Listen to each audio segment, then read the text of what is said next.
fellow PUBG Mobile players. In PUBG Mobile version 2.2, we're debuting the new Gearfront mode. All 8 skills have distinct features, bringing players even more tactical fun. Players can select one skill for each match. Today, we'll be introducing the skill Trace. Trace is a passive skill. When hitting an enemy, a marker will be shown above their head. These marks track the enemy's movements, even through obstacles. When a teammate has this skill equipped, all other members of the team can see the tagged enemy, making it easier to focus fire. Trace can help teams on any map, particularly in areas with a lot of buildings or plagued by conflicts. Your team is less likely to lose enemies tagged by Trace, as it provides information that allows teams to predict enemy movements and determine whether to pursue enemies or fall back. For aggressive teams or those that prefer frontal assault, Trace is all the more the go-to skill to help you clinch victory. Skills will be available in Gearfront from September 29th to November 14th, UTC +0. Gearfront will be available in ranked mode for Erangel, Livic, and Nusa. Everyone,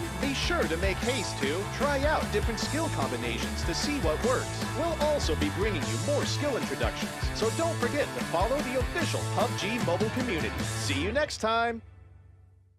Dear PUBG Mobile players, hello there! PUBG Mobile version 2.2 will be released soon. In this video, I'll be introducing the exciting new contents of this version, which includes the new Battle Royale map, Nusa, updates to the Classic Mode map, Erangel, basic improvements, themed gameplay updates, season updates, social system improvements, and more. We hope you'll like them.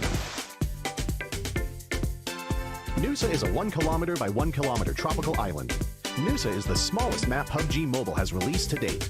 It also has the most compact structure among all the Battle Royale maps. Other than the many unique sites and locales, it also has distinct interactive mechanics and gameplay. Many new environments and buildings have been added to the new Nusa map, which has a holiday resort theme. First, I'll start by introducing Flame Village, which is in the middle of the map. Flame Village has a flat terrain and is surrounded by mountain slopes. Other than a few brick buildings, other buildings are mostly huts. In the Nusa map, these are the only buildings that can be set on fire and destroyed by firebolts. On the hill to the south of Flame Village is the Science Center. The Science Center has 3 floors. Every floor is filled with supplies, with locations of intense combat. Although the rooftop gives players a visual advantage, they'll also be exposed as there's nowhere to hide. Risk and opportunity coexist. Pink Beach is the area along the southern edge of the map. Over here, Love Island, which is also covered with pink sand, can be seen in the distance. Wooden beach chairs line the beach, and there is also a giant hot air balloon and a romantic Ferris wheel. It's a great place to take a photo for sharing. Bulan Bay is in the northwest part of the map. You'll find a seaside building complex here. The towering cliffs on both sides create the unique geographical environment of Bulan Bay, which also happens to be the best place to monitor the buildings in the bay. Follow the cliff north of Bulan Bay upwards to find a natural cavern that is connected to the sea. There are also lots of supplies here waiting to be found. Telepak Town is along the southeastern edge of the map. Buildings are densely packed here, with several high-rises, making this one of the most supply-rich areas in Nusa. The town has everything, including a separate villa complex at the center, and tall high-rise apartment buildings with an elevator. These make it convenient for players when searching the buildings for supplies. In addition to the above locations, Nusa also has a shipyard, Regal Resort, Sunset Street, Crystal Bay, and many more new places for you to explore. We've added many interesting and exciting interactive mechanics, such as Super Recall and zip lines. Let's start by introducing the Super Recall mechanic. When playing as a duo or squad, if a player is defeated within a certain time period, they won't be eliminated right away. As long as they still have a teammate in the match, and the first blue zone hasn't started shrinking, they will jump back into the battleground with a weapon. When playing solo, players will automatically return to the battleground. You'll need to take note of the following though. You can only be recalled once like this, so make the most of your second chance. Furthermore, Nusa is characterized by its high and low terrain. To make it convenient for players to move around quickly, we've added zip lines at corresponding locations on the map, which players can use as they approach them. However, the ropes of the zip lines can be destroyed. If you come across a damaged zip line, you'll need to first repair it with a tactical crossbow in order to use it. In addition to these 2 mechanics, the new Nusa map also has PvE, supply crates, beach balls on the beach, a swimming pool for recovering energy, and water jars that players can hide in. You can explore and experience these for yourself later. Vehicles and weapons have always been the focus of updates for players. We've updated 1 new vehicle and 2 new weapons. Let's take a look at the new vehicle, the Quad. As a 2-seater vehicle, it is light and flexible and is great at going uphill, which makes it perfect for navigating Nusa's undulating terrain. Its excellent stability also means it isn't likely to flip over when traversing complex terrain. giving players a better driving and riding experience. In terms of weapons, we updated the tactical crossbow and added the NS2000. The tactical crossbow can use normal bolts and fire bolts. Fire bolts can set the huts in Flame Village on fire, and when shot at enemies directly, will deal damage and can burn them.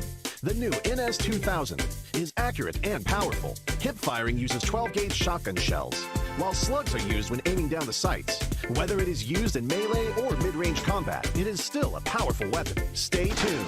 Erangel has also been updated. Let's start with the updates made to the hospital. The fence and building of the hospital have been given new paths to give players more options when moving in and out of this area. The interior of the hospital has also been simplified so that players can search for supplies more quickly. Near the hospital, we added an abandoned ambulance and medical supply crates, as well as more vegetation to provide more cover for players. Mylta POWR has also been updated. We've improved the internal structure of Mylta POWR to make this area more reachable so that players can see more and plan their routes better. In this update, Erangel will get 3 renovated ports, which will be found at the ferry pier, the farm in the southwest, and Sosnovka military base in the south. These ports will bring more supplies to these 3 areas, so make sure to keep these 3 ports in mind and treat them as new supply collection points. We've added many new mechanics to the Erangel map. For example, there is a shed where bicycles can be obtained, a flash shop that sells discounted items, targeted supply crates that can be found inside buildings, and a trunk that teammates can use to trade items while riding the vehicle, and a gas station for refueling vehicles. Make good use of these new mechanics to win more matches. We've also improved firearms. In this update, we have significantly improved both the SKS and Mini 14 by greatly improving their handling. This will increase their stability when fired consecutively and increase the damage dealt to enemies. Among airdrop weapons, we have adjusted the AUG and MK14's handling and damage to better balance the airdrop weapons. We've made a series of improvements to the throwing wheel, throwing arc display, item marking effects, and more. We believe these changes will give players a better combat experience. Cycle 3, Season 8, will officially begin after the version update. The new season's rewards include the C3S8 set, C3S8 parachute, C3S8 SKS, and other legendary outfits. Meanwhile, sub-tiers have also been added to Ace and above. Every 100 points is a mini-tier, and players can accumulate stars. We've also added titles to Ace Master and above. Best wishes for ranking up. We've also upgraded the game's social system. We've adjusted the friend limit, synergy required for reserving matches with friends, synergy system, and other social gameplay to an extent. Players are also able to set their gender on their profile card, and new interactive gifts are also available. I believe these changes will give players better interactions and social experiences. Finally, RP M15 and M16 will have new rewards. New characters, outfits, and items will also be added later. The workshop for upgrading firearms will also be improved. In the new version, we've introduced harsher penalties for violating the game rules, so that players will have a better gaming environment. At the same time, more amazing content will be ready for you in the new version. The new themed game mode, Gearfront, will be available at the end of the month. Come and experience the new skills gameplay and the Halloween-themed Strange Town. Stay tuned. Alright, that's all for this video. We hope PUBG Mobile version 2.2 will give everyone a good gaming experience. For more details, feel free to follow the official PUBG Mobile community. See you next time!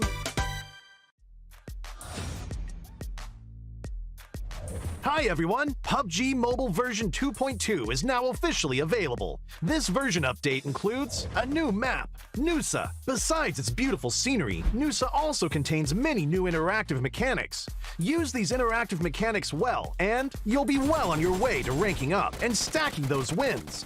In this video, we'll be covering tips on Nusa's interactive mechanics. Tip 1. Super Recall. As Nusa is a small map with lots of supplies concentrated in different areas, players often find themselves landing in the middle of a gunfight. Given the intensity of combat, players may find themselves making a mistake and getting eliminated soon after landing. Not to worry, Nusa has a super recall mechanic available, as long as there's a teammate still in the match and before the first blue zone starts shrinking. All eliminated players can return to the battleground via helicopter with a random firearm. But remember, recalls are only available once, so make the most of your second chance. Tip 2. Zip lines. Most places on Nusa, with a big difference in high and low elevation, will have zip lines for moving between them. Players can approach the zip line to quickly move between areas. But note that zip lines are fragile and easily destroyed. If you come across a damaged zip line, use a tactical crossbow to repair it. Once repaired, the zip line can once again be used. Tip 3. Elevators. Telepak Town, located in the southeastern part of Nusa, has a luxury apartment building with an elevator serving its 7 floors. Players wishing to move between floors only need to enter the elevator and press the floor number. They'll be whisked to that floor. It saves precious time during fast-paced combat. Of course, be on your guard when exiting the elevator, as other players may be lying in wait for you. Tip 4. New weapons. The NS-2000 is a shotgun with high accuracy at mid or close range. When hip firing, it uses 12-gauge shotgun shells. When aiming, it switches over to shotgun slugs. With combat being unpredictable in Nusa, the NS-2000 enjoys great versatility in solo and team fights, and it heightens the fun of combat. Players can switch their firing mode based on the target's distance, status, or on one's personal preference, to always ensure having the best tool for the job. In this new map, the tactical crossbow can be loaded with both ordinary and fire bolts. These bolts deal the same level of damage, but the firebolt can set some structures on fire and destroy them, as well as deal burn damage to a target. During combat, the tactical crossbow is rather still when firing, making it a great stealth option. It's great for sneak attacks. Of course, Nusa is full of excitement. Besides the interactive gameplay mechanics outlined just now, there is a lot more content waiting for players to discover, such as Pink Beach and Bulan Bay in the southern and western parts of the map respectively. Besides enjoying the beautiful scenery, players can play with beach balls with teammates for a different kind of fun. During battle, beach balls can serve as cover on the open beach by giving players time to come up with a defensive and counterattack strategy. Energy can be recovered at the swimming pool in Bulan Bay. Flame Village in the middle of the map has water jars that you can hide in. And in various rural areas on the map, there are many random supply crates scattered about. More exciting mechanics are waiting for you to explore and discover. Alright, that was an introduction to Nusa's interactive mechanics. If you want more details about Nusa, be sure to follow PUBG Mobile's official social media platforms. See you next time. Bye!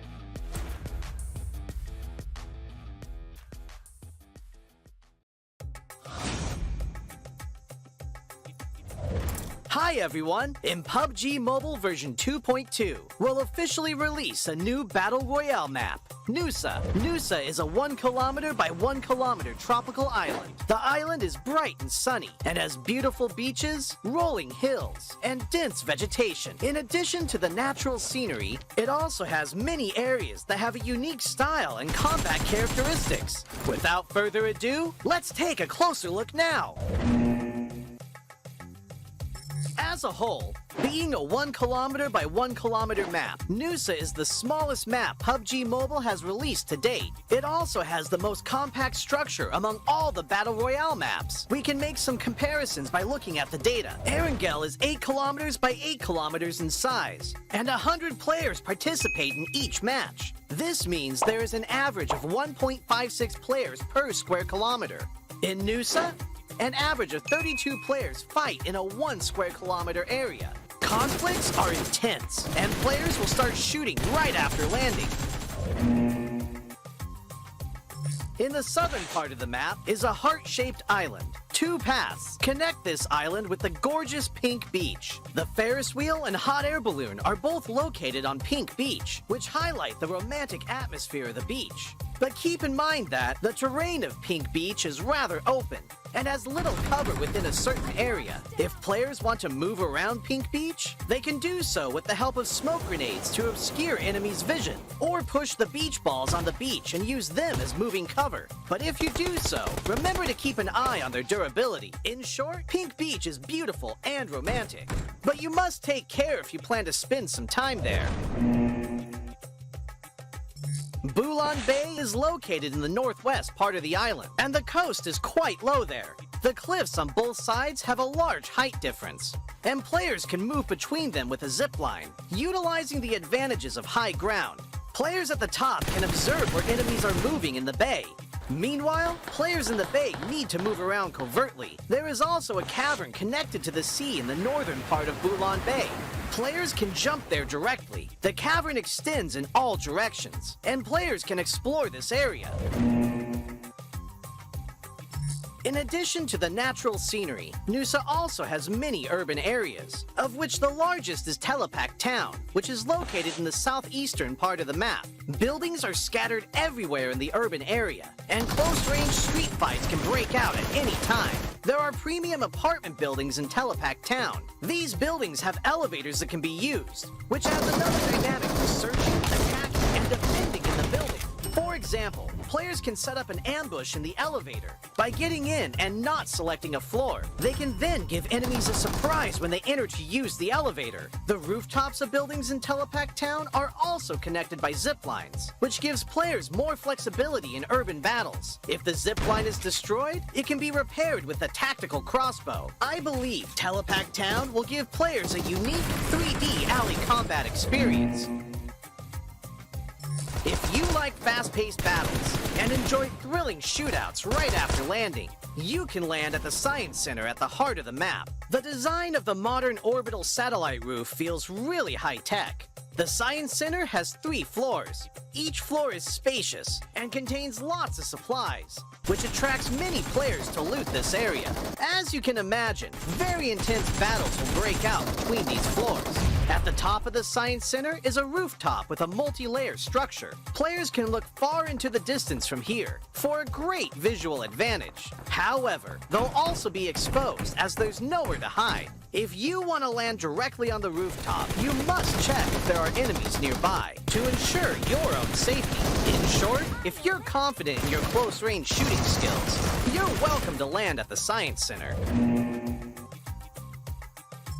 Like the Science Center, Flame Village is also located at the center of the map. The terrain is quite low there, and the village is surrounded by mountain slopes. There are many huts in the village, and there are many places where you can stand on the beams of the huts. Players can climb or jump onto the beams to ambush other players. But there's one thing you mustn't forget. A tactical crossbow used with firebolts can set the huts on fire. This will expose the players hiding in them. Of course, firebolts will burn and deal damage to enemies when they are hit. In addition to huts, there are also brick buildings that cannot be set on fire in Flame Village. They occupy a large area, contain plenty of supplies, and are high conflict areas. If you're confident in your shooting skills, you can choose to land at Flame Village or Science Center at the heart of the map. It'll also be convenient for moving to areas along the edge. Other than the previously mentioned areas, this island also has winding and rugged mountain paths, a shipyard where the whistle roars, a regal resort with wide and open terrain,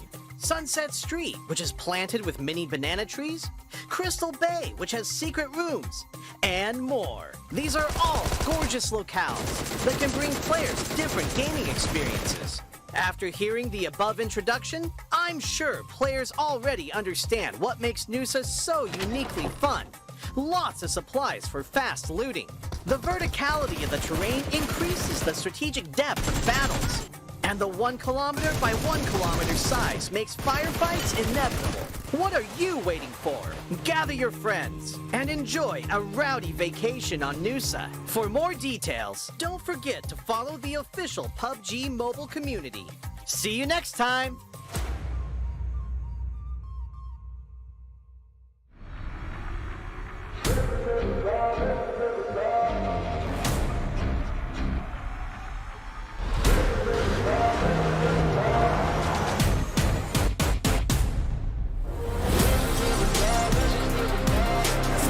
فريق الفالكونز ممكن سيعرقل فريق تقريبا ولكن حتى تدخل بيكون قريب والهيت ماركر ضد الحد المنطقة العمراء اوف يلتحق وليد ولا اجمل يا لون ايروان صوت المبدع راح تبدع مرة ثانية وتعطينا انطلاقة على اتلتيك يا رب.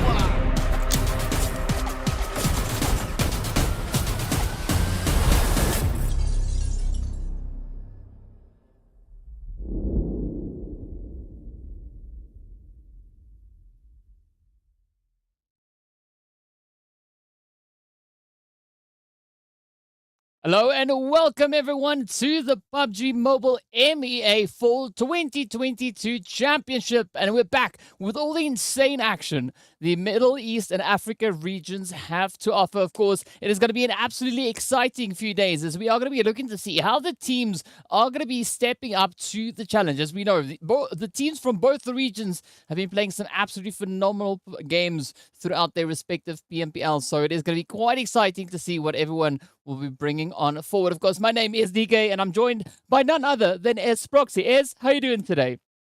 Doing good. So excited to see what the teams are going to be bringing to the stage today. Obviously, they have been putting in the work. They have been putting in the grind. They've been getting themselves ready for the stage because they are fighting not only for the bragging rights of being the Middle East and Africa champs, but also for those PMGC slots. So there's a lot on the line here. Yeah, as we know, right, we've seen some teams already qualify, locking in those slots from their respective performances in different PMPLs, right? Those points doing some absolutely favorable things. But as you've said, rightly so, right? Teams will have yet another opportunity to try and secure themselves a few of those PUBG Mobile Global Championship slots. So it's going to be absolutely exciting to see what the teams are going to be bringing on forward. And it's going to be a lot for these teams to kind of deliver on, right? As we've had those insane plays. But we'd also love to hear what our viewers are thinking, right? As we know, of course, we have our lovely variety of social medias for everyone to choose from. Be sure to hit us up. You can hit us up on both the YouTube channels, as you can see there, PUBG Mobile MENA Esports, as well as PUBG Mobile Esports Africa. Also, you can head on over to Facebook and hit us up on the exact same names. And also, you can then reach us finally over on TikTok. And be sure to include the lovely hashtag there as well, right? The PMPL MEA champs. Be sure to pop that in alongside with your predictions. Tell us, who do you think are going to be those teams to secure themselves those slots to move on forward into that PMG seed? Also, who do you think are going to be the victors to rise on through, right? As we know, the teams are playing for several things. But first, let's take a look and see what the format is like for this season of the MEA Championships. And as we know, we take a look at these insane days of play that the teams have to deal with. So it's only 4 days of play. And within every single one of those days, they have 6 matches to work with. So a lot of work that these teams are going to have to bring in and a lot of competition, DK, that they're going to have to deal with.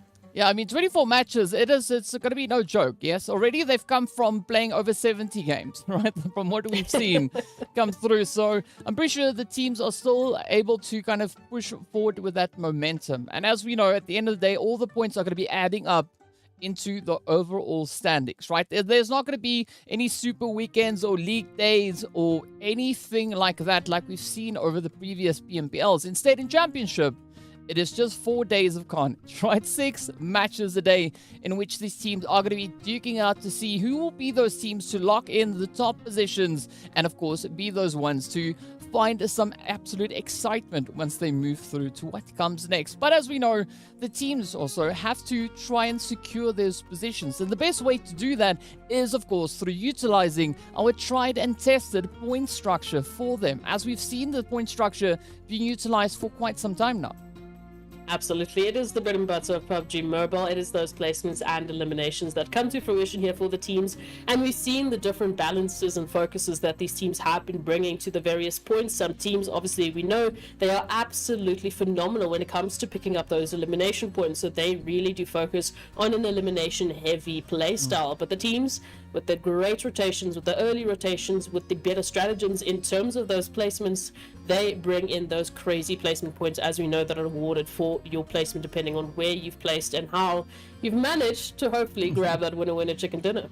Yeah, and I mean, one place that you definitely want to try and avoid as best you can is making a stop over at the bakery, right? That, of course, I'm referring to that 13th to 16th position where you'll only get a bag of donuts and nothing other than that. But, of course, you could make up for that, as you've said, with those 1 point being awarded per elimination. And it's going to be quite exciting to see how much effort these teams are going to be bringing through, right? We know that they've been absolutely just grinding it out, and they will continue the grind because, as we know, in this season of the MEA Championships, right, the teams are also playing for their share of the prize pool. And yet again, we have an absolutely phenomenal prize pool coming through. So everyone is going to be trying to lock in as best of a position as they can possibly find, with that first place being worth $23,000. And from there, it trickles all the way down to 16th place being worth $6,000. That, of course, all forming part of our $150,000 prize prize pool. And in true fashion, our MVP will be walking away with an extra little bit of ka-ching in there as well. Of course, picking up that extra $1,000. And we've already seen two of our MVPs from the previous PMPL falls. We had Gaith from GEEKAY Esports within the PMPL Arabia picking up that $1,000 previously. And of course, over on the PMPL Africa side, we had to give it over towards Teak from Titans for their absolutely dominating performance. So a lot of pressure already, and we know that these players are absolutely capable based off of their previous PMPLs. Now they're going to be pitted against each other, and we will see who's the ultimate MVP when it comes to Middle East and Africa. Yeah, so there's going to be quite a bit of excitement. But, you know, I think the part that comes next is going to be that exciting part that, right, we are waiting to see what is going to be happening, right? As we know, we've got some absolutely monstrous players. We've got some monstrous teams across the board. And we've seen several teams across, you know, making a return, right? We've got several teams that were here in the previous MEA Championship having yet another opportunity to step up, to show us what they've got. And I think it's going to be quite exciting to see what the growth has been since we last saw them in the respective MEA Championship. No, absolutely. It's going to come down to see how much work these teams have been able to do, what they've had to, you know, recover, what they've had to adapt moving into this PMPL as well, into their respective regions PMPLs, how they had to adapt moving into those challenges. And now, of course, coming back, now they need to step it up once again. So the continuous recycling of skills and just the absolute insane ability of these teams will be tried and tested continuously as we make that road trip all the way to the PMGC. And it's not over just yet. We've already got 3 teams who have managed to grab a slot in that respective PMGC because, as you mentioned, because of their points. And now there's another 3 slots available that either Arabia or the African teams will be grabbing. Yeah, it's going to be quite exciting. As we know, the teams have been going through quite a bit in preparation for the MEA Championship. So let's have a bit of a look at what they've been up to.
So as we can see, some pretty exciting gameplay coming through from these teams, right? Just really doing so much effort, bringing in so much effort to ensure that they are always at the ready to just push and give some pretty exciting performances across the board.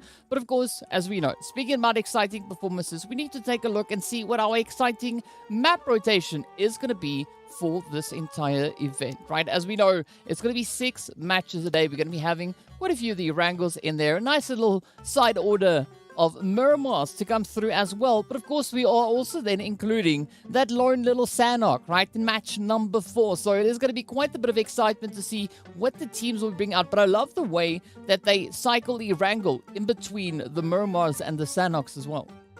Yeah, just adding a little bit of that greenery inside the bread and butter of PUBG Mobile, so these teams have at least a bit of a reset point. You know, they can look at it depending on where their map priorities are, depending on what their preferences are for maps. They can at least work it in a way that will help them to at least have every single second map be their winning choice, be their running goal, and hopefully picking up as many points as they possibly can, because it's never going to be reset. As we know, starting today, there's going to be no breaks, DK. There's going to be no points at which those those points are going to be reset. So the teams have to put their best foot forwards from the get-go. Yeah, and I mean, speaking about best foots forward, right, we've seen some really strong teams from each side, which you've mentioned already, but we have our 3 teams that placed at the top of their respective PMPLs in the finals, right? So we have on the Africa side, for instance, we've got 1 million, we've got the players from Titan Gaming, as well as for Slime 4KT, and then over in the Arabic side, we got Falcons Gaming, we got R8 Esports, as well as the players there from GEEKAY as well. So there's quite some impressive numbers that we've seen either side bring through within their own respective finals. Now, is there anything that particularly stands out for you that we could be seeing coming through into this championship?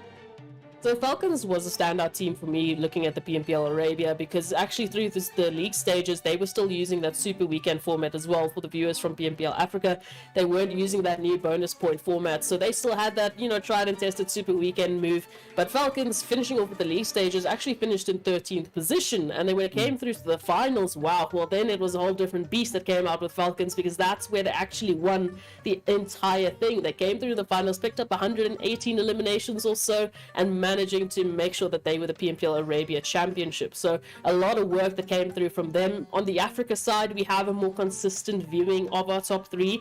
In fact, every single one of our top 3 teams managed to win a phase in the new format. So they've all had their shining moments, but it really was coming down to Titans and 1 million and their battle for the top. But ultimately, as we know from each region, there were PMGC slots available, but already those slots have been taken. So you mentioned GEEKAY, they were one of the teams to take the PMPL Arabia slot, but the other team to take a PMGC slot from Arabia is NIGMA Galaxy, who actually ended up in 4th place overall. So there was a massive change up for them, and obviously on the PMPL Africa side, we had 1 million esports taking their PMGC slot. So we spoke about it a little bit off camera, DK. These teams, they hold a lot of power in terms of, yes, they are still competing for that prize pool, they are still competing for those bragging rights, but they've already got their PMGC slots. They're coming into this with absolutely no stress in the world trying to get themselves in that direction. It's going to be quite an interesting approach to see what these teams are going to be doing out on the battlefield, right? As you've said, and as we've talked about before, they don't have to worry about PMGC slots, right? They've already secured them, so they hold so much power. They can decide who they want to join them over in PMGC and who are they going to try and put a bit of a stop to. So I do think that these 3 teams could be teams to look out for. I'm quite curious to see what their approach and their strategy is going to be out on the battlefield. But looking at their respective performances coming through from those PMPLs, right? It's very well-deserved positions. It's not that they were just lucky to kind of find themselves in that situation. You can see the amount of work that they've brought to that battlefield, really grinding their way on through. And we saw some pretty impressive figures coming through from them. I mean, if we look at GEEKAY, for instance, they locked in, I think it's like, 9 winner chicken dinners throughout their PMPL series. So, I mean, we won't even talk about what we had over in the Africa side, because Titan Gaming, they were just absolutely insane with those winner chicken dinners. But again, 1 million right there hot on the heels. And what was scary for me coming through from the Africa side, for instance, is 1 million would step up, bring in and kind of set a standard. Then Titan Gaming comes in and they replicate that effort. Exactly, right? And that speaks so much about the capabilities of these teams. And I want to see what the kind of trend is now that they have the opportunity to compete even against even more aggressive Arabia teams, right? Just showing where those talents really will lead them. And I think this is going to be quite an exciting preparation for the teams. A little bit of a taste of what we could potentially be expecting to see over in towards the PMGC. As we were saying, it's that step-up mentality that these teams have to bring in. They stepped up into PMPL, their respective PMPLs. Now they're stepping up one step even further. Now they're going into the Middle East and Africa champs. After this, it's another step up and a step up and a step up all the way to the PMGC. And at every single point, they need to adapt. At every single point, they need to get better and better. There is no other option at this stage, because the teams need to constantly ensure they are the best of the best if they want to have an opportunity of moving even further. Well, now comes the exciting part, right? As we know, we are getting ready to move into our very first match right over on towards Erangel. Now, historically speaking, we've seen a few different teams rise to the occasion, right? We can look back at the different PMPLs to see who brought in their respective winner chicken dinners. But I think it's going to be quite exciting to see what will come through in this season. over in towards the championship on this very, very first game. If I'm not mistaken, I believe it was GEEKAY that took that very first winner chicken dinner in the spring season. So, you know, there's going to be that expectation to see the returning teams from the previous MEA championship to see whether or not they can uphold the standard they established for themselves. And also, I think it's going to be a nice change up with these new faces joining the fray to see how they then measure up against the competition.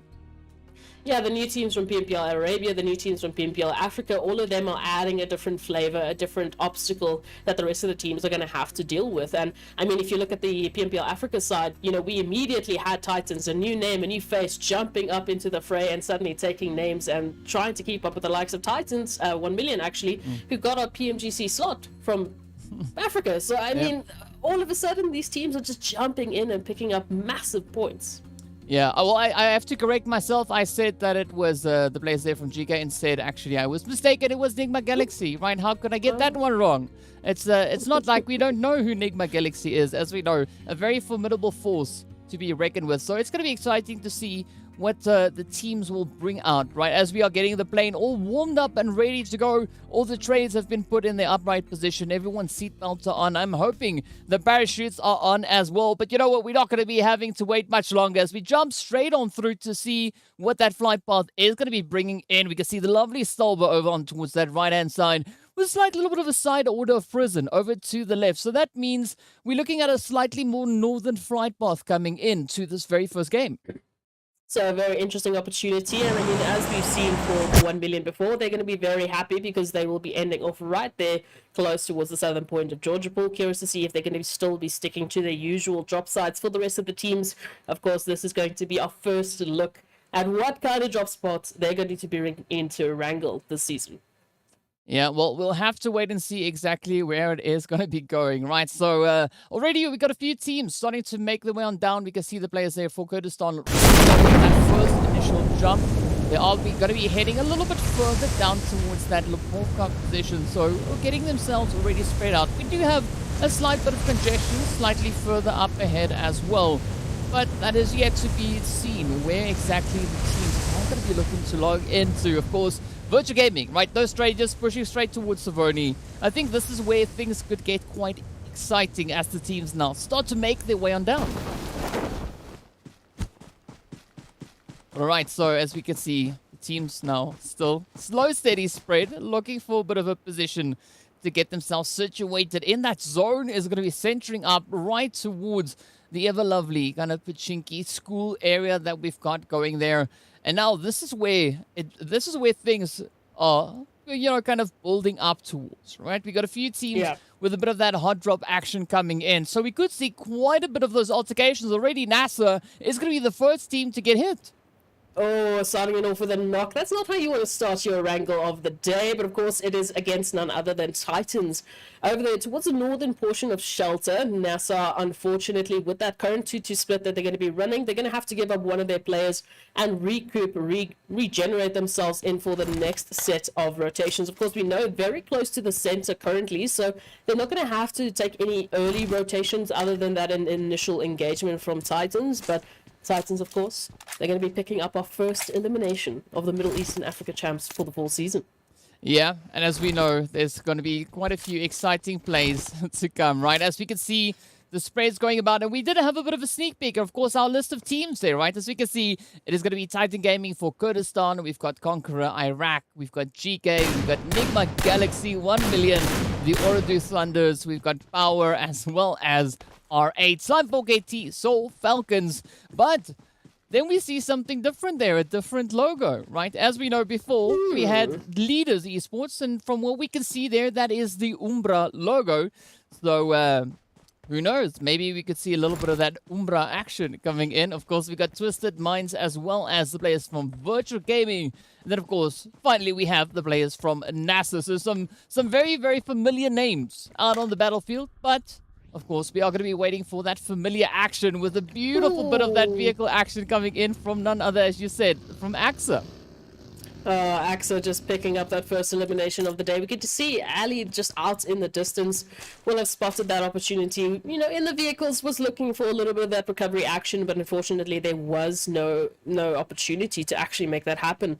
And as you mentioned, Team UMBRA, you are very, very happy to see them back again, because you do love saying Team UMBRA, don't you? Mm-hmm.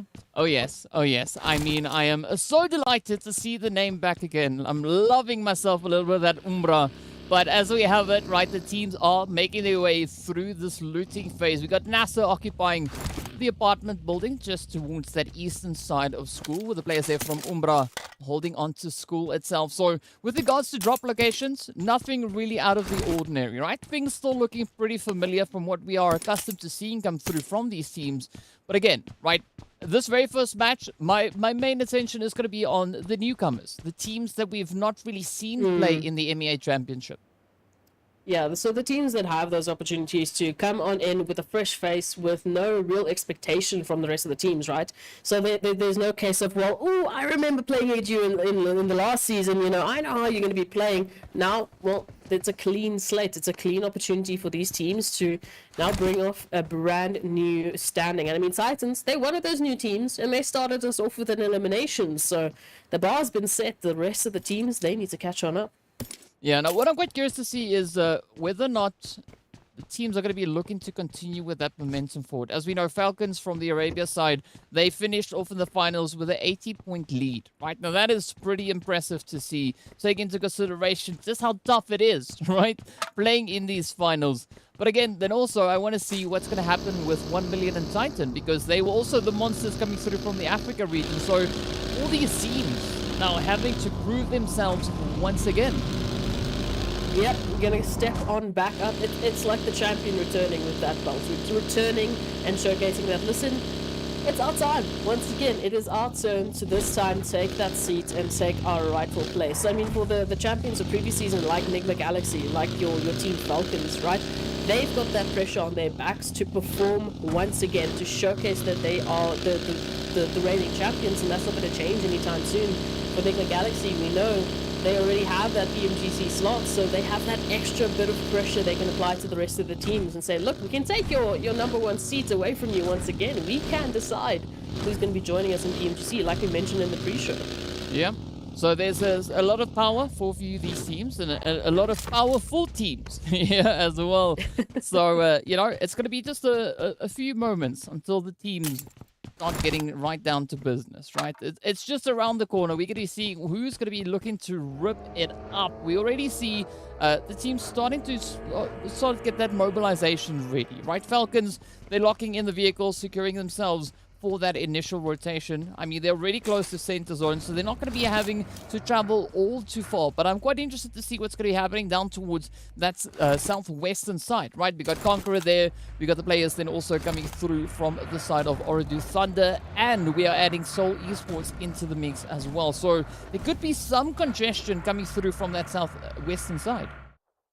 Yeah, there's always an opportunity there towards Fairpier as well. We've got a few potential interesting points here, but we'll have to wait and see if anything's going to come from those points. You know, are we going to see Conquerors getting into a little bit of action there, or are we going to be seeing them just, you know, backing it off with Seoul Esports and OOREDOO Thunders with their rotations into zone? It could be a very interesting situation. Well, we've got R8 Esports, of course, just applying some of that pressure over towards Virtual Gaming and 1 Million with a very close position as well. You know what makes me quite excited, right, is I'm having a bit of a look at the chat as well, right? We see some predictions coming in with, you know, how some of the viewers say the Africa region is going to perform going up against these teams, right? But I gotta say, we'll know once the first day is done and dusted what we could be expecting to see for the remainder of this event, because as we know, we got some very formidable forces on either side. Historically, yes, the teams from the Arabia region have been putting up a super aggressive attempt, especially when it comes to the MEA Championship. But we've seen a lot of the growth come from both sides. So maybe things could change up quite a bit moving into this season of the MEA Championships. Yeah, day number one, that is your open mind day. That is the day that we come in with a few stats, yes, but we can't unfortunately compare the PMPL Arabia Fall to the PMPL Africa Fall season because, well, they were two completely different structures. They were two completely different setups. I mean, if you actually take a look at those points, the Africa teams picked up more points.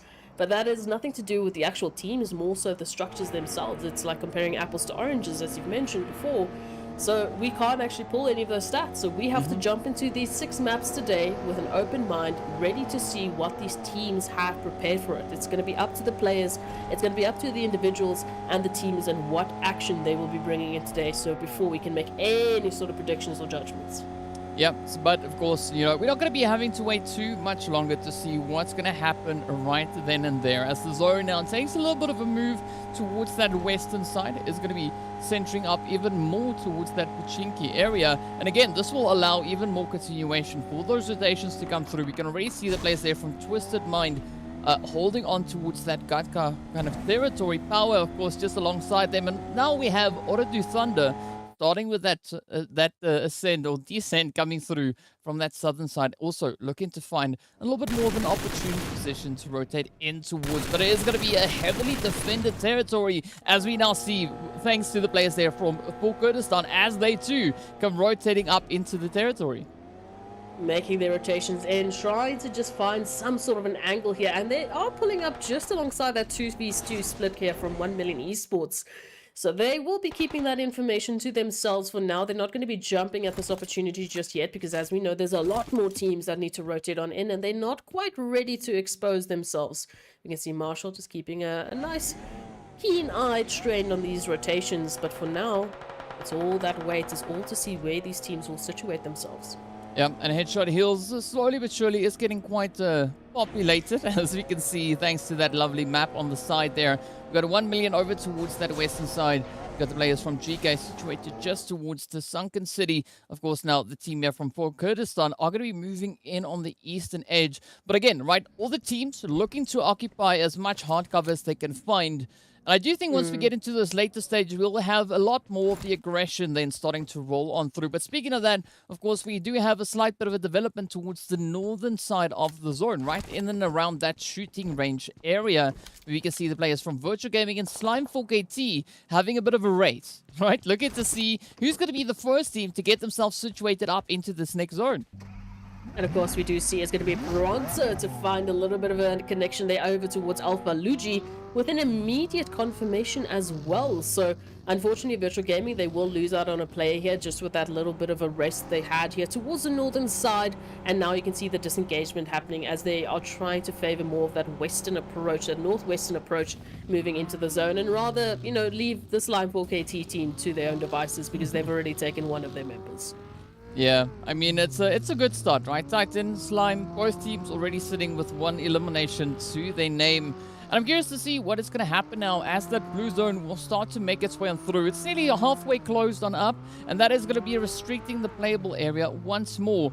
But interestingly enough, if we look down to that far southern edge, right, the players coming through from Conqueror Iraq, they're just holding on to that far southern position. For the time being, quite uncontested, no one to worry about. But as we move a little bit closer towards that more northwestern side, this is where we see 1 million keeping a very watchful eye right here on R8 Esports. Yeah, still running their 2-2 split at this point in time, so information is going to be absolutely key so that they know when it's time to disengage, when it's time to regroup, and when it's time to take those engagements. As we can see, just trying to pull up some information here, keeping a good bit of hard cover, as we can see Senke with that position over towards the compounds. But for now, it is all eyes on that zone shift, where that next zone is going to end up and how these teams are going to have to rotate to get themselves set up for the next phase. Well, we'll find out soon enough, right? That zone is going to be taking that move ever slightly towards more school and still being inclusive of Pochinki. But this is where those Pochinki fields and the hills come into play. Potato Hill, of course, no stranger to having players there from Team UMBRA holding that position. But now, as we look over on towards the edge of the Chinky, we can see a little bit of contention coming through towards the church. NIGMA Galaxy are just trying to get themselves situated position, but Lord on the opposite end's got a little bit of that faulty action at the ready. But I do think Alhaji here from POWR is going to be trying to prevent Lord from succeeding in any of those shots. Yeah, just applying the pressure here towards NIGMA Galaxy, just telling them to back off for the time being, as all of these teams are being situated. And for POWR Esports right now, holding this church position, they have a very, very good opportunity here just to make sure that they're the gatekeepers of that zone, right? Moving in from that southwestern side, the teams will have to go through their crosshairs. Well, I mean, let's see where these crosshairs go. It's quite difficult to get a crosshair on a grenade, I think, right? It doesn't last all that long, but it is now going to be up to GEEKAY Esports once again. So we can see guys now looking to just rotate up alongside the rest of the team, looking to secure themselves at least a decent position coming in towards this northern territory. We still have the big sort of remainder of Rozok still lying towards that northern side. But we have Slime4KT positioned there. Currently towards the southern side, that is where more of the congestion finds itself. We can see Prestige also now just quickly ducking down in that slight bowl there, waiting for a bit of a positional play here. Oh, and GEEKAY Esports making their approach here into the compounds. Oh, just narrowly escaping Goa here from Slime4KT, who is just applying all sorts of pressure to try and find that one little bit of a connection, and then will at least find the knock, looking for that elimination as well. But GEEKAY out in the open with their current split, their 3-1 split, they will have to let that one go, losing a member and now needing to reset themselves as they want to move into the rest of Rozok. Yeah, no surprise to see that performance, that kind of play coming through from Koa. But it's going to be an essential position now for GEEKAY, because not only do they have Slime4KT towards the north, they still have several teams positioned towards that southwest and the southeastern edge. So they really got to keep those options open. But now, Virtual Gaming are going to be looking to rotate that extra little bit closer, trying to see if they can maybe circumvent Slime4KT and then apply a little bit of that extra pressure in as well. Yeah, looking for the opportunities. Of course, they do have to think about R8 Esports as well in the vicinity, while Twisted Minds in the meanwhile, they scramble up into this position, trying to hold themselves here towards the southeastern portion alongside Titan Esports. With their rotation still yet to be made, they're just on the edge of that zone, and right now they are applying a lot of pressure here for Titans if they want to move on up. Yeah, and I mean, talking about pressure, right, that zone is going to be now taking a bit of a swing towards that northwestern side, and this is where things are going to get pretty sweaty, as we still have a large congestion of teams situated towards that southern edge. The north looking a little bit more tranquil in comparison, but now comes the mass migration. It's going to be the players here from Conqueror Iraq alongside Twisted Mind, looking for that opportunity, looking to get themselves set up, and already for Kurdistan positioned up ahead, holding on to a little bit of that gatekeep position, trying out to utilize the additional hard cover they have at their disposal. But will it be worth their while? 1 million also now just not too far away, as we can see them situated towards that more southern edge of zone. But NIGMA Galaxy now start moving forward from the north as well. Then this is where the action is just going to keep boiling over. We can see for Kurdistan now, unfortunately, well, fortunately for them, they are looking to pick up some great eliminations, already having to tied up with Slime4KT for our elimination leaders here of the server so far, but it doesn't look like any of the other teams are going to let that one slide. Already POWR picking up just a little bit of a tad bit here from NIGMA Galaxy as well. Yeah, a little bit of a spread out position coming through there from NIGMA. Not quite sure what happened there, but fortunately they still have the remainder of the squad positioned towards that center zone.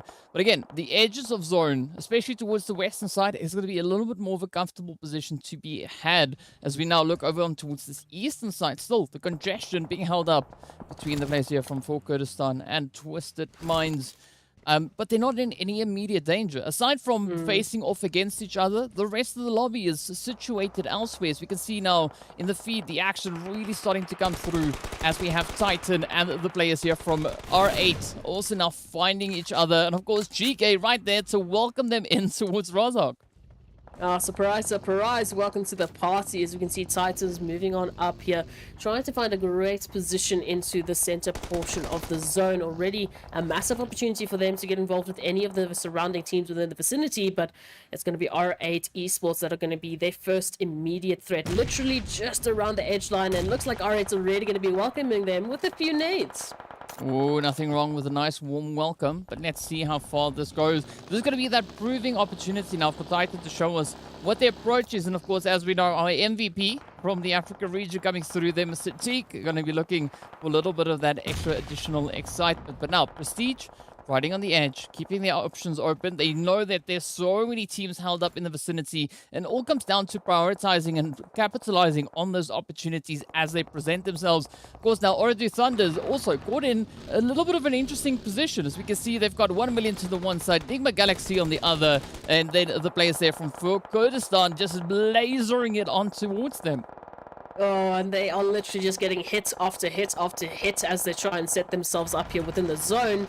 It hasn't been without its dangers, but for now they will hopefully find an opportunity. In the meanwhile, it is Team UMBRA that are finding some heavy losses, down to only one member actually standing, and I think that might have been confirmation.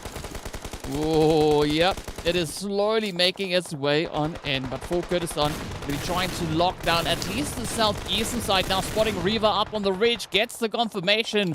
Down goes Kalaga. And that is going to be that first hit of devastation. Now dealt onto the players there from CONQUEROR Iraq. But still, all 16 teams in contention here. You can see Seoul Esports now also experiencing a little bit of that pressure as Legend is just lighting it up, cooking up the nade, looking to find that extra bit on towards Hemo. Hemo narrowly just being able to avoid the majority of that damage. But again, the zone focusing itself down towards that southeastern side. Now this will allow for even more discontinuation to come through. And for Kurdistan, the pressure is not going to let up at any point in time. We mentioned they could be those gatekeepers. We mentioned they could be the teams to allow or stop these surrounding teams from actually making progress within the zone. And now that's exactly what's happening here towards Seoul Esports and Twisted Minds, as for Kurdistan is applying that insane pressure. Well, the pressure is not going to stop anytime soon, as for Kurdistan still just trying to play it out within that warehouse, trying to create as many openings as they can. But I'm loving the approach coming through here from Hemo. Just popping a few of those smokes, trying to inch their way closer and closer towards that front line. But now, as we look over on towards Falcons, we can see Damar trying to hold on as GEEKAY just look to let it rip.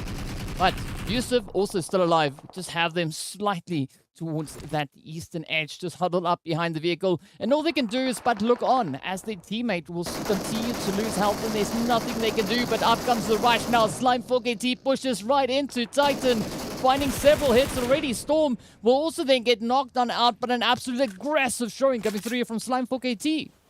And Axe is going to be that member from Titans to try and make a quick dash for the escape, to try and keep Titans' name still running on in. But there's the confirmation as well, as they will go down, unfortunately. But now it's R8 Esports' turn to turn this towards Slime4KT. Well, let's see where this will go. So many opportunities still lie ahead. And now it is going to be R8 trying to find a bit of a spray down. They do pick up Zeus, though, as Virtual Gaming loses one of their players. But Prestige is not done yet. Takes swings in every which direction. Focusing on Slime, focusing all the way down to that southern edge as well. So the confidence coming through here is absolutely amazing. But now R8 Esports having to hold strong. GEEKAY also going to be applying a lot of that pressure, trying to create even more of these openings. But Slime still in a position where they could get a bit of that reset, get themselves back on their feet and back into contention. That's going to be the hope here for these surrounding teams, as we can see them currently setting themselves up here towards the southern side. But Slime4KT doesn't look like they're going to be done. Oh, they're not done just yet. Here we have it, right, Koa? Got that nade in hand, cooking it up, looking to send it down. Prestige trying to get that res in, but up it comes and down they go. R8 getting sent away down to 11 teams we are. And now is where the chaos ensues. It is Koa, the final remaining hopeful left for the side of Slime4KT. GEEKAY Esports sitting on 7 eliminations, 3 players still up, looking to get the zone under lockdown. OOREDOO Thunder also then gets sent away, but with that it is Venom from 1 million also to follow suit. Now, this is the opportunity for 1 million to get themselves closer to that zone, but Lazy Boy not having the easiest options. I'm loving this power play coming through here from POWR as they're looking to apply as much pressure as they can onto 1 million. It's only 2 members here from POWR applying the pressure, but you wouldn't say so based on the HP bar. So 1 million, as there's another net to be sent through from Kante, and an immediate turnaround on towards Lazy Boy. So that is 1 million out. Absolute insane plays coming through here. I mean, these teams are not holding back. Yes, it was a little bit more of a comfortable start, right? The team's not kicking it off too aggressive, but once they started spotting each other, it was just absolutely downhill from there. And now Anaconda just snaking their way through the buildings here, looking to get that southern position under lockdown. Meanwhile, Twisted Mind are going to be looking to apply as much pressure as they can, moving through towards that eastern side. They got GEEKAY now positioned just up ahead of them, and still quite a few opportunities lie in wait. Oh, absolutely. We can see Twisted Mind just snaking it on into the Garosses, just trying to find an opportunity here. But it's GEEKAY, it's UMBRA. There's so many teams that are going to be standing in their way as they move on into that next phase shift. And of course, GEEKAY, they're not going to be done anytime soon, applying the pressure. Oh, but here we go. Right, come on. It is now for Kurdistan, still holding on to the southern position, as we can see Omar and Hemo trying relentlessly to get themselves situated within the zone. But an absolute bombardment coming through here, as for Kurdistan will not let them pass just yet. We got Golden Legend and Anaconda holding up this absolute aggression on the southern edge of the zone. But if we look further onwards, we do see the players there from NIGMA Galaxy now falling towards the western edge. So trying to get themselves slightly repositioned. GEEKAY now feeling the pressure as Twisted Minds continue to push forward. It is going to be a 4v4 altercation. A slide for Gatina also gets sent backing. And this is where Twisted Minds now look to get the jump. We can see it is already that first knock being brought in as Gase getting taken down. But still, Ragnar and the rest of the team holding strong. Not going to be pushing up just yet. But a relentless effort coming through here from Twisted Minds. They're looking for a bit of an opening. Sends out the utilities, trying to pick up those hit markers and potentially lock in those eliminations. And now they need to scatter. They need to get that information. The smokes are blocking their pathing. But of course, it's the rest of the teams in the vicinity that are applying that extra bit of pressure now with that zone shift. All of the teams need to get out of their positions and get themselves into that next phase. Oh, GEEKAY already setting the example, sitting on those double-digit eliminations to their name. Yes, they are down to only 2 players, but that's not going to stop them. Ragnar also is going to be falling, as we can see NASR from Twisted Minds quickly just capitalizing on the opportunity. But as we saw, all 3 of the 4 players from Twisted Minds are currently knocked out. So there's going to be a lot of pressure on them as the shots continue to fly on through. It is going to be Hidan now getting taken down, reducing Titan only down to 3. It is Omar from Soul to fall next. You can see several knocks all over the place. But up comes the Hemo with a little bit of S12K action. The Shotty doing its thing once again. Picking it on up. These African teams have loved their shotties in the previous season. Let's see what they can do with them this time. For Kurdistan now, a little bit of that pressure has been applied back to them, but Seoul Esports, they're the ones that need to recover their numbers. Hemo needs to go for this reds if they want to have an ability just to have that extra bit of cover into the next phase. Oh, and cover is going to be absolutely essential, looking at how scarce it is moving through. But as we can see, Aziz going to be holding on towards that zone. The only player currently being positioned within it now. For Kurdistan, trying to make a bit of a run, pushing in from the southern edge, but still so many hurdles to cross before they can get themselves secured, moving into this next phase. GEEKAY still sitting on those 10 eliminations, but a Hope now going to be trying to ride out the storm, and down they go. 3 teams left. It is now up to the remainders, right? It is POWR still holding on to that POWR position. Twisted Minds and for Kurdistan looking to clear out at least the southeastern edge. But Golden having to patch themselves up. That blue zone is going to be moving on forward. But here we go. We see Dami now keeping a very, very watchful eye, waiting for the opportune moment to strike. Getting themselves a little bit closer position. It is going to be Aziz to go down. And now there's only one player standing between Twisted Mind and that first winner chicken. And then as we can see, Legend now trying to fend off as Dami pushes further on forward. Anas also taking quite a bit of damage, but up comes Dami looking to line up those heads, takes quite a bit of beats, and down they go. It is going to be the end of the road. Absolutely glorious winner chicken dinner coming through. And what a way that was, right? I mean, absolutely insane performance. I mean, that was so incredibly quick. Just that drop down, that decision at what point in time to drop down to the floor, to try and take that hit, to find that angle, and it all came down to for Kurdistan. And what a fight they had to make. I mean, they were constantly surrounded by team after team after team, having to fight for their position. I mean, we were expecting this very first match to be an absolutely insane performance, and the teams really rose to the occasion. So what a way to kick off the PMPL MEA Championship Fall 2022. Now, while we process all of this, we are going to be taking a very quick break, so be sure to stay tuned, and we'll be back with you in a short few moments.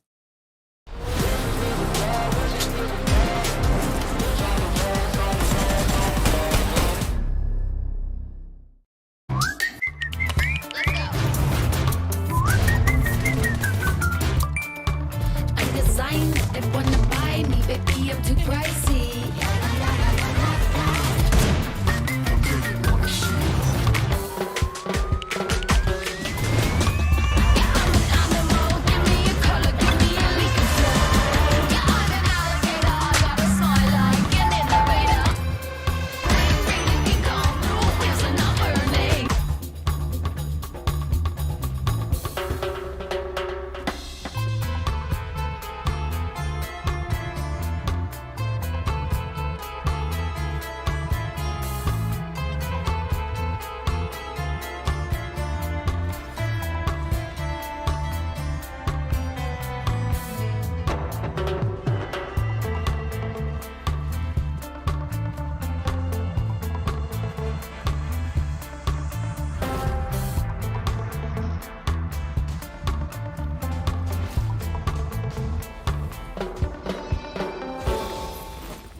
Mylta POWR since the update.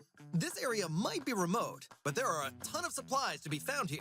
Looting the area after landing will more or less give you a steady start to the match. Even if you run into enemies, there's no need to panic. You should try to land at the 4 warehouses near the entrance if you can. Supplies are in plain sight here, so land and start grabbing weapons for a greater sense of security. After looting everything in the warehouses, take whatever you can from the nearby buildings too.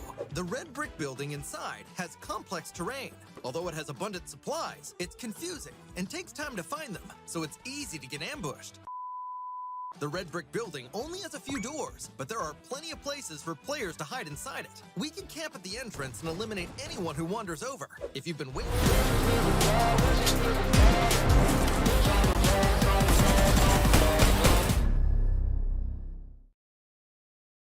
Hello and welcome back to the PUBG Mobile MEA Fall 2022 Championship. Our first match already done and dusted, and what an absolutely glorious showing it's been coming through from these teams. Of course, we know the players there from, well, for Kurdistan stepped up and picked up that first winner chicken dinner. But of course, speaking about a winner chicken dinners, we need to give a lot of love going out to Monster Energy as well, our official energy drink partner right here for the PUBG Mobile Pro Leagues. So big love going out towards them. And of course, we also have an extra bit of spice to come on through, and we call it our autumnal treasure, right? So an extra bit of excitement to be brought through on that front. Now, it's quite easy to get that. You can complete your daily missions to get some pine cones, get progress rewards when you accumulate the required amount of pine cones. Now, every draw guarantees a reward. Items already drawn will be removed from the prize pool and will not be repeated. Now, the UC costs increase with each draw, and the autumnal treasure vouchers can be used in this event at their specified UC values. Now, the event rewards are sent via mail, so remember to collect them and don't forget about them. No, they look absolutely amazing. Basically, I'm going to be aiming for that backpack because that backpack is adorable. Yeah, I mean, it's a little bit nutty, right? It's a slight bit nutty. So, you know, it's always exciting to see all the different skins and such that come on through. But as we know, right, speaking about skins, speaking about all these things, we also then need to take a bit of a look and see what the points are, right? First game done and dusted, absolutely insane performance coming through, quite a bit of aggression being shown out on that battlefield. But we need to see now how many points the different teams were able to secure coming through on towards Erangel. And as we saw, we had a few teams, or at least one team, locking in those double-digit eliminations. And, well, it's two, right? It is the players there from For Kurdistan locking in 11 eliminations alongside that winner-winner chicken dinner, putting them on a collective 26 points. And the other team with double digits, of course, is GEEKAY Esports, right? 10 eliminations to their name, culminating in 18 total points. Yeah, GK had a very interesting piling into that last zone. They really had to fight it out alongside Slime 4KT, making it into the crazy last portions of that Erangel. But of course, we know the winner chicken dinner has to be awarded to For Kurdistan, who had just such a crazy fight for the finish, literally having to fight tooth and nail between all of these teams just to get themselves into that final zone. But rounding up our first page, it was Team UMBRA there with the 4 points. As we move on to that second page, we can see some of the teams who may have made a trip to the bakery or may not have. As we take a look, there is a little bit of a split with eliminations at the very least. Yeah, that's what we want to have, right? Is you know, a very competitive start, but it's quite surprising to see Virtual Gaming Squad, Team Falcons, and Conqueror Iraq sitting where they are. But as we like to say, they made a quick pit stop at the bakery. Maybe they've had their full, and we won't see them swing by there again for the remainder of today. But as we know, there's still 5 more matches to go, and anything can change along the way. But a very healthy approach coming in nonetheless. And of course, speaking about healthy approaches, right? We've now had the luscious bread and butter performance coming through from our teams, right? Now we got to see what they do when we put them on a little bit more of a vaster map, right? Something with a little bit more space, right? Much less water and also far less greenery. So I think it's going to be exciting to see what the teams will bring forward as we now get ready to move in towards Miramar. And again, what I like about Miramar is it allows for a lot more of those ranged altercations and engagements to come through from the teams. But also from what we've seen, right? The teams just possess this capability to speed up Miramar, a map that you would think would take a little while longer before it really starts to come up with some action. Yeah, no, the teams have been so good with their rotations on towards Miramar, really capitalizing on those earlier engagements. But now, as we know, the obstacles have changed, the competitors have changed, and now there might be a few different strategies that need to come on through as the teams take on their first maps or iterations of their first maps through today. The first Erangel already done. Now the first Miramar, we might see a bit more of a strategic approach from these teams as they're trying to feel out the competition and get an idea of who they're up against. Well, I think there's going to be a little bit less feeling and a little bit more doing, right? As the teams are going to be getting out and, you know, just trying to see who can lock in the most points. And, I mean, so far it's been quite interesting. Just looking back on what we had on that very first Erangel, right? We know we've got some super aggressive teams coming through from either side. But having them actually meet each other out on that battlefield resulted in some beautifully insane PUBG action. And of course, Miramar is going to be no stranger to that. So be sure to tell us, you know, in social media. You can also tell us in the chat. Who do you think is going to be the team to take the winner chicken dinner moving into our very first Miramar in the MEA full season? Of course, as we know, is going to be pretty crazy. But let's go find out exactly what they have in store for us. As we head on through, we can see the flight path is going to be coming in on the western side, the lovely Monte Nuevo. And of course, El Pozo just off to the edge there. But again, it looks like we are having a little bit more of a southern flight path this time around. Yeah, so all the way from the north into the southern portion of Miramar this time around, moving on in from Monte Nuevo all the way towards Puerto Pareso. So an opportunity for some of the teams potentially who do favor that southern portion of Miramar, like we know Titans and like do, they have an opportunity to get themselves situated much sooner rather than later, whereas the rest, well, it's going to be up to them to make use of potentially whatever secondary rotations they're going to need to get themselves set up as soon as possible.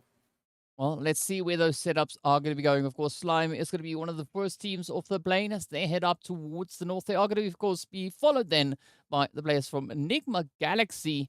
And we've got Twisted Minds. We've got the players there from For Kurdistan. We've got Virtual Gaming. We've got Titan, Twisted Minds, everybody just trying to get themselves spread out and situated. But I'm loving the addition of the slightly southern flight path, right? It does limit the options for the teams to move far towards that northern side. If they want to do that, they're going to have to commit to grabbing a vehicle and getting themselves much better situated if they're not satisfied. But I think we are going to be in for quite a bit of a surprise, as the zone now will be forcing that, moving them even further up north. What's interesting for me is once again here we're having some of that earlier action there towards Chumasera. As we can see, 1 million now actually losing out on a player there thanks to Virtual Gaming, who's picked up an earlier elimination. It looks like these teams still have an opportunity to continue that engagement. Well, I mean, these early opportunities are really quite beneficial, as we see the teams now just kind of snowballing it, right? Just jumping at the opportunities, just picking up head after head. But now it's going to be OOREDOO Thunder and the players here from Seoul Esports looking to get this lovely southern edge of Los Leones under lockdown. But, I mean, as we can see, Hamco is somewhat isolated. We are going to be waiting to see if the reinforcements, if the cavalry will arrive in time to bring in that assistance. I mean, Seoul, they've got a decent positioning here, but it's going to be still a little bit of a challenge here for Weiss now to try and secure that elimination. Yeah, looking at this, what can they do in this situation? Hamco with a shotty in hand is... at least does have a little bit of firepower to work with, but when you're in a 1v2 scenario, I don't know how much that shotty is going to be able to do. So going to have to take this one slow and methodical to see how they could get themselves out of the situation, or potentially how they could pick up those 1v1 scenarios, because if they can isolate those 1v1s, then they might have an opportunity here to get out of the situation and pick up some much needed eliminations. I mean, it's going to be absolutely essential for them, right? You want to try and keep, you know, the longevity as real as you can manage it. But, I mean, Weiss is going to be sending through that very first nade. Hamco now having to reposition. But fortunately for Hamco, right, they've got a shotty, as we know. Shotty, absolutely devastating.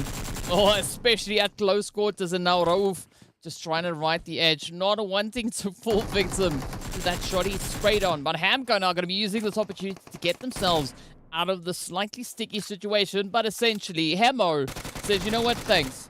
It was a nice try, but, you know, I'll stop you right there. Yeah, just holding the flanking line. So Seoul Esports, they had that plan up and cooked up and ready to execute it.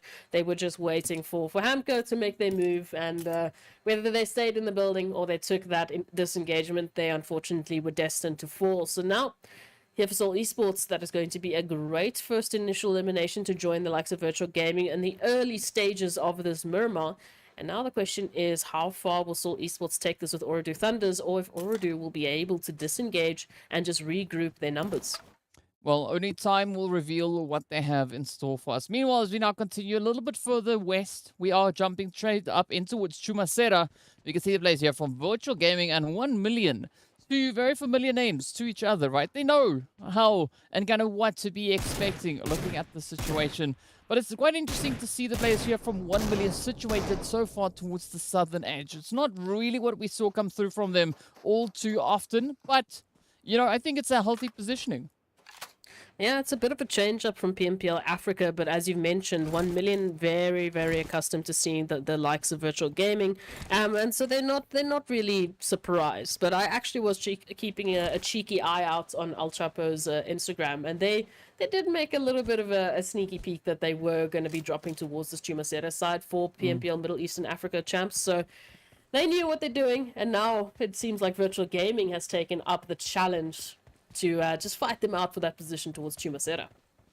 Well, let's see who's going to be rising to the occasion here, as we now quickly take a swift jump over in towards the lovely San Martin. We've got the players here from the R8 Esports team now just looking to get themselves situated and positioned. But it does seem like they are relatively uncontested, right? We don't see anybody really in the vicinity for the time being. Falcons are a little bit slightly more towards the centered zone, held up in towards Hacienda del Patron. So I don't think they're going to be any immediate threat, at least not for now, for the R8 Esports team. We could potentially see the players there from Kurdistan, starting with a bit of a approach coming through from that western side.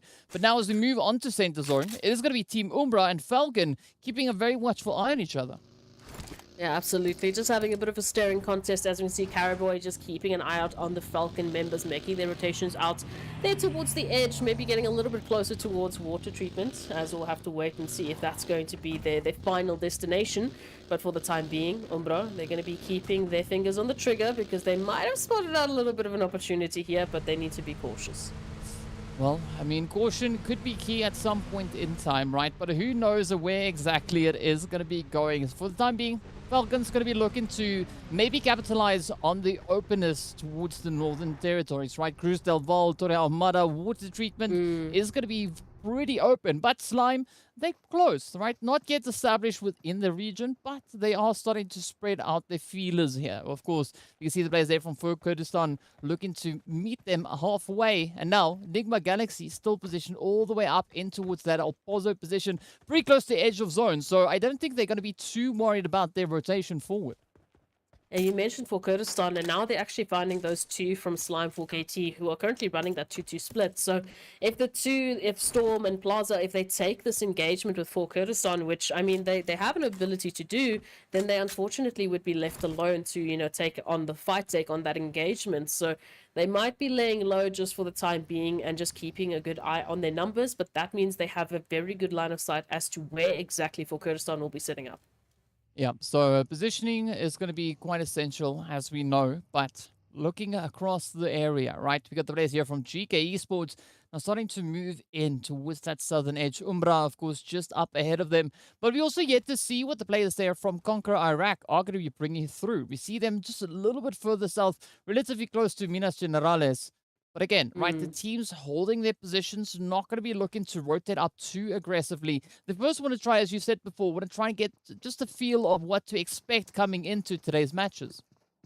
Yeah, like we said today, it's open mind day. Getting an idea of, you know, what your opposition is looking like, how far you can actually push that envelope, you know, what you can get away with, what you can't get away with, because every single team here has a different playstyle and they have those different abilities that make them so unique and so terrifying as an opponent, and they need to see what strengths they can actually capitalize on within the group like this for the MEA champs. So as we take a look at that now, of course, a little bit of spotting out has been done towards R8 Esports and their current position here by for Kurdistan. We can see Legend just sending out a little bit of a warning shot from that M4, just saying hello. You know, we know where you are. Maybe they heard it, maybe they didn't. But for now, they will just keep that information in check. Yeah, you got to do your due diligence, right? As we look to see the zone being absolutely saturated with teams all over the place.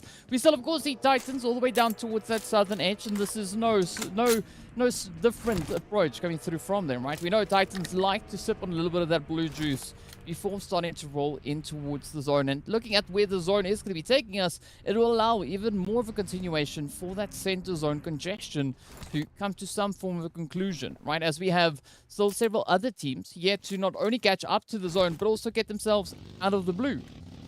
Oh, absolutely. Moving on into this one, we can see an absolutely massive cluster of teams in that next phase of the zone, being absolutely zone-blessed. Only a handful of stragglers towards the outskirts that need to now make those rotations into the zone, but because of that massive center migration, there's a lot of space on that outskirts that these teams can actually take a hold of. I mean, still Bocado out in the open, completely up for the grabs here, but as we can see, NIGMA Galaxy here towards R8 Esports, they are looking for a little bit of that opportunity here. And it's going to be quite an important position now as we quickly jump over towards the players here from Falcons. So you can see them still trying to play towards this northern territory. There's going to be players here from Kurdistan up on the front line on the receiving end as we have that first knock coming in towards Dawi. But now, right, Golden, the rest of the team, going to be looking to get themselves a little bit more distant from that position. They don't want to be the first team to fall, as we still have all 16 teams in, still sitting with 60 players up, and we've lost a few players along the way, right? 4. So one coming from 1 million, one coming through from OOREDOO Thunders, and then, of course, as we already saw, the 2 players now there from for Kurdistan. But again, nothing has been decided just yet. Now, R8 also finding themselves in a bit of an altercation, as we can see that knock now coming through on their front as well. But again, the congestion will continue.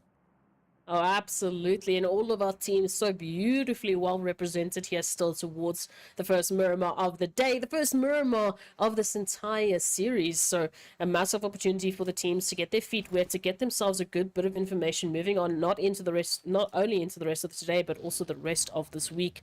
Seoul Esports now moving on in from that southeastern portion once again. They're holding that outskirt position. They're holding that containment of the zone just to see what stragglers they might be able to find. Maybe looking to pick up an earlier elimination or two, but that will have to depend on the rotations of the rest of the teams. We can see 1 million Virtual Gaming and Titans, the only three teams that still need to get themselves situated within this next phase. Yeah, but I think the position being held there by Seoul Esports could be quite the nice play to make, especially looking at the congestion they have up ahead, right? Yeah. I mean, there's so much focus being put in towards center zone. It's going to be super sweaty, and you got to be so careful with which altercation you take, because if you expose yourself a slight bit too long, you're going to be opening up an opportunity for yet another team to come in swinging, but especially looking towards the positional angles we have here. I mean, NIGMA looking pretty great. We got FALCONS looking pretty great. UMBRA, as well as the players then coming through there from OOREDOO Thunder. So many formidable positions being held, but it's all going to come down to what the teams do next as the blue zone is closing in. And of course, Titan Gaming still making that long and tedious trek all the way back in towards the zone. And you can see it's been a very long and treacherous road just based on the HP bars there of Puncher and AXA as they're trying to reset themselves just alongside Virtual Gaming here.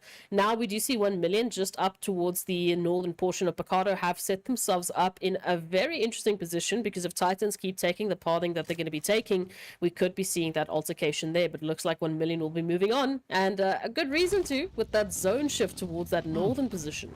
Yeah, this is going to be a blessing, especially looking at NIGMA Galaxy and the players there from Slime 4KT here, right? Already really well established on those elevations. Also, Twisted Minds. I'm loving that position that we can see they're coming through from Hidan and the rest of the team. Anas, I'm not quite sure what's happening there, right? Maybe a little bit of information gathering happening right there on the front line. But Anas needs to be really quick if they are looking to get themselves out of that sticky situation. Now, UMBRA going to be moving in from this eastern edge. So you can see we've got FALCONS positioned just towards the north. And they could find somewhat of a clear rotational passage towards that center zone once again. There is an opportunity there as all of the teams are trying to shift, trying to get themselves situated. As we can see, a massive cluster of teams from that southern portion as well, just due to that zone shift. Now, UMBRA, just narrowly making it into the warehouse, trying to get themselves set up. But of course, R8 applying some crazy pressure into that rotation. Oh, and I think this is going to be an absolutely insane altercation. I'm loving the positions being held here by UMBRA, keeping, a good amount of hard cover for them to try and utilize it. I think this does allow quite a bit of a positional play to happen here. But looking at R8, though, I mean, also I'm loving the side elevation they have. And this could be that extra little bit of spice that they need to find the angles on the team surrounding them. And as we can see, there are several to choose from. It's all going to come down to who's that first team to move into the line of sight. As you can see, Virtual Gaming already taking apart a little bit of 1 million action as they move on into that zone. Coming through from that southern portion, they still have the likes of Conquerors. They still have a few more potential damages that can happen here as Virtual Gaming are going to find that confirmation on towards Venom. Now 1 million left with 2 players alive. Have to look at how they can disengage from this position. Well, it is going to be a challenge, right? As you can see, 1 million, they've got the zone behind them. Blue zone is going to be moving forward. And already being so many phases deep, it is going to be applying quite a bit of pressure. But Lazy Boy going to try and play the more calculated position, right? Looking for a bit of an opportunity. But Virtual Gaming also no strangers to this. As we can see, one shot still having some distance to try and cover, but it's all going to come down to that great opportunity. And there we have it. It's going to be Lazy Boy to be found out. Now Marshall trying to close up a little bit of that gap, but Gaddafi and the rest of the squad here from Virtual going to be looking to just get this building temporarily under lockdown. Oh, but the recovery needs to be here for Marshall now. As the sole remaining member of 1 million Esports, they carry the banner here for 1 million. They are looking to carry that name into even further and greater heights, potentially getting some placements, but we'll have to wait and see. As we were talking about Conquerors earlier on, it is now, well, the Conquerors up against not only FALCONS, but POWR Esports as well, as they find themselves sandwiched here towards that northeastern side. Yeah, but POWR is still looking for a position, right? They still have a few stragglers out in that blue zone, so you can see the zone now taking a shift a little bit down towards that southern edge. Still keeping a lot of pressure into that water treatment area. But for Kurdistan, yeah, I'm not quite sure what's going to happen with that position. As we know, they are within the hard cover in the water treatment area itself. But so many teams are going to be moving on towards those elevated positions surrounding them. So if I was for Kurdistan at this point, maybe look to get yourself a little bit closer to the edge, not get caught out in these buildings. But who knows? Maybe they know something that we don't. In the meantime, there's going to be congestion now coming through. A little bit of that altercation action down between Enigma Galaxy and Twisted Minds as Ragnarok comes strafing around the corner, finding a beautiful knock. Oh, moving on in from that southwestern portion, it is going to be Enigma Galaxy fighting it out here for control of this position up against Twisted Minds. But they need to be careful. The nades are going to be going through and no connections just yet. Well, meanwhile, Twisted Minds looking just for a little bit of time to get that recovery on towards a NAS and move on forward. Ooh, but Lord could have a beautiful nade. Oh, it comes in, it finds the head, and down goes Dammy. Beautiful placement coming through. But now, it's up to Fidan to see if they can bring in that continuation, right? Are they going to be able to get their teammate back? Up comes Lord now, trying to capitalize on the opportunity. Gonna have to find... Oh, good angle, but instead, they wait too long to send that nade and instead knocks themselves right on down. And this is now the opportunity for Twisted Mind to come back with a vengeance. Oh, absolutely. 2 members here down for Enigma Galaxy. And looking for the confirmation over towards Lord could mean they not only find themselves that elimination, but maybe even more time. An opportunity now to take it back towards Enigma Galaxy, potentially even take them out completely towards the side. And they definitely need to do so soon as Seoul Esports moves on in. And Virtual Gaming gets confirmed back into the lobby as our first team of the day.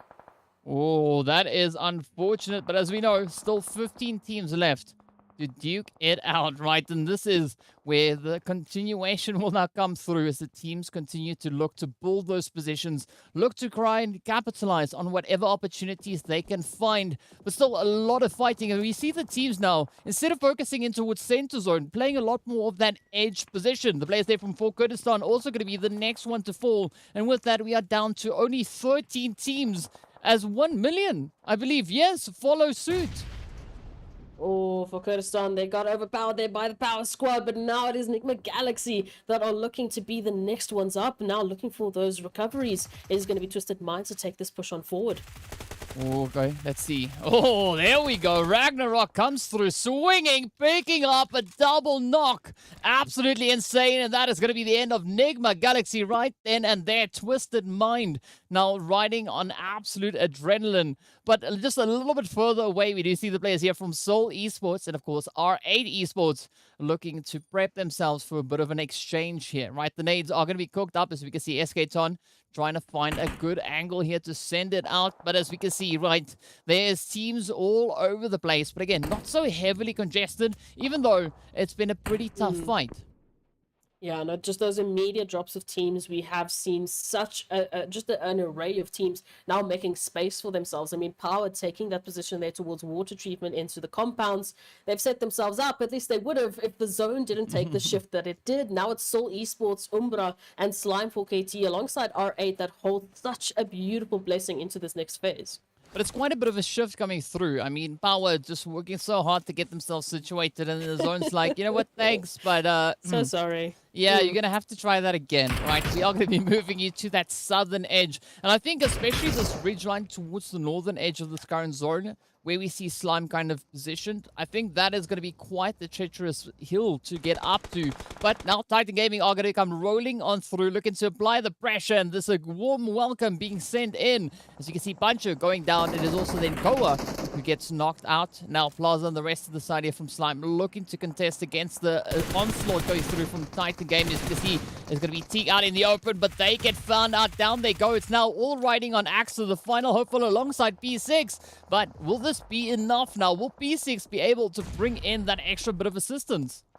Oh, Pronto and Plaza now trying to hold the line here for Slime 4KT as P6 moves on in for the confirmations, and they need to do so. They can't give Slime 4KT any opportunity to recover into the situation, but now Storm and Pronto, they need to make something happen here, while Plaza just keeps a bit of an eye out on the flanking positions.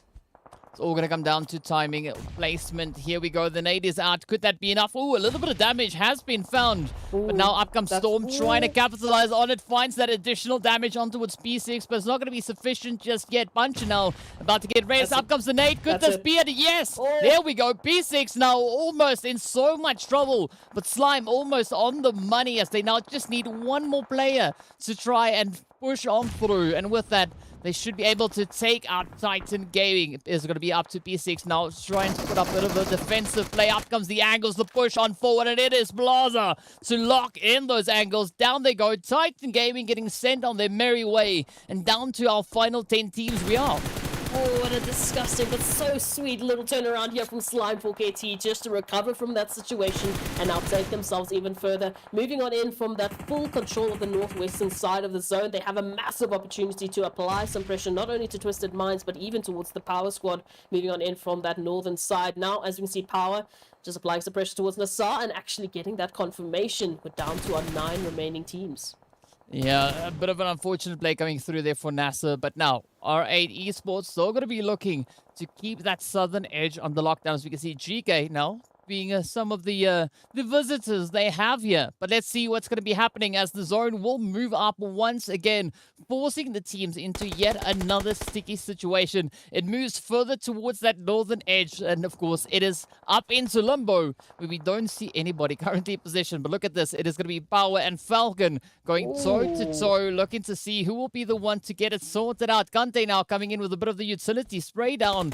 Looks for the opportunity. Never alone. Also now on their knees. Oh, it is so close, but Powerful is going to be holding onto that rock, waiting for the opportune moment to strike now, sending out an absolute barrage of utility, but up comes POWR pushing on forward. Yusuf Never Alone trying to send the info, but it's not enough as POWR just comes through, flexing their way on in, but now also taking aim at the players there from OOREDOO Thunder. Well, the last remaining member here from OOREDOO Thunder, it is Smoker that is looking just to try and hide their presence as they move on 3. And GK, what a cheeky angle here, just moving on in right up ahead of POWR, in between not only UMBRA and OOREDOO Thunders, but now they're going to take on GK here, and POWR, they are just running away with the eliminations. Yeah, Al-Hajj playing an absolutely insane position, but now it is going to be Kante to be found out. Smoker looking to bounce back. Yes, only one player left for the OOREDOO Thunders, but up they come pushing on forward. Al-Hajj on the opposite end, cooking up an 8, looking to see if they can find that last little bit of effort. Oh, finds a bit of damage onto Smoker, but Smoker now trying to find a good hiding position as the angles are being utilized against them. You can see the players there from R8, Soul, Twisted Mind, and UMBRA position just up ahead. Now, R8 pushing forward, looking to get themselves established on towards the southern edge, but already they've been found out as they come in, and Soul Esports comes through swinging. Oh, Twisted Minds there with a helping hand over towards R8 Esports. As you can see, just the remaining members just trying to hold on to their line of sights, moving on in from that southern portion, but they still have to deal with Soul Esports. They still have to deal with Slime 4KT as well. Oh, and that is going to be the end of the road for the OOREDOO Thunders. But look at this now. Weiss finds a great angle right there on towards Twisted Minds. It is going to be Dami and Ragnarok to get taken right on down. Prestige now getting caught out in the smoke as his hitmarkers are finding their way on through, taking so much damage. And down there goes Morteza, who lines up the hits. Now, this is going to be the opportunity for the players here from Team UMBRA to come rushing on forward. As we can see, they've got that position over towards the eastern side. They've got players from Team POWR in front of them. But Twisted Minds and Slime 4KT still in contention for control of that western side. Now, Hemo is going to be found out. And this is quite a disruption being brought through here by Team UMBRA. And a massive opportunity as well. I mean, Team UMBRA, they hold the highest number of players into this final zone. They just have to deal with POWR, and they might even be dealing with Slime 4KT at the same time. But now it's down to find any from Twisted Minds to hold the line and hopefully take themselves even further up. Oh, there's going to be a lot of work now for Slime 4KT. As we know, they are so close to that zone, but still so exposed at the same time. POWR just capitalizing on the slight little bit of ridge that they've got to utilize. But it's not going to be the easiest approach, right? UMBRA are going to be keeping their eyes and ears open, looking for any of those pixels or sounds that seem out of place. But Al-Hajj has a few other intentions. They are going to be cooking up a few grenades, looking to send them on over. Slime also just trying to inch their way back into security, but I'm loving this position being played by POWR. Oh, they're just not stopping anytime soon. But of course, UMBRA is going to be quite a bit of a threat moving on in from that eastern portion. But the nades are so incredibly close to just confirming UMBRA back into the lobby. But now it is POWR and UMBRA that has the shortest line of sight into that next zone, with Slime4KT trying to keep both Seoul Esports and Twisted Minds from moving further from their positions. Yeah, who knows? We'll find out pretty soon, though, as there's not a lot of time left on that ticker, and the teams now continue to try and apply the necessary pressure. But I'm loving this kind of 2-2 split coming through, right? 2 teams towards this western side, 2 teams over towards that eastern side. But now, Fidan in a very sticky situation, trying to bring in a bit of a hill strat, but that blue zone is not going to be kind whatsoever. So I do think that Twisted Minds' position could be numbered as we now look to see what is going to be happening in towards that zone itself. Still several positions to be held here. Team UMBRA now trying to get it under lockdown, and that is going to be the hits as Twisted Mind rather gets taken on down. Now, up to POWR, looking to push in from the north. They've got the players here from UMBRA in their sights, but BRZ stops one of the players right there in their tracks. Look at Slime going to work as Weiss gets sent away. And down to the final 3 teams we go. It is going to be Slime4KT, POWR, as well as UMBRA.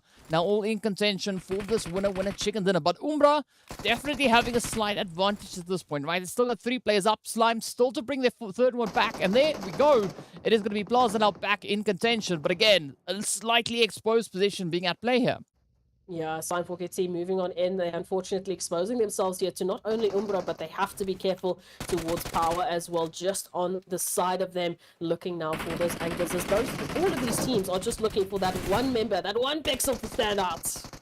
Oh, and this is an absolute slaughter. Just look at the plays coming through here. Now, Slime and UMBRA. Oh, looking to see who will be the team to pick up that winner chicken. There we go. The shots coming through. Absolutely insane. Now, could Slime close this one out? Yes, they do. They step up. They lock in that winner chicken dinner. What an absolutely insane performance. I'm pretty sure all the Slime4KT supporters are going absolutely crazy at this point. Oh, absolutely. Slime4KT coming through and against the odds, actually finding a winner chicken dinner there in that final moment. As we said, they had such a rough position moving on down from that ridgeline, exposing themselves not only to POWR, but also to Team UMBRA, but yet they made it work in their favor. With that final charge right at the end, they secured themselves that winner chicken dinner. Gotta say, you know, we just gotta love all the action coming through. But of course, you know, we need to process a few things. So we are gonna be taking a very quick break. So be sure to stay tuned. And we'll be right back with all the action once again.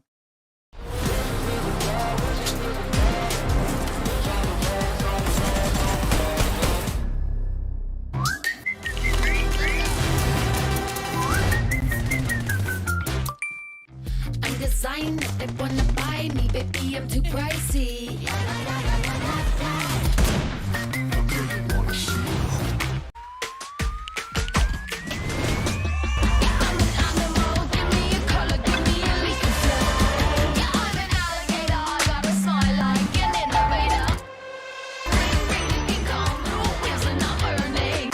Why are there 3 openings in the hospital walls? What happened here? The 3 openings are located in the hospital's 1st floor, 3rd floor, and the roof. So what's the purpose of these 3 openings, you ask? Well, if you like landing on the roof, and you can't find a weapon before meeting an enemy, then you might end up jumping off and hurting yourself. But with this opening, you can now explore the inside of the hospital quickly to find a weapon and make the first move. And bad luck will now be a thing of the past. Since the opening on the 3rd floor is located at a strategic point, not only will it prevent others from camping there, you can also use it to move to the platform on the 2nd floor quickly. How convenient is that? Speaking of the opening on the 1st floor, it's even better. Not only can you enter the hospital from the side, it's also perfect for sneaking up on the enemy and ambushing them. In actual battle, you can also use these 3 openings to adjust your position and develop new tactics. So what are you waiting for? Come and try it out for yourself now. Have you visited Mylta POWR since the update? This area might be remote, but there are a ton of supplies to be found here. Looting the area after landing will more or less give you a steady start to the match. Even if you run into enemies, there's no need to panic. You should try to land at the 4 warehouses near the entrance if you can. Supplies are in plain sight here, so land and start grabbing weapons for a greater sense of security. After looting everything in the warehouses, take whatever you can from the nearby buildings too. The red brick building inside has complex terrain. Although it has abundant supplies, it's confusing and takes time to find them, so it's easy to get ambushed. The red brick building only has a few doors, but there are plenty of places for players to hide inside it. We can camp at the entrance and eliminate anyone who wanders over. If you've been waiting for a while, you can just aim for the rooftop.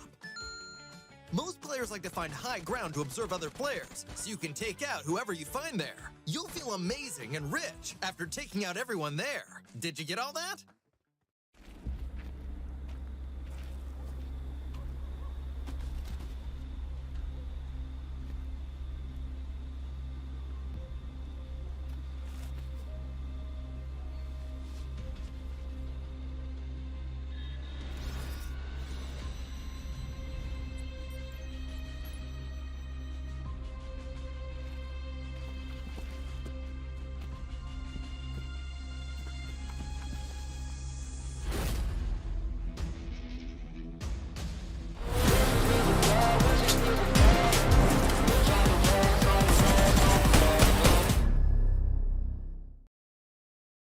Hello and welcome back, everyone, to the PUBG Mobile MEA Fall 2022 Championship. Of course, we've already seen 2 pretty insane matches, right? Match number 1, we had the Arabia teams dominating. Match number 2, we had the Africa teams dominating. So, you know, so far, it's a 1-for-1 on either side. So some pretty exciting action coming through from these teams. But of course, speaking about excitement, we also have to give a lot of love out to Monster Energy, our official energy drink partner right here for the PUBG Mobile Pro Leagues. And of course, aside from the big shout out going out to Monster Energy, we also have a little bit of extra something for the viewers, right, in the form of our autumnal treasure.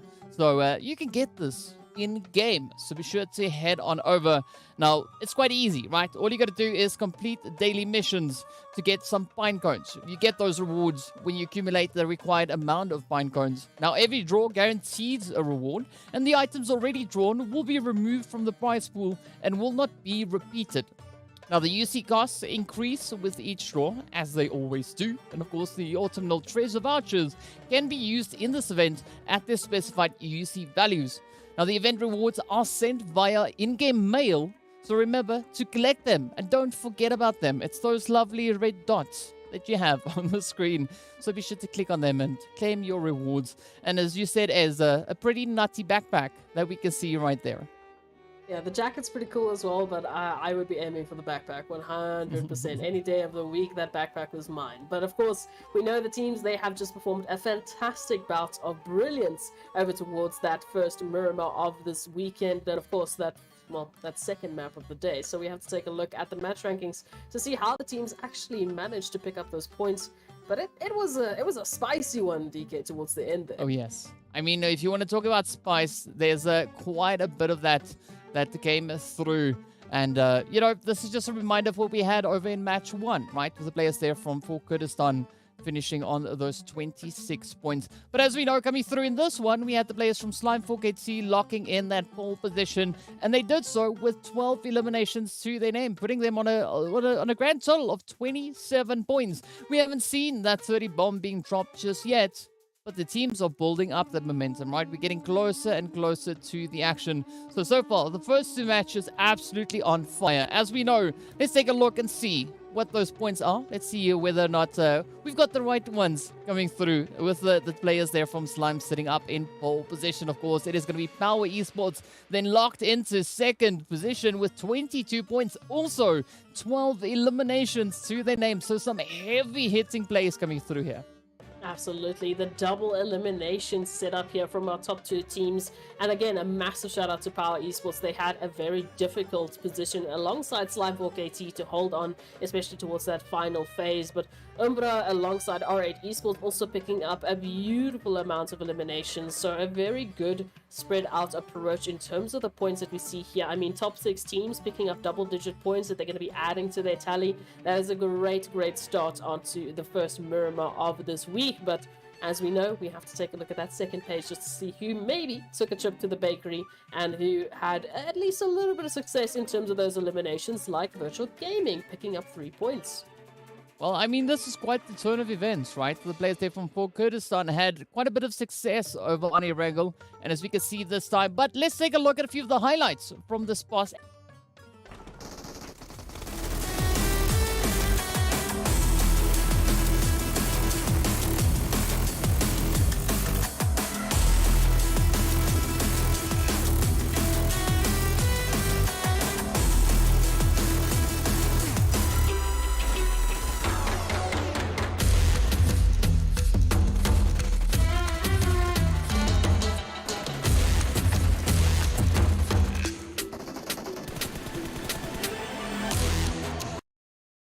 Well, as we can see, right, it was sweaty all the way to the bank, with there's not being much opportunity for anybody to, you know, get a little bit of that grace coming their direction. And I mean, this is what we love to see. Teams keeping it so competitive, so contentious all the way through. And I mean, we've only passed through the first 2 games. We still have 4 more to go for today. Now, as we know, next up, we are going to be heading over in towards Erangel to see what the teams are going to be bringing out onto the battlefield. Maybe we could see a little bit of reparation coming through as the teams look to patch up what might have gone wrong in their very first visit onto Erangel. But again, it is also kind of a fight, right? Between, it's a competition, right? Between the Africa and the Arabia region to see which region will be the region to dominate, at least on this very first day. So far, as I said before, it is 1-1 apiece.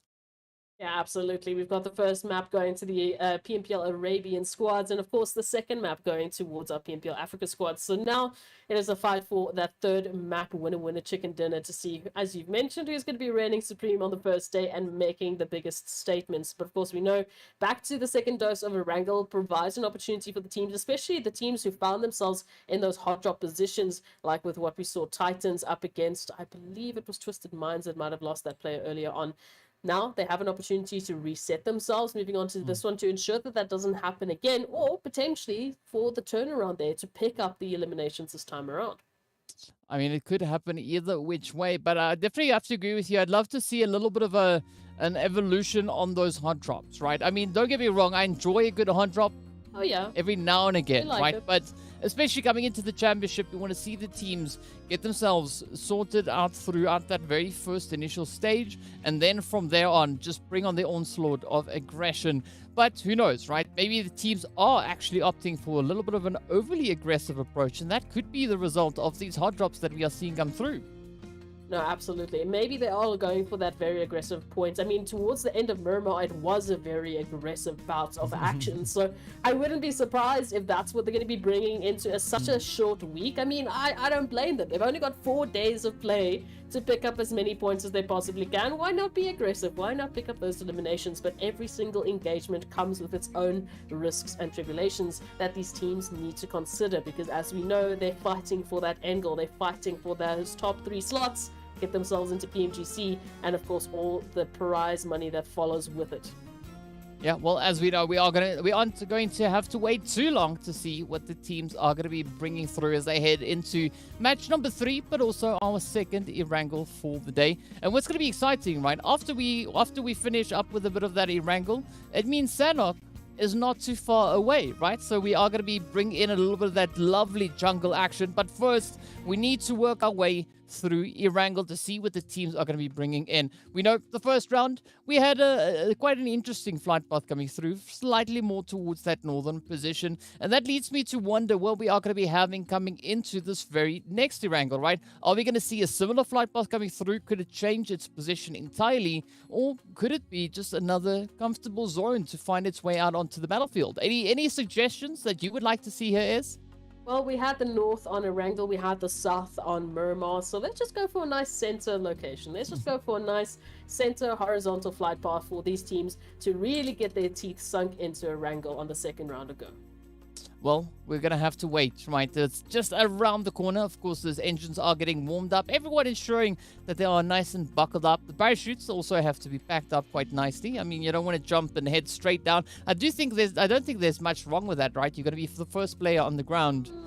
But fortunately, that kind of physics doesn't really work here. So you know, you could just go whichever way you like. But of course, we'd love to hear what the viewers are thinking, so be sure to let us know your thoughts. Who do you think is going to be picking up the winner chicken dinner in match number 3? Do you think it is going to be the players there from Full Kurdistan to lock it in once again? Or could it be Slime 4KT yet again to sneak away a cheeky chicken? Well, tell us what your predictions are while we wait to see what that fly zone is going to be bringing. And of course, here we go, jumping straight into the action. And the answer to the flight path is, it looks quite centered up, as we can see, of course, got the ever-lovely Lipovka right below the plane. I don't think that's too bad. We at least started from that center point of Erangel, so fairly center, but we are heading a little bit closer towards that southern portion. A little bit of a slant there, as you can see, towards Curry, just going right through Pachinki. So an opportunity here for the likes of a few teams to set themselves up quite beautifully. We know we had a little bit of that hot drop action earlier on with at least 2 teams taking those eliminations, but now we're looking to see if that's going to change up, if the teams have already adapted to those obstacles from the first round.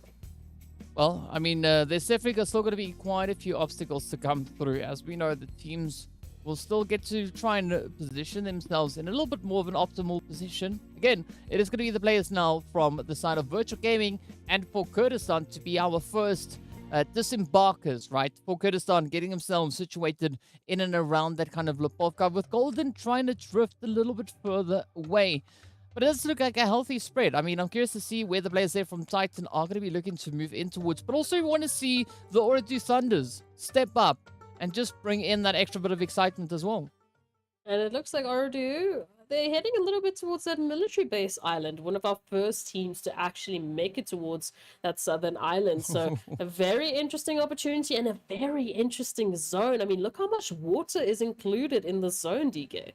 I mean, this is going to be quite the tough zone. I mean, just looking at the caliber of the teams that we have participating here and the limited playable area, I think this is going to be a pretty crazy performance. But again, I don't think that we are going to be seeing a majority of those altercations coming through in the early game.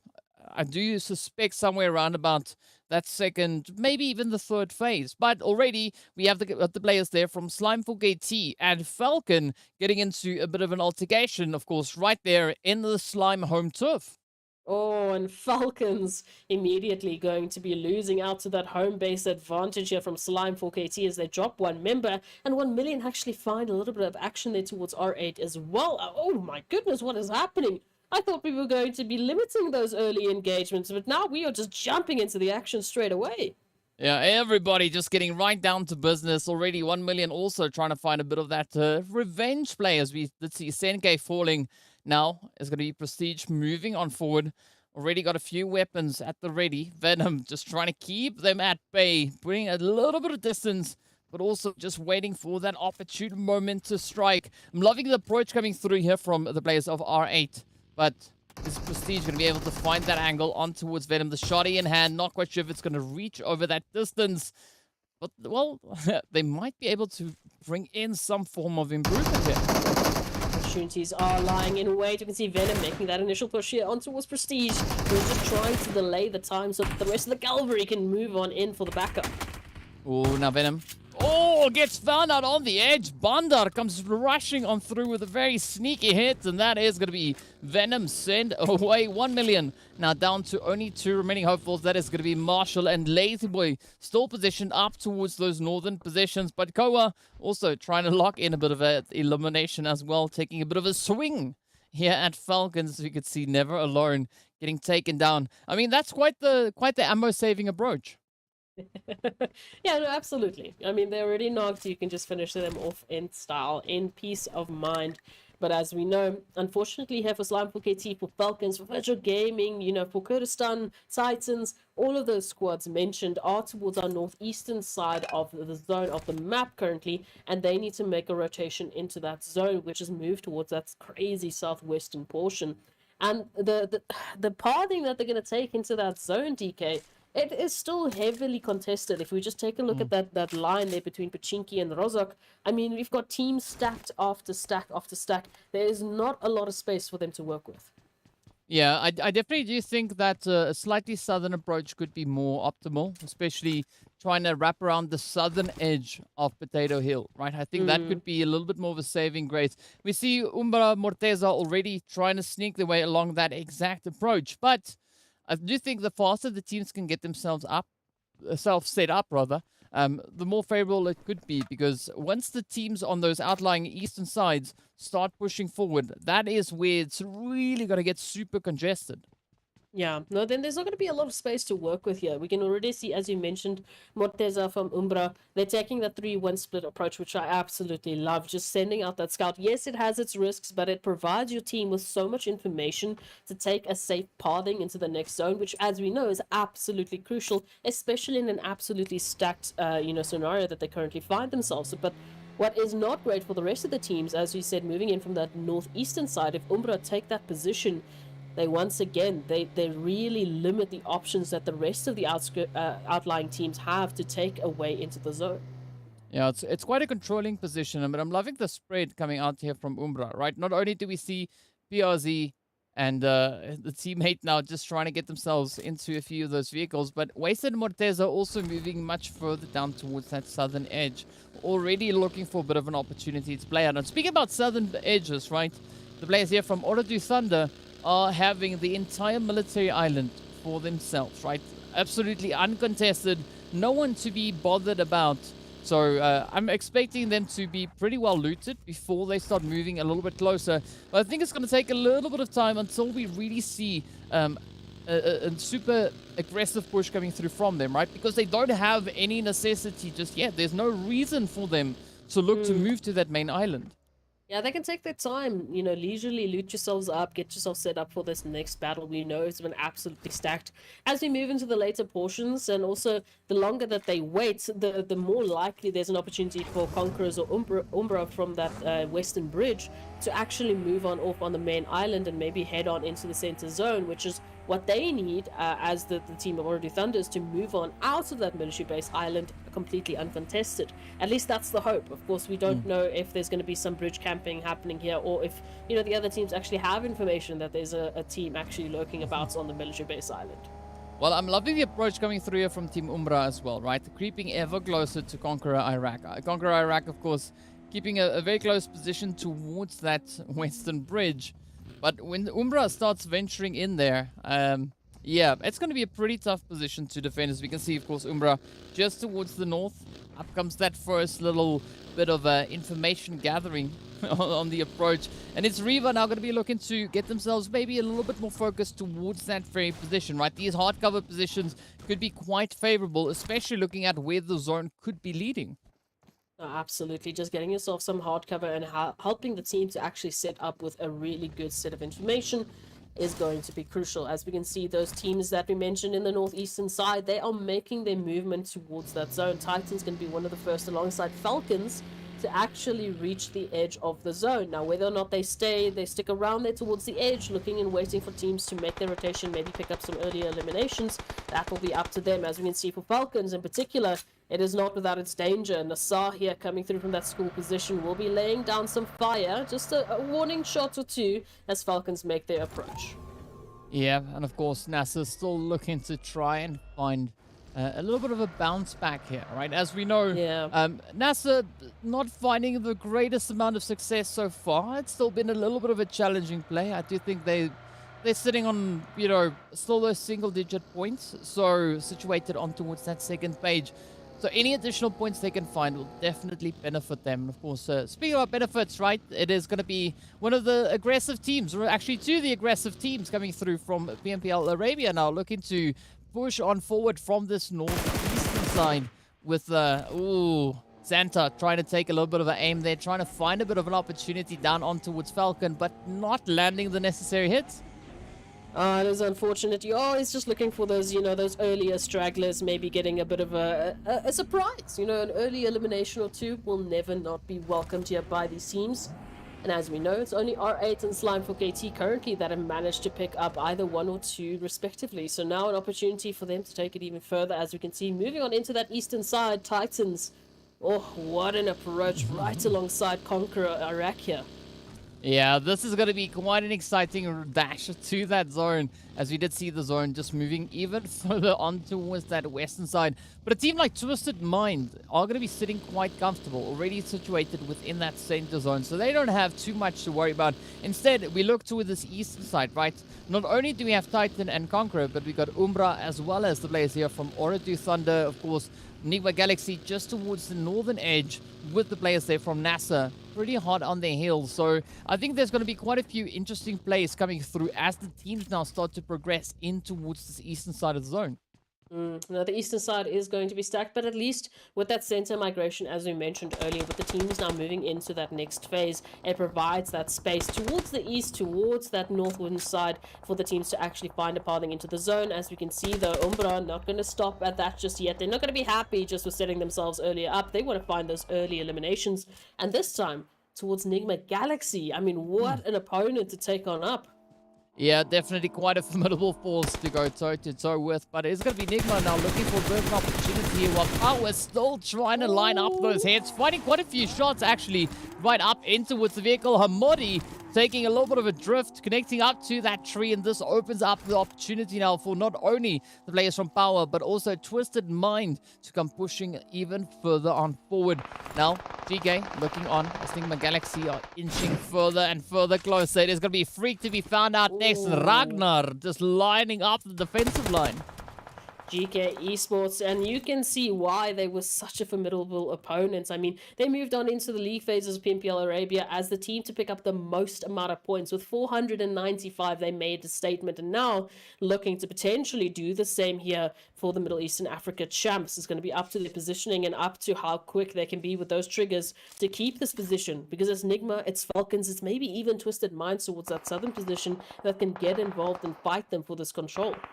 Yeah, and the congestion just continues to build in towards the central band, right? As we just saw it on the edge of the screen. But GEEKAY now still trying to get the swamp under lockdown. We got the players from Falcons position north, but it does seem like Falcons are investing more of their effort to holding on to the northern edge, right? Right behind them, we've got the players there from R8 Esports as well as Virtual Gaming. But the blue zone is on the approach as well. And I do think that is going to be quite the deciding factor, especially for the positions coming through into this next play. Yeah, it's going to absolutely be such an incredibly difficult challenge to take on up, but at least for Falcons, they have that hard cover, they have a little bit of that high-rise opportunity just to peer on down to the rest of the teams in the vicinity, maybe getting some information or some earlier eliminations. Meanwhile, here towards the east, DK, we've got Titans and Slime 4KT taking a very similar pathing into the zone, and now they need to try and split on up and try and find a separate approach, because we don't want to have a little bit of that crazy, you know, driving action we saw previously on Erangel.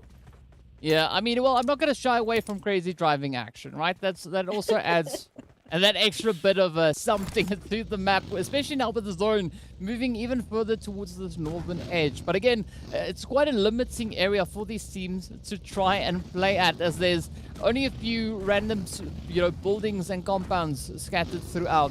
And it's all going to come down to first come, first serve, right? Whoever's able to move in and secure themselves a decent position could actually be in a position where they could capitalize and just go to town on whoever moves around them. Absolutely. Moving on in now, we can see Conquerors moving on in from that southern portion just behind UMBRA. They're going to be taking some information, of course, because right alongside them, as you can see, it's Twisted Minds holding a very interesting approach here for any of the teams moving into the south. But now, UMBRA trying to lay down the law here towards 1 million Esports, who are holding control of that coastal line position. Ooh, but again, so much aggression being shown here by UMBRA. And again, as we know, right, make enough noise and you are going to be attracting so many other players to your position. As we can see, Conqueror Iraq also now moving in from that southern edge, opting a little bit more towards that western approach. But again, looking on the edge of zone, right, this is where we then find the players from Seoul Esports as well as Titan and the OOREDOO Thunder. So there's going to be quite a bit of contention on towards that southern edge, aside from all the aggression we're about to see in towards the more central positioning. Yeah, this position here of Conqueror, I mean, it's an interesting position. It's not without its risks, obviously, because it does allow you to really not have to focus right behind you in terms of the team coming through from that position, but it does open you up quite widely towards that southern and northern side of the teams, especially as we can see, obviously, Team UMBRA just spotting them out. And now Titans moving on in from that south might have a clear line of sight on towards Conquerors here and could be their downfall. But as we turn our attention here for Kazakhstan and, of course, Seoul Esports, now a fighting position here for the sole control of the southern portion. Well, I mean, southern control could be quite essential, right? As we know, it's a very limiting terrain for these teams to fight in. And now Seoul still trying to create a bit of an opening, not yet securing themselves a decent position coming in towards the zone. But I'm loving the angles being held here by for Kurdistan, right? I mean, look at Legend. It could be such a beautiful position. But it's all going to come down to how Seoul looks to move on forward. I'm loving that slight adjustment towards the western side, but that's going to be opening them up to the players there from Titan Gaming. So whichever way they go, it's going to be quite the hustle to get themselves secured within this next phase. Oh, absolutely. They're going to have to make a dash into that zone. You still have all 16 of our teams up and at them, which means space is not going to be an option at this point in time, because for Kazakhstan already taking so many hits from Seoul, from OOREDOO Thunders, maybe even from Titans, who are making the rotation into the zone as they're just trying to stay alive. But again, DK, at least now we're starting to cut that water out of the picture. Yeah, I'm loving that, right? I mean, for the longest time, we had that potential play in towards that waterway. But now it is going to be a continuous fight coming through. As we can hear the shots going off in the background. We see those red dots popping up all over the place. But still, we are sitting with 16 teams. We are 16 minutes into this game. And we've not yet seen one particular team being sent away. I mean, the lowest the numbers go are 2. We got Seoul, NIGMA, as well as 1 million sitting on 2 players apiece, with another knock now heading in the direction there of NIGMA, and that is going to be them now reduced to 1. But the OOREDOO Thunders also feeling the pressure as 2 of their players have been knocked out, and Twisted Minds now going to be looking to just wipe the floor here. Absolutely. As they take this move on further out, they really are applying the pressure here to OOREDOO Thunders, who unfortunately will have to leave their members behind, as we see that knock is there. But Hassan will have to focus on just longevity of the OOREDOO Thunders name and focus on placing higher and higher on the scoreboard, because now it is all down to them. Seoul Esports actually being our first team to be confirmed on out back into the lobby, as Hassan might have been the next. That was too close for comfort. Oh, I mean, like, I don't think this is going to stop anytime soon. But, I mean, looking at GEEKAY, they have a little bit of a comfortable position, even though they position smack dab center, right? All the other teams are pretty much focused towards the edge of zone. So, in one of those weird sort of events, GEEKAY, smack dab center zone, don't have too much to worry about, at least not for the time being. But of course, now the players there from POWR are going to be feeling a little bit of that pressure, as we can see Slime finding those angles. Now, it's all going to come down to that positioning working out, right? NASR now going to be lighting it up, as we can see. It is going to be Ali now trying to find that angle, but Bronto is going to be falling. Oh, that is not what you were expecting. But of course, NASR, they're holding on to a very good opportunity here. While, of course, Slime for KT looking to recover their numbers. But how much space is NASR actually going to give them? All those nades are just inching closer and closer. And it's not going to stop just yet. NIGMA Galaxy is going to be the team sent out in 15th position. And that, of course, then means that we still have 13 to go. OOREDOO Thunders also going to be running into a bit of a wall there. But now, as the teams continue to push further and further forward, right? The space is also going to start running out, and that would just add even more pressure to them. As you can see, Al-Hajj here now coming under fire. Up comes Plaza with a little bit of a closure play there. Picks up Kante, and now it is POWR down to only 1 remaining hopeful. Oh, down to Al-Hajj trying to hold the line. And they thought they were sneaky. They thought they were one with a bush, but unfortunately it looks like they will be spotted on out. The elbows are sticking out, and now we can see just that return, of course, that replay there of Titans picking up Seoul Esports earlier on in this map. It was absolute chaos, but of course it's not going to stop anytime soon. Look at Al-Hajj's HP. What? Oh. Titans? Hello? Oh.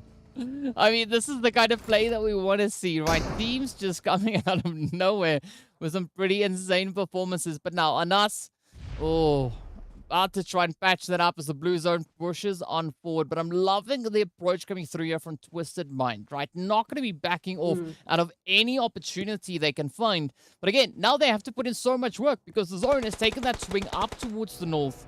And it's going to be forcing quite a bit of rotation to come through. But again, it now works in favor of the players here from Virtual Gaming. Slime, on the other hand, they don't have so far to rotate, but they still need to try and work their way through the players here from NASR. Oh, NASA holding the space station right now. They are holding it down. It is the radio tower. They're not going to let go of it anytime soon. But of course, this is out in the zone. They have to finish off this engagement. They have to get themselves closer to Falcons, closer to the zone. While Slime for KT will continue to apply that pressure and now look for that flanking position. As we can see, Storm just on the outskirts, DK, looking for that flanking position into this action. Oh, but up comes Koa. Koa trying to see if they can find a bit of a play here. Team UMBRA, in the meanwhile, will get sent away. Now, GEEKAY going to be moving onto the edge of zone. NASR still have the potential threat coming through from Falcons, held up just towards their west. So, I'm loving the position being held here by Falcons, right? Such a formidable play. But still, we are yet to see what's going to happen as NASR and Slime have to try and fight their way forward in towards that zone. Getty holding on this red line while we see NASA just applying the pressure here to Virtual Gaming, who have such a crazy set of control into that zone. Very spread out, yes, but that means that they cover a lot of real estate into that zone and could be applying a lot of pressure to the teams to try and rotate into similar positions. Now, we'll see if Zeus can stay alive. Meanwhile, Titans coming on through with the action. Yeah, just descending down upon CONQUEROR Iraq, but look at the aggression being shown here by CONQUEROR. Just swiftly dealing with the pressure coming in, a slight bit of that surprise element trying to be capitalized. And up comes P6, finds a cheeky hit, but down they go. As Groza just absolutely obliterates them, sending them out in 11th place. Coming through from that southwestern portion of the zone, it is not going to be without its challenges. Zeus, alone and afraid, is now going to be feeling the full force of NASA here. Oh, and that is going to be yet another knock being dealt, but Zeus not doing too bad here as a solo. We can see Gringo off in the distance. I'm not quite sure whether or not Miracle is going to be able to get out of that situation. They are down. Fortunately, that was the smoke being sent out. I thought for a second it was a grenade being deployed. But up comes Gringo, now looking for a bit of an opportunity here. We still have quite a formidable force being held here by Falcons. But oh, there we go. It's going to be a very swift hit being dealt there as Damar finds the angle and sends NASA on their way. NASA thought that they could get the jump on the likes of Virtual Gaming, but it didn't quite go as planned. Now it's going to be Plaza up into the crossfires here of Falcons. I mean, what can you do in that situation? You're in the air and you're just getting fired upon. Now the rest of the teams, they need to focus on this next zone shift. Well, as we know, right, Falcons, they are quite a formidable force and they've proved themselves in those finals. But now as we look on towards GEEKAY, also a team to be reckoned with as they now start to take aim, looking to find a bit of continuation, but nowhere near that zone. Still rocking a full squad, so there could be still some amazing plays to come through from them. I'm loving this approach, though, from Virtual, right? Zeus holding that edge, not just yet in the zone, but of course, quite a bit of information are being relayed between themselves, and one shot already has that angle secured. And as we know, only 3 teams with full members up. Virtual Gaming, of course, being one of them. As we take a look at R8 and GEEKAY being the other 2 teams with the full members alive. But for how much longer is the question? As we know, Virtual Gaming also just joining on up into that zone, with Zeus still trying to apply the pressure here to Falcons to stop them from moving into the zone. Oh, come on. Here it is, right? They are pushing further and further forward now. It's going to be up to Santa to try and find that anchor point set up on the edge of zone, but a one-shot just going to be letting it rip. Gaddafi now going to be joining them in the zone. Just looking to bring in that extra additional bit of fortification while Santa creeps further and further on forward. GEEKAY not in the easiest position, but fortunately, there's a slight bit of a ridge line that they can try and capitalize on. It's a very difficult position to come through from this position, however, DK, as we know, so many teams within the vicinity. I mean, there's Golden now being taken out there for Kazakhstan, unfortunately, but I mean, fortunately, thanks to Virtual Gaming, who are picking up elimination after elimination. Let's see where this will end. As we can see, it's 5 eliminations to GEEKAY, 5 eliminations to Virtual Gaming. And both these teams still fighting quite a bit on the edge, but 1 million now going to suffer a few casualties as the shots connect on through, and off they go. R8 Esports now going to be looking to get themselves re-established, moving in as the Falcons also then follow suit. It is going to be Yusuf, the last one to get sent off. Now, Twisted Minds holding on to the southern position.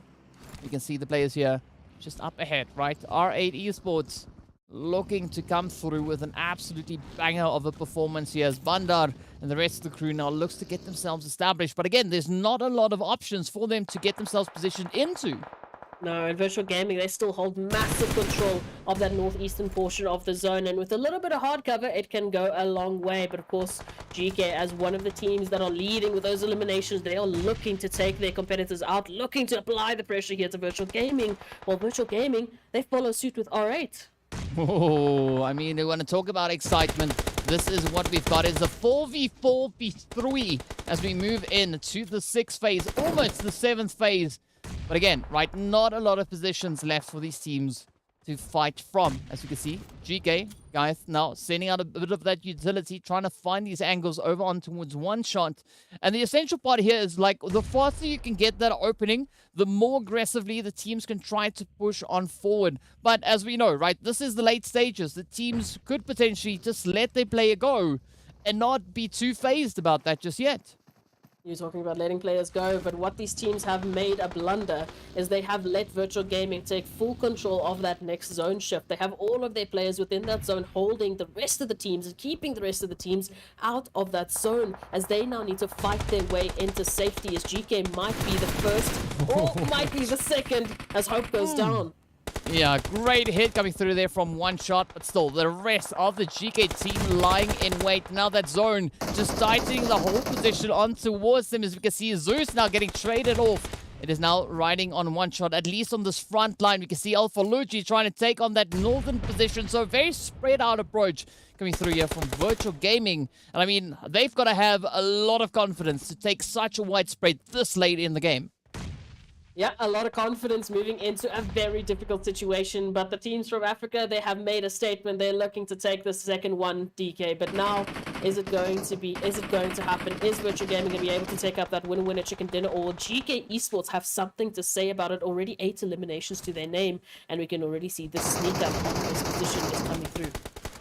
Oh, yes, it is going to be quite a bit of a sneak, but Virtual Gaming not going to be backing off just yet, as one shot steps out with that Mark 14, just trying to keep the players here from GK Esports at bay. But up comes Ragnar. Oh, finds a beautiful trade with the AK picking up that knock. So you can see already, Virtual Gaming, 2 of the players are down. Alpha Luigi now coming under pressure as the rush comes in, and that is the end of the road. Virtual Gaming getting sent out in 4th. And now it is up to the Arabia region to fight for that winner chicken dinner. As you can see, of course, Twisted Minds, R8 Esports, and the players coming through then from GK Esports. GK already sitting on 10 eliminations to the name, but what an amazing molly that is, getting sent right on through as Esketon and the rest of the players here from R8 continue to apply the pressure moving forward. And it's not going to stop anytime soon. Fiden, their time is numbered. But now, unfortunately, thanks to their teammate going down, they will be able to just get some of those consumables up and at them. The GK Esports move on closer and closer here to find an angle on towards R8. Oh, and those angles are going to be absolutely essential. It is down to a 4v3v1, right? One player left for the side of Twisted Minds. It is none other than Hidan holding on to that far south. The western position, but now a little bit of a cheeky spray down coming through. Up comes the rush around the tree, gets a knock, but off they go. Down to the final 2 teams. It's going to be GK and the players here from R8 Esports getting ready to fight for the finish. Right, R8 now trying to get that res up on towards Esketon, and now GK looking absolutely on the money. Still got all 4 players up and some super aggressive plays yet to come. And a massive position within the zone. It is R8 Esports that has to move up into GK's crosshair. They're holding the line of sight into the zone. They're holding the pathing to that winner chicken dinner that R8 now, with only 3 players, needs to somehow dismantle. They need to find the cracks in the defense here of GK Esports if they want to move on through. I mean, that would be the ideal, but looking at the approach coming through here from GK, I don't think they're going to be looking to allow any of that to happen just yet. But also, right, R8, definitely quite a team.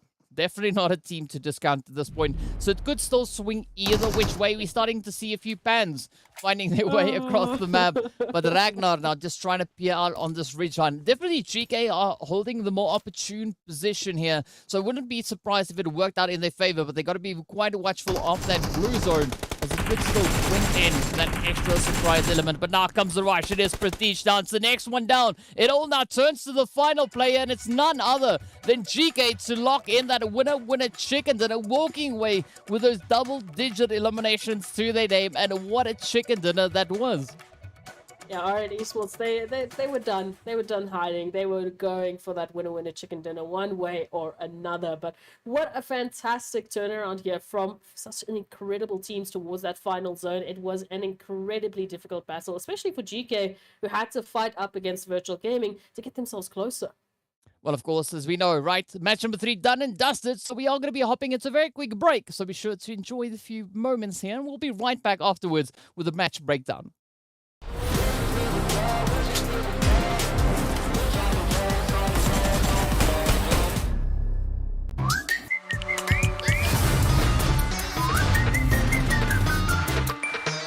I'm designed, they wanna buy me, baby, I'm too pricey.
Hello everyone and welcome back to the PUBG Mobile MEA 4 2022 Championships Day number 1. We've already concluded our first 3 matches and what a few exciting matches it has been. But of course, aside from the excitement, we also need to give a lot of love out to our sponsors as well. So a big shout out going out to Monster Energy, our official energy drink partner, right here for the PUBG Mobile Pro Leagues. Of course, we know that their continued support really does quite a few great things as the teams continue to rise to the occasions, becoming monsters themselves, right? But as we know, there's also a few of those in-game excitements that the players and the viewers can look to get for themselves. So be sure to look at the autumnal treasure that we have happening within the game, right? So it's quite easy. All you got to do is complete your daily missions to get yourself a few of these pine cones. You get progress rewards when you accumulate the required amount of pine cones. And, well, as we know, we'll continue with that. But first up, we need to take a look at a few of the glorious highlights we had from this last match.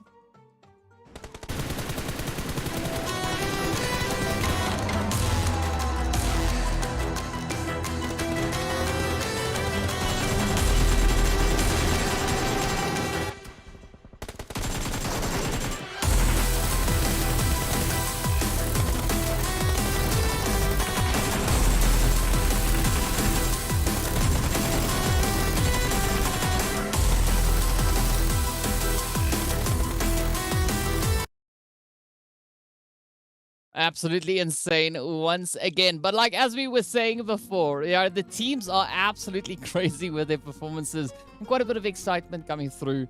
But let's head back onto our autumnal, our autumnal treasure, right? And just how you can get your hands on those lovely things, right? So as we mentioned, you of course can complete your daily missions, head on over into the game where you'll be able to get your progress report, your progress rewards rather, when you accumulate a certain amount of pine cones. Now every draw is guaranteed for a reward, and every item drawn will be removed from the prize pool, and there will be no repeats. Now, each time you go through these draws, the UC cost will increase, and the autumnal treasure voucher can be used in this event for their specified UC value, and the event rewards will be sent by mail. So be sure to check your mail in-game, and be sure to collect your rewards. You don't want to let them slide just yet. And of course, as I know, you would really like to get your hands on that nice little nutty backpack there as well. Absolutely. I will be gunning for that backpack, but the rest of the players, the rest of the viewers, they will be doing their own thing. And of course, we'd love to hear from our viewers exactly how we could be improving any of these sets of things, how we could be improving the likes of PMPL itself. Isn't that right, DK? Yeah, of course, we have our survey, so the survey should be dropping in the chat, so be sure to click on the link. Go on through and, give your input. Tell us what you think of the PMPL, answer all the questions, and just submit it at the end. So, yeah, loving to hear what you guys' thoughts are, looking to see how we can improve the PMPL moving forward. And as you've seen so many times, your opinion counts, right? So, what better way to give your 2 cents and bring in that extra bit of contribution? But as we know, we are getting closer to moving even further through these games. But before we get anywhere, we need to take a bit of a look and see what our match rankings are. How many points the teams locked in on the past Erangel. Of course, no surprise to see the players there from GEEKAY sitting up in pole position, bring in an absolutely amazing 27 points. Ooh, it was a spicy finish there towards the end.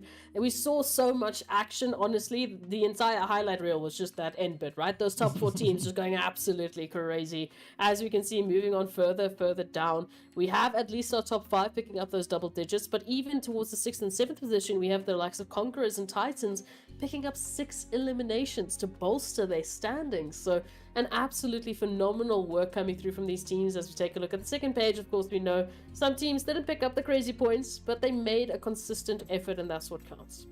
Yeah, quite surprising to see the players from NIGMA Galaxy sitting in that 16th position. But aside from them, right, we did see the players there from Fort Kurdistan previously sitting in that 16th position, making a bit of a comeback, locking in those 3 points. But Slime also still locking in themselves at least those 4 eliminations to get to a grand total of 5 overall. Again, right, really tough competition out on the battlefield. And as we know, next up, the teams will be presented with that opportunity to head over into Sanhok to see what action lies in wait for them over in the jungle.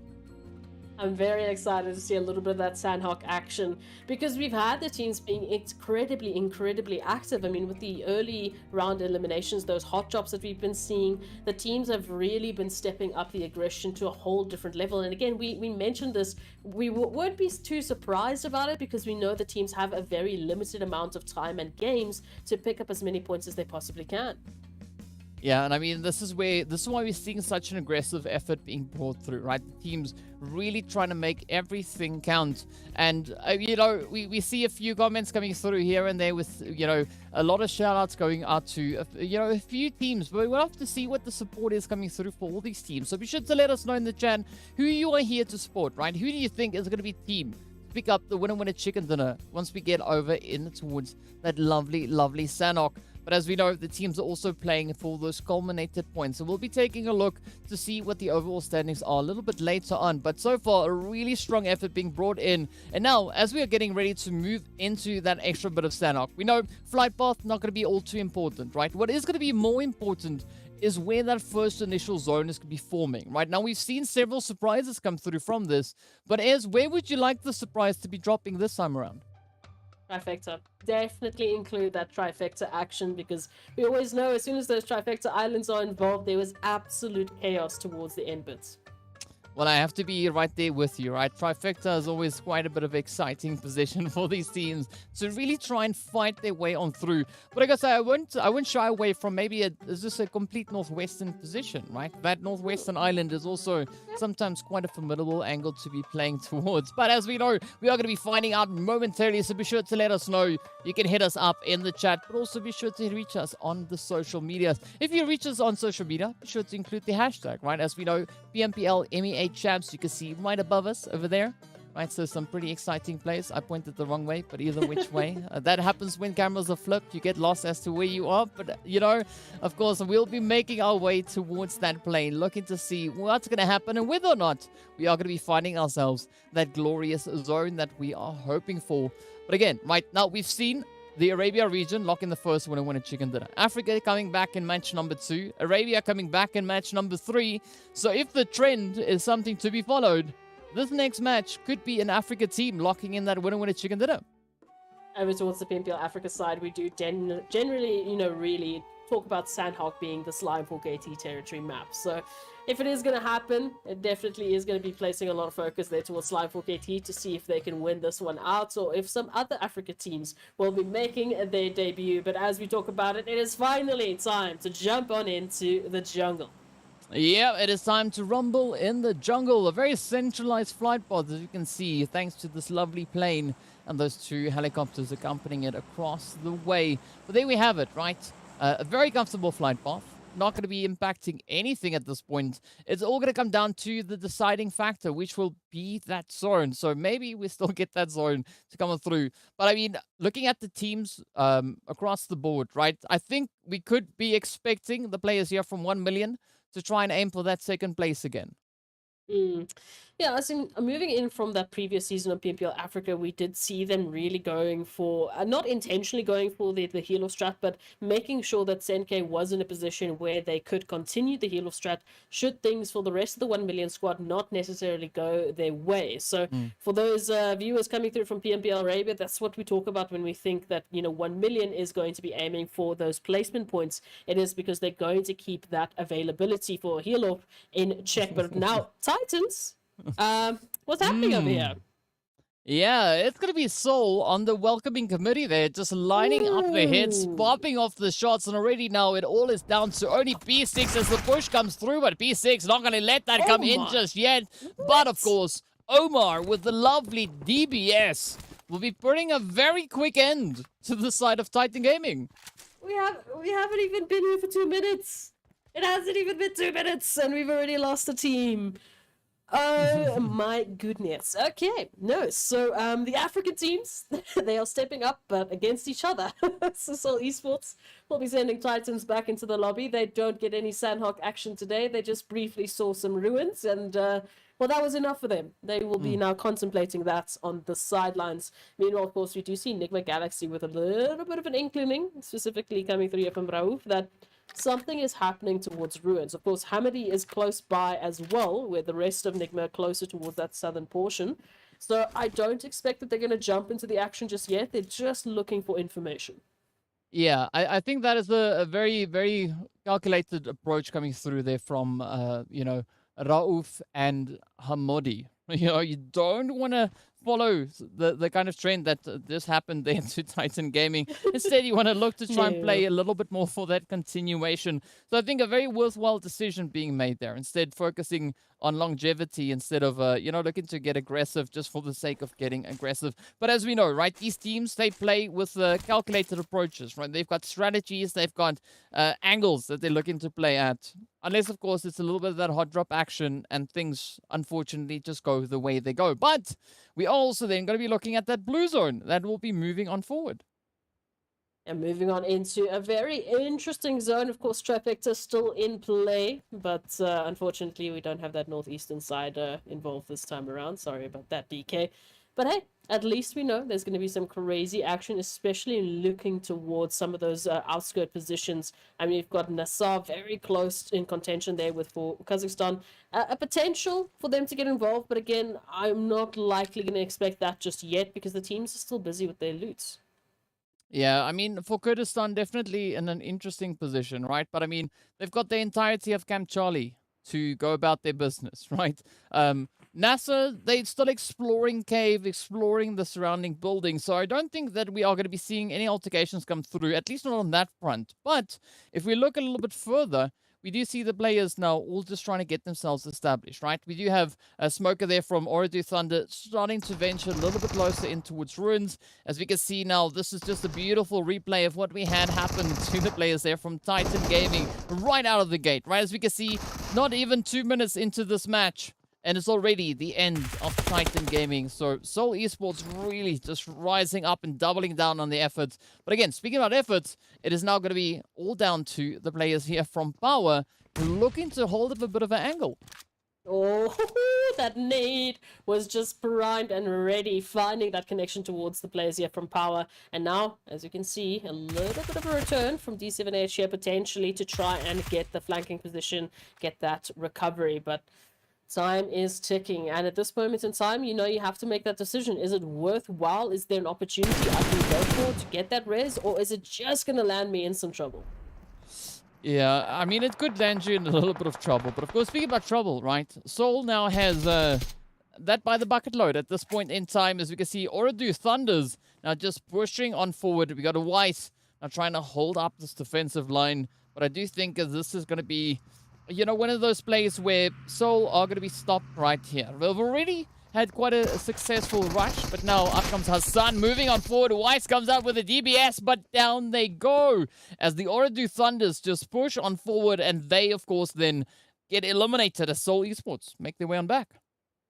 Surprise, surprise. Seoul Esports literally just reaping what they sow towards Titans. So what a turnaround. That's not exactly what I was expecting to happen, but hey, at least they picked up those crazy eliminations, so they will be picking up points one way or another. As we can see, the rotations coming on through. R8 just on the outskirts of Paradise, holding a very interesting opportunity to keep 1 million out of that rotation. I mean, if they further themselves into that northern portion of the bridge, then they go straight into POWR. So their options looking like a little bit more of an eastern approach if they had the information we obviously did to know where exactly they should. I mean, based on the rotations that we've seen come through from 1 million, I'm pretty sure they're going to be opting for a western play, looking to move a little bit further to that side, maybe coming through towards Hatin, or at least the bridge within the vicinity. But as we look down to center zone, right, it is going to be the players here from Twisted Mind and NASR getting ready for a little bit of that, Sanhok ranged altercation. I mean, it's not the craziest distance, but it's still a ranged altercation nonetheless. I mean, yeah, it counts. It counts, right? I mean, it's a little bit of here we have it, right? That zone now going to be showing us where the teams will have to try and move towards next, as the blue zone has started to close itself on up. Just going to be applying a little bit of that pressure further and further on towards these teams. And now we are going to be waiting in anticipation to see what they will have to work with. 1 million, R8, as well as Virtual Gaming, CONQUEROR, Iraq, and Falcons yet to get themselves established within this next phase. And now this phase is going to be centering up even more so towards that Pi None position itself. So again, it will allow for even more continuation to come through as the teams are looking forward to move even further afield. Opportunities lying in wait, of course, as we know, UMBRA just finding an opportunity into the zone on the outskirts of Quarry, just above Cave, which I mean, Cave on its own would have been a very interesting position to see the zone going through, but as we take those replays on out, 1 million picking up some of that damage up into R8, so it was quite a bit of a jump up here for the teams, just to at least consistently pick up those eliminations, and let's see how far they can take that now.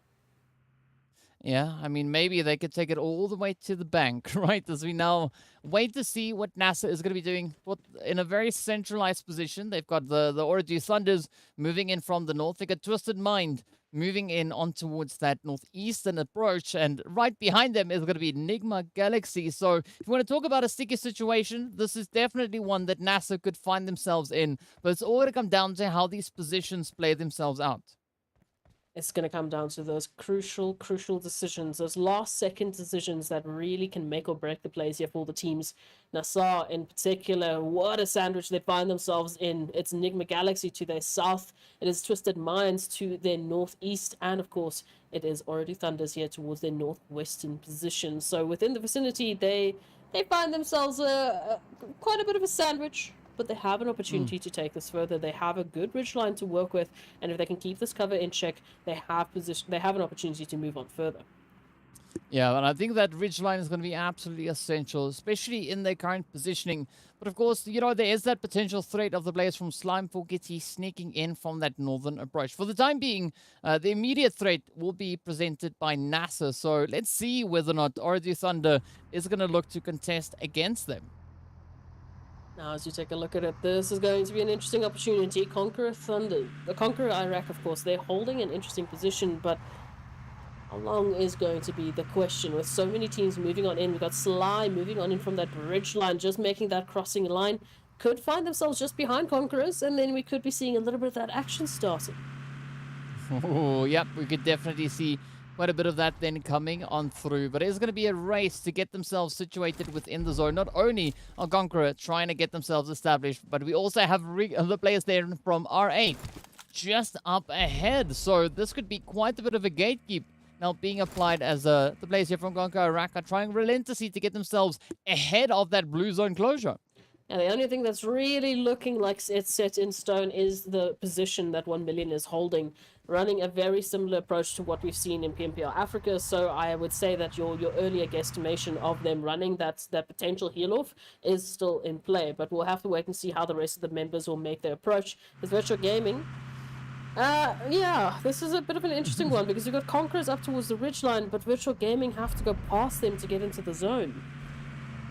Yeah, it's a little bit of a challenging position indeed here for them. But I mean, I don't think Conquerors know that there is a team right behind them. I'm pretty sure that they are aware of the potential or the just about area of where the players there from the side of R8 opposition. But now, as the zone is going to come constricting in once again, Twisted Minds for the time being find themselves very centralized. And of course, no surprise to still see the players there from 1 million just holding on to that blue zone. I do think once we get into this next phase, that is where they'll be making that decisive rotation. But we also see Freak all the way down to that far southern edge as the zone is about to show us where it'll go. I'm expecting maybe something towards that western side. Let's see how accurate we are. Ooh, no, it moves ever so slightly towards the northern trifecta, still being in play. Oh, we love to see that. Just adding so much water in the mix with this final zone is really going to constrict the opportunities that these teams have on an already tiny map, mind you. So as we look at it, we still have 14 teams alive, and now they're positioning their opportunities for positions are just going to continue to restrict, as Virtual Gaming have just narrowly made it into the blue zone, and now they need to sneak their way on forward because there's quite a few teams in the vicinity. Yeah, and I mean, the vicinity is definitely something that you want to try and have as sparse as you can find it. But that's not going to happen. This is PUBG, right? You need to continue to push further and further forward. But again, looking at the positionings itself, it is going to be the players here now from R8 trying to find those angles and succeeding in doing that onto the side here from Conqueror Iraq, with Rio, Groza, and Kalaga now being the final 3 contenders left to try and find that more opportune approach into this next phase. Oh, Groza just trying to apply some crazy pressure here over towards Virtual Gaming, who are making their approach once again. But Kalaga also looking for those flanking opportunities, looking for that bit of information to see how these Virtual Gaming players will be making that rotation.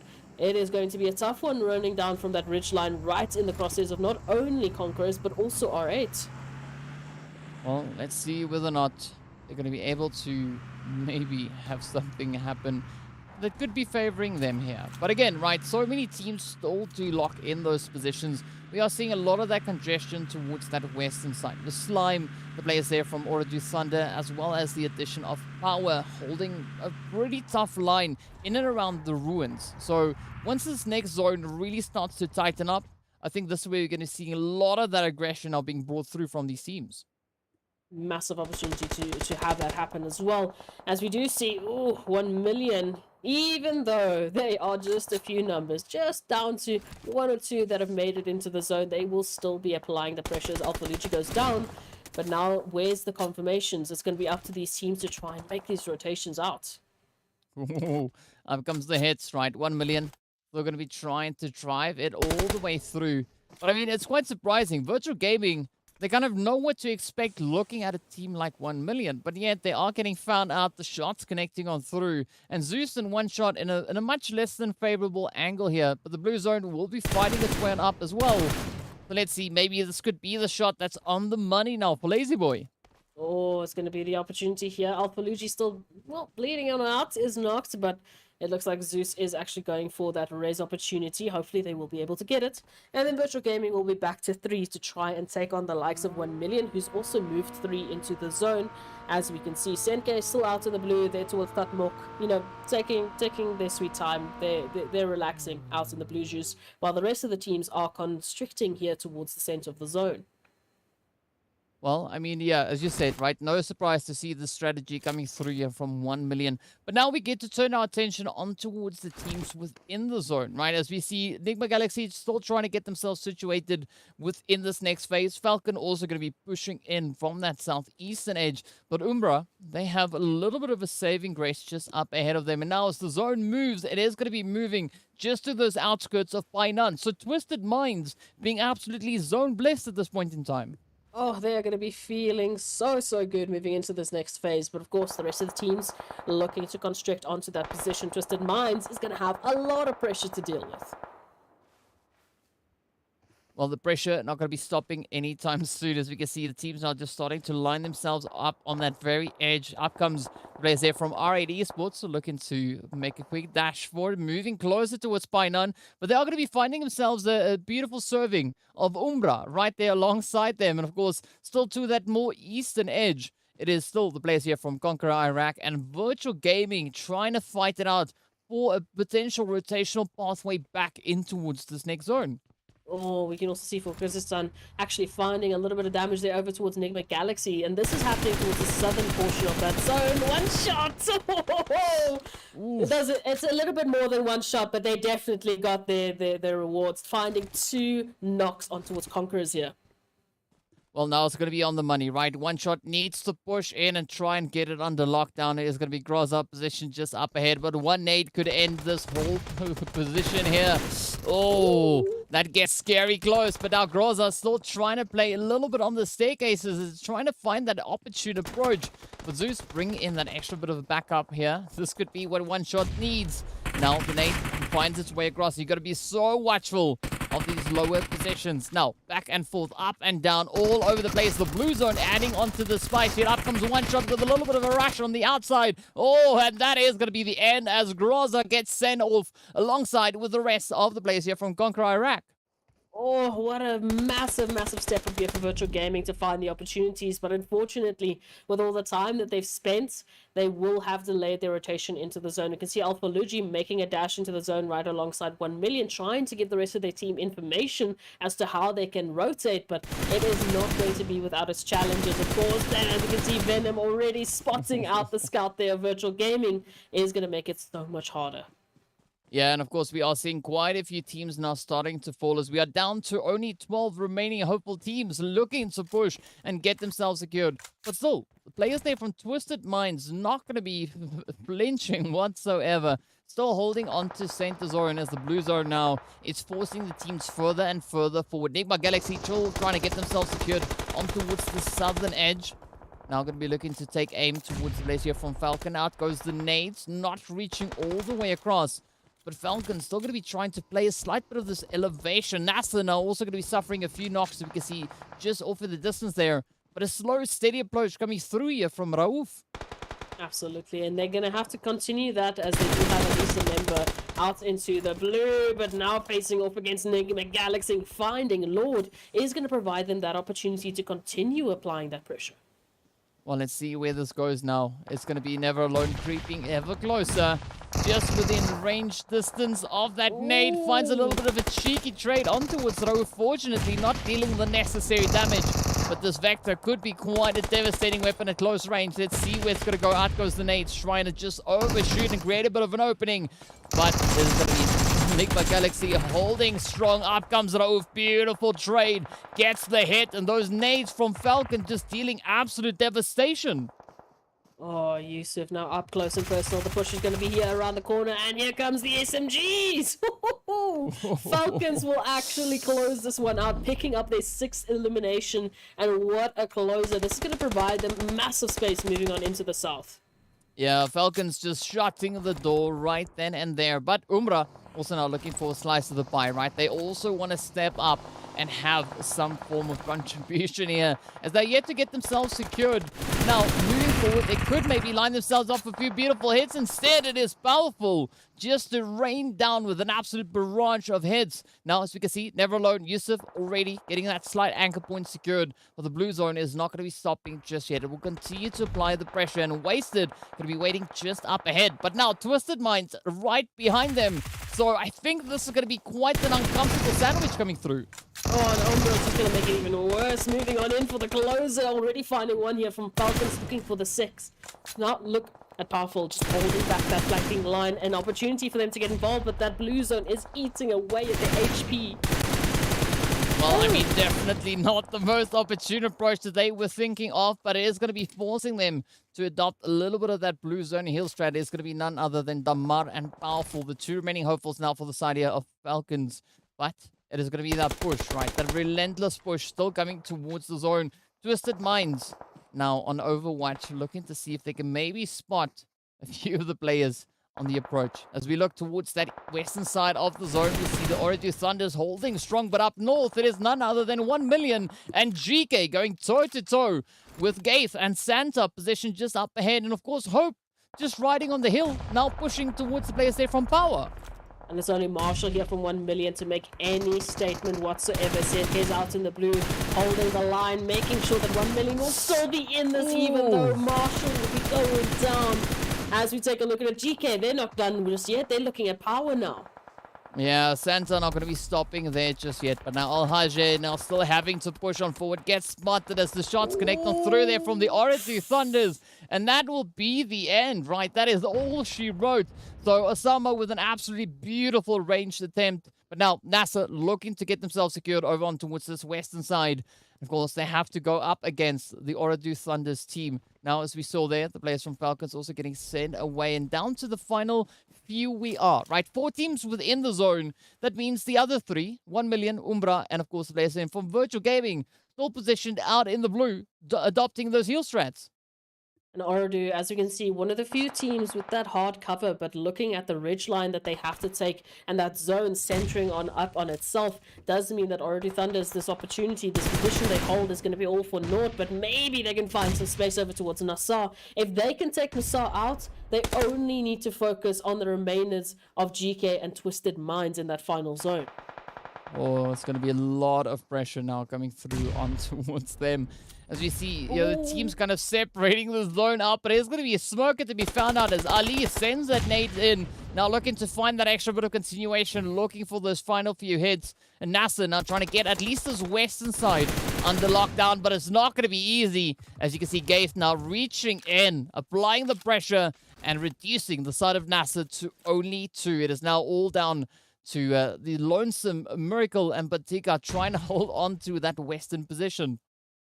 In that zone, staying objective, not blessing any team whatsoever. All of them have to make that dash into safety.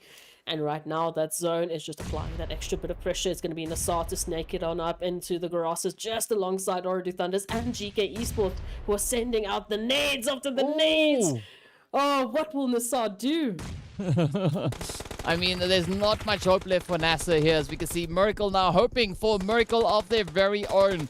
but a very isolated position coming through here. The utility is getting sent out. It is Hassan now to step up and find Twisted Mind. With that, just alleviating so much of the pressure here. But again, Light Smoker getting confirmed on in. It is now all up to Gaith. Looking to see if GEEKAY can get the zone under lockdown. Gaith, not sure how they're able to survive. But as we can see, it is now Osama and Hassan just holding up ahead. Now, let's see. Are they going to try and find a you? Up comes Gaith, gets the hit, but down they go. Hassan now trying to pick up Habgo. This could be that opportunity for either GEEKAY or the OOREDOO Thunders to lock in that winner chicken dinner. And Santa is going to continue to push on forward, looking for the opportunity. Oh, holding the line is going to find this down. Now only looks for the one. What will they be able to do? Oh, let's see whether or not Santa's got a bag full of tricks, getting ready to push on forward. Now the pressure is on his Hamco, lit on fire. Up comes Santa, finds the hit, finds the trade, and with that, it is going to be the players there from GEEKAY to secure the zone for themselves. Now, the only player standing between them is none other than PRZ from UMBRA, who's, of course, trying to push through for that heal strat. It is the last remaining hopeful. Now, PRZ still got a few more minutes to go, right? And as we know, fortunately, they are still quite some distance from the zone, so I don't think they're going to be able to make it all the way in. But who knows? We might be horribly wrong, and this could maybe still swing in favor of UMBRA. Well, 14 minutes to make the dash, 180 meters from the zone, 8 layers deep. I don't know, DK, it's literally going to come down to one missed heal, and then PLZ is No, this could be the end. Oh, PLZ.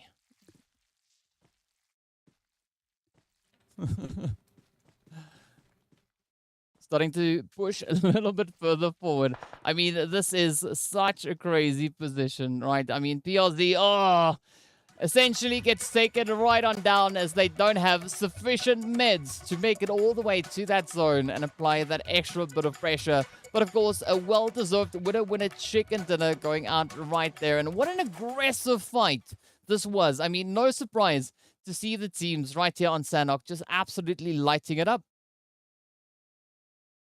It was a massive setup there towards Sanhok, and what a beautiful, beautiful way that these teams have managed to bring in such action. But of course, we know we need to take a quick break just so we can reset ourselves and get ready for our last 2 maps of the day.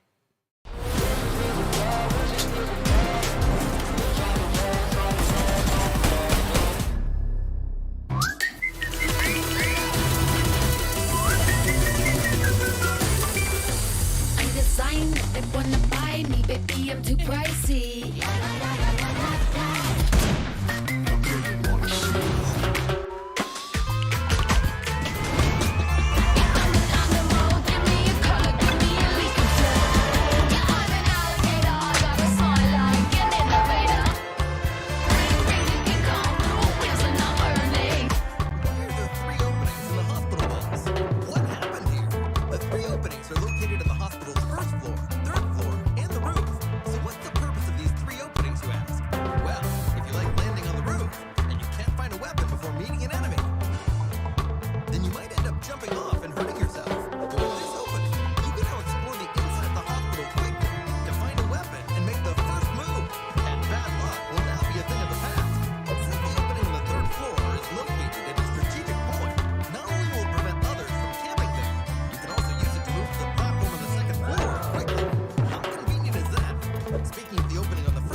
Hello and welcome back to the PUBG Mobile MEA Championship Fall 2022. Of course, some very exciting action now unfolding out on the battlefield, right? We just concluded the lovely Sanhok action as well. So 4 maps done and dusted. That only means that we've got 2 more to go. That then results in Erangel and Miramar to be those final 2 maps for these teams to fight it out. But as we saw over on Sanhok, it has been an absolutely exciting performance. Now we are going to be moving a little bit further forward to see just how many points the teams were able to lock in as they just blazed their way on through with some absolutely aggressive performances. And of course, that heal strat coming in once again. So no surprise to see these things coming out on the lovely map of Sanhok. Absolutely. We know Sanhok tends to be quite a little bit of chaos, but what we don't know is what our viewers are thinking. So, of course, please let us know in the survey polls. They will be in the YouTube channel chats. You can let us know what you think we can do to improve PMPL, to improve your viewing experience, and to make the next season even better. Well, really looking forward to hearing what everyone has to say. But as we know, right, surveys are important. But what's also important is going to be what the point situation is and how many points the teams were able to lock in, as we did see a few of those double-digit plays coming in, but we just need to see how much that then resulted in for our particular teams. Of course, it's going to be the players there from GEEKAY locking in those double-digit elims, walking away with 25 points in total. Ooh, a massive step up for them. It was so crazy that my Discord literally broke. It was that crazy that it broke my voice. It broke everything. But of course, GEEKAY Esports, they picked up a fantastic setup. And now looking at the rest of the teams, there was some eliminations that were picked up, of course, from FALCONS and OOREDOO Thunders. A very good spread out approach from the rest of the teams. As you can see, 4 apiece, 3 apiece. So a very good, consistent effort coming through from the teams on the first page. Yeah, really some formidable efforts being brought in. But I got to say, I mean, Team FALCONS locking in 8, that is still a very impressive number to walk away with, alongside the OOREDOO Thunders also then accumulating those 7 eliminations. So quite a bit of aggression coming through here on the map once again. But it's no surprise looking at Sanhok. But more importantly, we need to see what that second page has for us. As we know, right, 8th position was with 5 points, and as we continue on to the second page, it is POWR Esports also to continue with the 8 points alongside the players there from R8 Esports. Oh, we'll love to see just that consistent effort from these teams. These literal team wipes that are being started at such an early stage of Sanhok was just, oh, it was delicious. As we know, Saw Esports taking out Titans. But hey, Titans at least managing to, you know, snap one back, pick up one of Saw Esports before they went on down. There were a few bakery chips, of course, as we can see for a few of our teams, but it wasn't too crazy. Still, overall, I think it was a very good spread out approach from these teams. Yeah, I mean, the team's definitely not being shy with regards to the aggression. But let's take a look at a few of the highlights from this spot.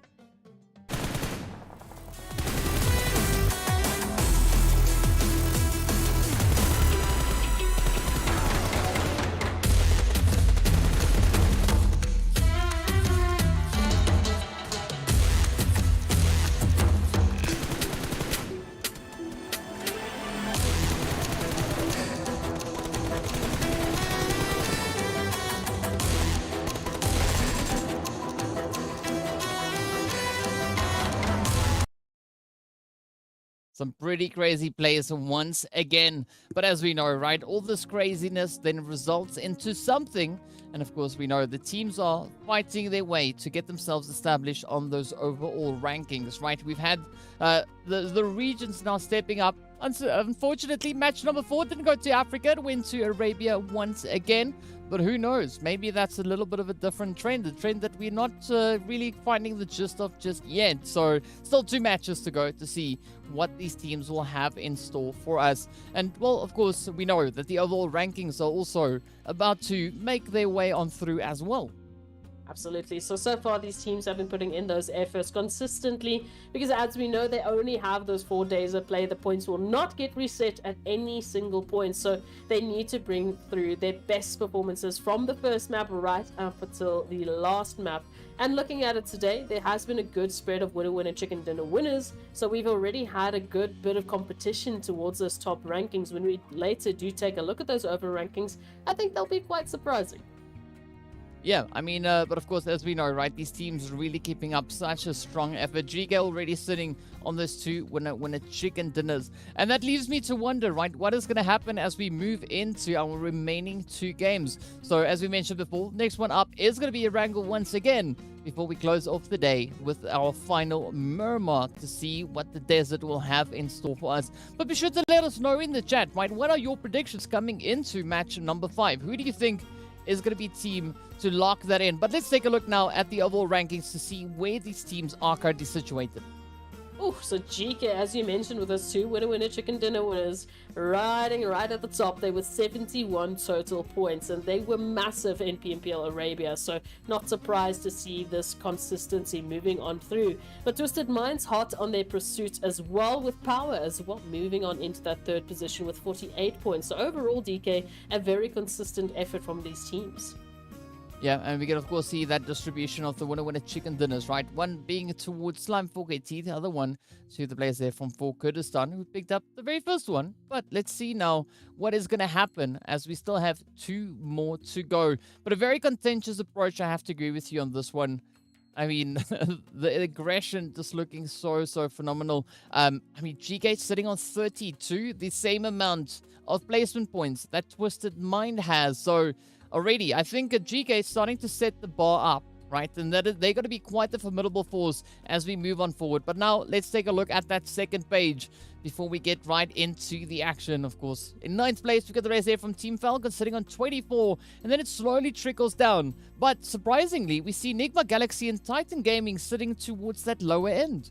Yeah, it's a very surprising feat to see those two teams on that side of things, but as we know, there's only 16 teams. Someone has to be on this side of things. It is the first day. There's still plenty of matches to be played, and it's still looking very contentious. I mean, Falcons, they're on 24 points. As we know, 8th position had 27, so a mere 3 points could be seeing you getting up into the first page and making a massive stand. With only 16 teams running in these crazy competitions, you know that they're going to be pushing it.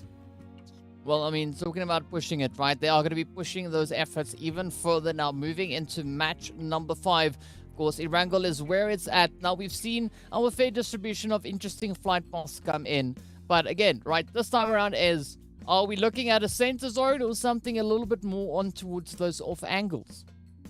I think we should definitely head towards the southwestern portion. You know, let's try and give Chumacera an opportunity to jump on into the final zone again, because we know Chumacera...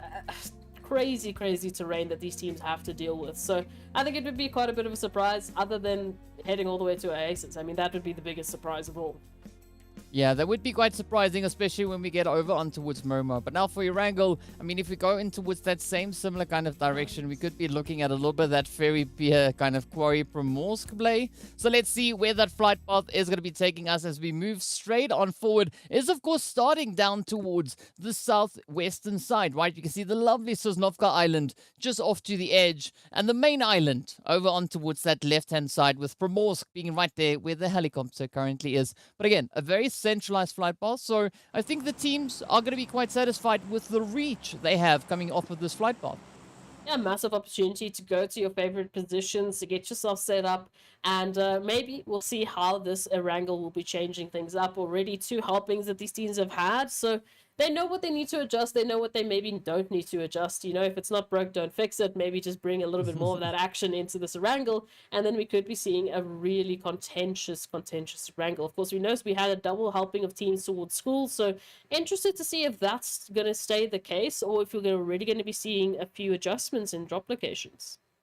Oh, yes, that would definitely be quite interesting to see what the teams are going to be bringing in. For the time being, it's quite difficult to say exactly what could be on the cards here. The teams are still looking to get themselves spread out and situated. But as we see on the left-hand side, our top knockouts already sitting on the side there for GEEKAY Esports. No surprise to see them sitting on those lovely 71 points on the overall leaderboard. But again, as we move on through, right, we are really seeing a healthy dose of, players from all over starting to showcase their talents. And moving on in that zone towards the east is really going to allow, once again, OOREDOO Thunders to not worry about the rotations from that military base island just yet. They still have some space to work with, and the rest of the teams, of course, will be opting for that migration to the east to try and get themselves set up sooner rather than later. Yeah, as we know, right, positioning is going to be absolutely essential, absolutely key to the success. But let's see where the teams are going to be going. We see the players there from Titan going for the usual drop towards that kind of farm position. Of course, Virtual Gaming are going to be pushing back up towards the north. But still, it is going to be Falcons and Slime looking to fight it out for possession of that lovely Yasnaya. And we also see the players then there from R8 opting for a little bit more of a more northwestern approach. Instead, going to be looking to maybe get themselves situated towards the Georgiable region. But now, back in Yasnaya, it is going to be Falcons and Slime trying to kind of, you know, figure out the whole housing situation here. Yeah, Falcons, they're not looking to give Slime another opportunity than what we saw in that previous Erangel, right? They're getting themselves looted up. You already see Never Alone there with that VSS just keeping a keen eye trained on Slime for KT's position, looking for those earlier engagements and to just back up their teammates should they go for that engagement. But for now, we can already see Falcons. They're proceeding with caution because they do not want to lose any members. Yeah, I mean, caution is it's quite understandable at this point in time, right? I'm pretty sure all these teams have done their fair share of VOD reviews, and I mean, we know what Storm, what Slime, and the rest of the players here do within this position, right? From Slime 4KT, so I do think Falcons are going to come in with a lot more of a calculated approach. I don't think you're going to catch them off guard necessarily, and I think this is why we have this extra additional bit of caution coming through here. But speaking about caution, right, UMBRA, NASR, they're not going to be showcasing any of that, as we do find them relatively close towards each other in and around the school apartments, but also over towards that western edge. That is where we see the players from Twisted Mind and 1 Million also in very close proximity. Yeah, 1 Million, of course, there towards that southern portion of Georgiable, now potentially facing off against Twisted Minds, who are closer to that hospital position. And we'll have to wait and see if they're going to make that rotation or if they're going to be set and steady in their approach into the zone. Because as we know, the flight path and the zone, not very complementary. We had that zone taking a massive shift towards the east, which means we had those open positions like Lipovka and Mylta. But now we actually are seeing for Kurdistan actually making an approach towards Lipovka to take position of that eastern coastline. So that means that Mylta power is still available, but the other points other than shelter are starting to close on up. Yeah, I do think it could be a little bit more of a secure position, pushing towards that coastline, like you've already mentioned for the players there for Kurdistan. But as we know, right, you can't bring too much caution into this match because there's a lot of aggression out on that battlefield, as we now wait to see where the next point of interest is going to be, right? UMBRA, NASR, relatively close to each other, but I don't think they are going to be looking to apply that extra bit of pressure just yet. Meanwhile, Twisted Mind, 1 Million, very similar kind of situation that they've got. So you can see already, the players here from Twisted Minds looking to build up that stand. As we know, we're expecting about, 6 eliminations to come in from them. Yeah, we're expecting that setup to come through. We're expecting these teams to bring in that consistency because that's really going to bolster their positioning on the overall standings. As we know, right from the get-go, there's not going to be a point that those points are going to be reset, so they need to just keep on adding. They need to bring that consistency. But as we take a look at the rest of the teams, there's that focus that needs to come through between that elimination and that placement game. Bringing in a better balance is just going to be so much better for the teams in the long run. But what will they be able to do to make that happen? For Twisted Minds, it's going to start with that rotation into the zone. Yeah, and what I'm also looking at is like the teams finding that rhythm, right? The rhythm that they've shown in their respective PMPLs, because we know these teams are way more than capable. I mean, Nexus, sitting with the points that they have to their name, there's got to be something wrong, right? I mean, this is not where we see the players from NIGMA Galaxy being positioned within, right? 7 points. But who knows? They've shown a similar kind of approach when they were playing in the PMWIs, right? Having a little bit of a bumpy day one, and then just coming in with such a phenomenal improvement in those days leading on from that. So, who knows? Maybe they could be looking to maybe bring in a very similar approach moving on forward. But of course, speaking about moving forward, it is going to be Titan Gaming looking to just secure themselves into a decent positioning towards the southern edge. And just to add on to what you were saying, you know, about that first day of being a little bit bumpy. I mean, the first day of any tournament, the first day of any weekend of play, any week of play in this case, it is always that first day that we're like, we keep an open mind because we don't know what the teams are going to be bringing. And the same could be said for the teams that are playing against one another, right? There's been a moment of review, there's been practice, there's been an opportunity to run those boot camps and to completely change up their playstyle, bring in brand new aspects that make them a very difficult and very different opponent. So that first day, you're feeling out your competition, you're getting a sense of what can and cannot be done against these teams and what you can get away with in the coming days. So an opportunity here for the likes of any team, really to set themselves up and get the information they need to actually succeed. Yeah, I think it's all just going to be a matter of time, right? It's all going to come down to when these teams decide, you know what, it's been enough. Now we got to show up and, you know, just go absolutely crazy because we know all 16 teams here possess the capability to do exactly that, right? Because they worked so hard to make it all the way to here. So I cannot wait to see the teams looking to unleash their true potential, right? Just bring in that absolutely phenomenal performances that they've shown. But again, now we are going to be looking at where the teams will be looking to get themselves situated. We do, however, see the players here from Falcon and NASR relatively close towards the lovely sheltered position, but also UMBRA and the OOREDOO Thunders also pretty close to each other towards that southern coast. So there's a lot of, you know, like these pressure situations building up. And now Ali, of course, now just trying to fish for a few of those hit markers, but unfortunately not finding it on towards Anaconda just yet. Oh, the Kurdistan now taking that rotation back from Lepopka, closer and closer towards Mansion, but trying to get themselves set up within these compounds as they're fighting up against not only Falcons, but of course we can see NASR also an opportunity to get involved for now. However, it is that information game. It is setting yourselves up in the center because we know all of the teams are going to be migrating to this point to try and get themselves set up earlier for that next phase shift. Yeah, I mean, that phase shift is going to happen anytime around about now-ish, right? As we still see the players there from R8 Esports also on a slow, steady approach. And of course, they can just continue on their way as the zone is just taking a slight bit of a move towards that northern edge. So it's not going to be bringing too many complications to their rotational pathway, but it is going to be applying a little bit of pressure towards that southwestern side, right? Where we've got the players there from POWR, we've got Seoul, we've got the players then also from CONQUEROR Iraq, adding NIGMA Galaxy into the mix there as well. So I'm expecting a little bit of chaos to come through from that southwestern side. I thought you did it on purpose. We got the powers. Have the powers that be running on into the rotations. But yeah, no, absolutely. These teams, they have an opportunity to take this further. POWR and Seoul Esports is a little bit of a concern for me for the time being. We'll have to wait and see how they manage that disengagement and hopefully just continue on without any losses, because we don't want to see any of these players dropping on in as before we get started with all the action, right? Towards that southern portion, of course, there's a lot of teams situated between Farm and Mylta and yet to still rotate on into that southern band, that it is going to be quite congested.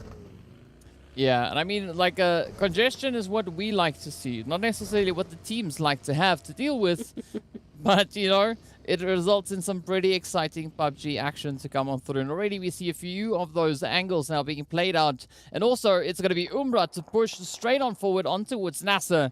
Held up here in this lovely shelter. Shelter, quite a difficult position as we've seen. Teams really having to fight quite a tough match to get any form of security when pushing into shelter. Yeah, and managing the teams above ground, managing the teams below ground, there's so much space that these teams can actually make use of that it becomes incredibly difficult to push them out unless, you know, the zones jump on in, unless you have more numbers to work with to really clear those bunker areas. And it's going to be a tough time to fight this one out.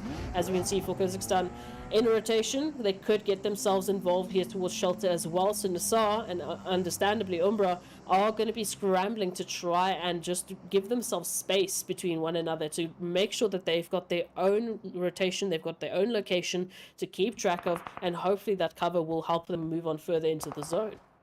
Yeah, but this ridge is also going to be providing a little bit of a saving grace, right? It allows them that opportunity to really assess the situation and come up with an opportune approach, right? That opportune play to just look to utilize But a lot of aggression being shown here by Wasted, as I think that Buggy might have said something to them, and they were not very happy with what it said, right? But of course, as we can see, also it is going to be Carryboy to get spotted and found as the rush now comes in. Seoul Esports moving in for the finish, as a little bit of that DBS action puts an end to Carryboy. Now Weiss will pick up a little bit of that action, so at least an elimination going towards Seoul Esports. But now UMBRA trying to hold on to the likes of their numbers as well, while NASR just continues to apply the pressure. We can see a lot of the teams here towards this portion, and then ironically, if we look to the exact opposite direction towards the northwest, we also have the rest of the teams making their approach. So it's almost as if these teams have split up into two groups. One side goes to the southeast, the other side goes to the northwest, now holding that position, waiting for the next zone shift. Well, as we look on towards that southern edge, we can see the players there from Seoul now just rushing in so aggressively, and the zone is going to be allowing for even more of that continuation to come through. But of course, Titan also mobilized are going to be looking to jump at that opportunity as they now come rushing on forward. Seoul already having 2 of their players knocked, and we still sit with all 16 teams alive. But again, right, it's going to be a long, treacherous trek now to see what Virtual Gaming and the players there from R8 Esports are going to be bringing through with their northern rotation, as there's several limited options down in towards the zone. But the Knocks continue to line themselves up, and now the OOREDOO Thunders having to fend off the advances coming through here from Titan Gaming. Oh, AXA with literally a sliver of HP just making a dash up that ridge line, while Teak is holding and just providing that covering fire to get their teammates grouped on up and hopefully get them set up into this next rotation. Moving on in closer and closer towards the center, they're looking to set themselves up potentially right alongside NIGMA Galaxy, while 1 million fight for control of these compounds. It is going to be quite a bit of a fight though, as we know, right? Conqueror Iraq. Oh! Oh no. Lazy boy. Just waiting a little bit too long, overcooking that nade, and, you know, it bites back. But also comes a quick opportunity there from Groza. Secures the knock on towards Venom as well. And now it's all down to Senke and Marshall looking to just fend off the pushes. Oh, wait. No. Scratch that. Venom never even got knocked. He just took a lot of damage. But, well, there we go. Rio just following up, doing the due diligence. Now Senke also falls as the players here from Conqueror Iraq are just laying it on so thick with an absolute barrage of the utility. Oh, but Marshall still holding the firing line, making sure that they don't have that approach up the stairs. And now the turnaround has to be here. It's all down to only Marshall to recover the situation here for 1 million as Groza and Co get ready to make this push up the stairs. Oh, this push could be big. This could be quite a big push for either 1 million or Conqueror Iraq. It's going to come down to whoever finds the fastest hits, and it is the answer we've been looking for, right? Conqueror Iraq steps up and just take out the entirety of 1 million. Now, down to 15 teams we go. And of course, still a very challenging position, very tough zone for these teams to work their way on through. But as we look towards that southern side, right, we can see the players here from Seoul Esports now just trying to hunker down in whatever coverage they can find. We got Titans just in front of them. We got Twisted Minds right below them towards that southern side. And of course, POWR holding on towards that western edge. A few more teams making their way into the zone. We can see now Hembo being spotted on out there by Twisted Minds, as Dami will lay down the law here, taking out the confirmation as well. So Seoul Esports, unfortunately, down to only 1 member remaining, as Titans also hold on to the line here towards the center. They have a very good position. As we mentioned, they set themselves up just alongside NIGMA Galaxy, and now, bam! Just to add a cherry on top, there is a zone bless. Oh yes, a beautiful zone blast coming through. OOREDOO Thunder dealing that position right there, or rather sharing the position with them. But now it's going to be that absolute mad dash for the teams on those outlying regions, looking to get themselves re-established, moving in towards the zone. We already see a slight bit of that congestion now happening towards the eastern side with the players there from NASR and of course the team from R8 Esports. But as we look towards the northern side, right, is Virtual Gaming looking for a bit of an approach. Seoul Esports in the meantime will be sent on their merry way, and Conqueror Iraq now looking to find an opportunity. We could see them rolling up behind the players there from GEEKAY, but now it is going to be R8 moving in quite aggressively on towards NASR. Out comes the nades as Ida looks for a bit of an opportunity here. Finds Ali. Oh, but that Molly not connecting where they would have wanted. Oh, that's not what you want to see happen. And it is going to be little bit of a misplaced nade, but oh, Miracle keeping up the defensive line as Prestige pushes on forward, and that is the end of NASR. These nades have been a double-edged sword. Yes, you can find the eliminations, but potentially at the risk of taking yourselves out. POWR, of course, unfortunately dropping here as we do see some crazy action being applied and pressure being applied by GEEKAY Esports. But now, how will they survive up against Titans? The answer is no, they won't. Yeah, I mean, a very aggressive push coming in there. CONQUEROR Iraq on the one side, Titan Gaming on the other. I mean, yeah, you couldn't ask for a more challenging sandwich to try and deal with. But this could still be a great opportunity now for CONQUEROR Iraq. Already sitting on those 7 eliminations. They are going to be looking to lock in a few additional eliminations alongside those. Let's see, will it be on the cards? FALCONS going to be running up into the players there from Virtual Gaming, sending 2 of them off. Now, it now turns to Zeus and the remainder there, Gaddafi, to try and bring in that continuation. But Slime4KT is still in the mix. They are going to come rolling through from those northern territories. But Kalaga, oh, they've got a different set of ideas left now for the players here from Titan Gaming. Holding on to that ridge line, just trying to get information. But as we can see, Groza already in the vehicle, primed and ready to take a flanking maneuver. And if they can manage that, they could find themselves in a better position within the zone. As we know, Titans, all 4 of their members in that next zone shift, and they are holding the line for as much as they possibly can, trying to stop Conquerors from making their approach into safety. Well, it's all going to come down to the final straw, right, as we know. Still 11 teams left, still quite a bit of space left within the zone. But we are seeing the pressure now being applied in all directions. Titan still try to get this western position under lockdown. CONQUEROR Iraq not going to be making it all too easy. Rosa trying to ride that ridge line, but a great opportunity being presented here to Teak. They come streaking out. Trying to find that. Now Riva is down, but let's see. Could Rio maybe pull off that res just in the nick of time? The shots finding their way through the smoke. Out comes Teak with a little bit of a sneak approach now. Looking to find the continuation. Oh, but not landing the necessary hits. Is just going to give a buzz cut here towards Groza, who will be able to heal it on up right and quickly, as the rest of Conquerors now still have to get information. Teak has been an absolute menace, and it's just wasting their time getting into the zone as they have to make a descent down the ridgeline, because, well, that's the only path they can really take. And now Titans will continue to just take control of this top portion of the ridgeline as that zone shift has to come on through. Yeah, well, as we see, the players there from NIGMA Galaxy also having to bid their farewells. So now, all right, players here from CONQUEROR Iraq still have a bit of a positional play to have. I mean, they could maybe sneak a cheeky rotation along that southern edge, as you mentioned. But looking at Titan's positioning, I don't think they are going to be allowing that just yet, as we now see the hits coming through. An absolute show of aggression coming through here from Titan, as Teak just rips it up. It is Rio and Riva down, and all now riding on Kalaga and Groza to bring in that extra bit of continuation. Well, Axa holds the center of the zone, just making sure the Titans have a way to return back into safety. They are looking for those eliminations here towards CONQUEROR Iraq, and so far they've been very, very good at making it happen. Well, CONQUEROR sitting on 7, Titans sitting on 7, so both teams keeping up some very formidable numbers here.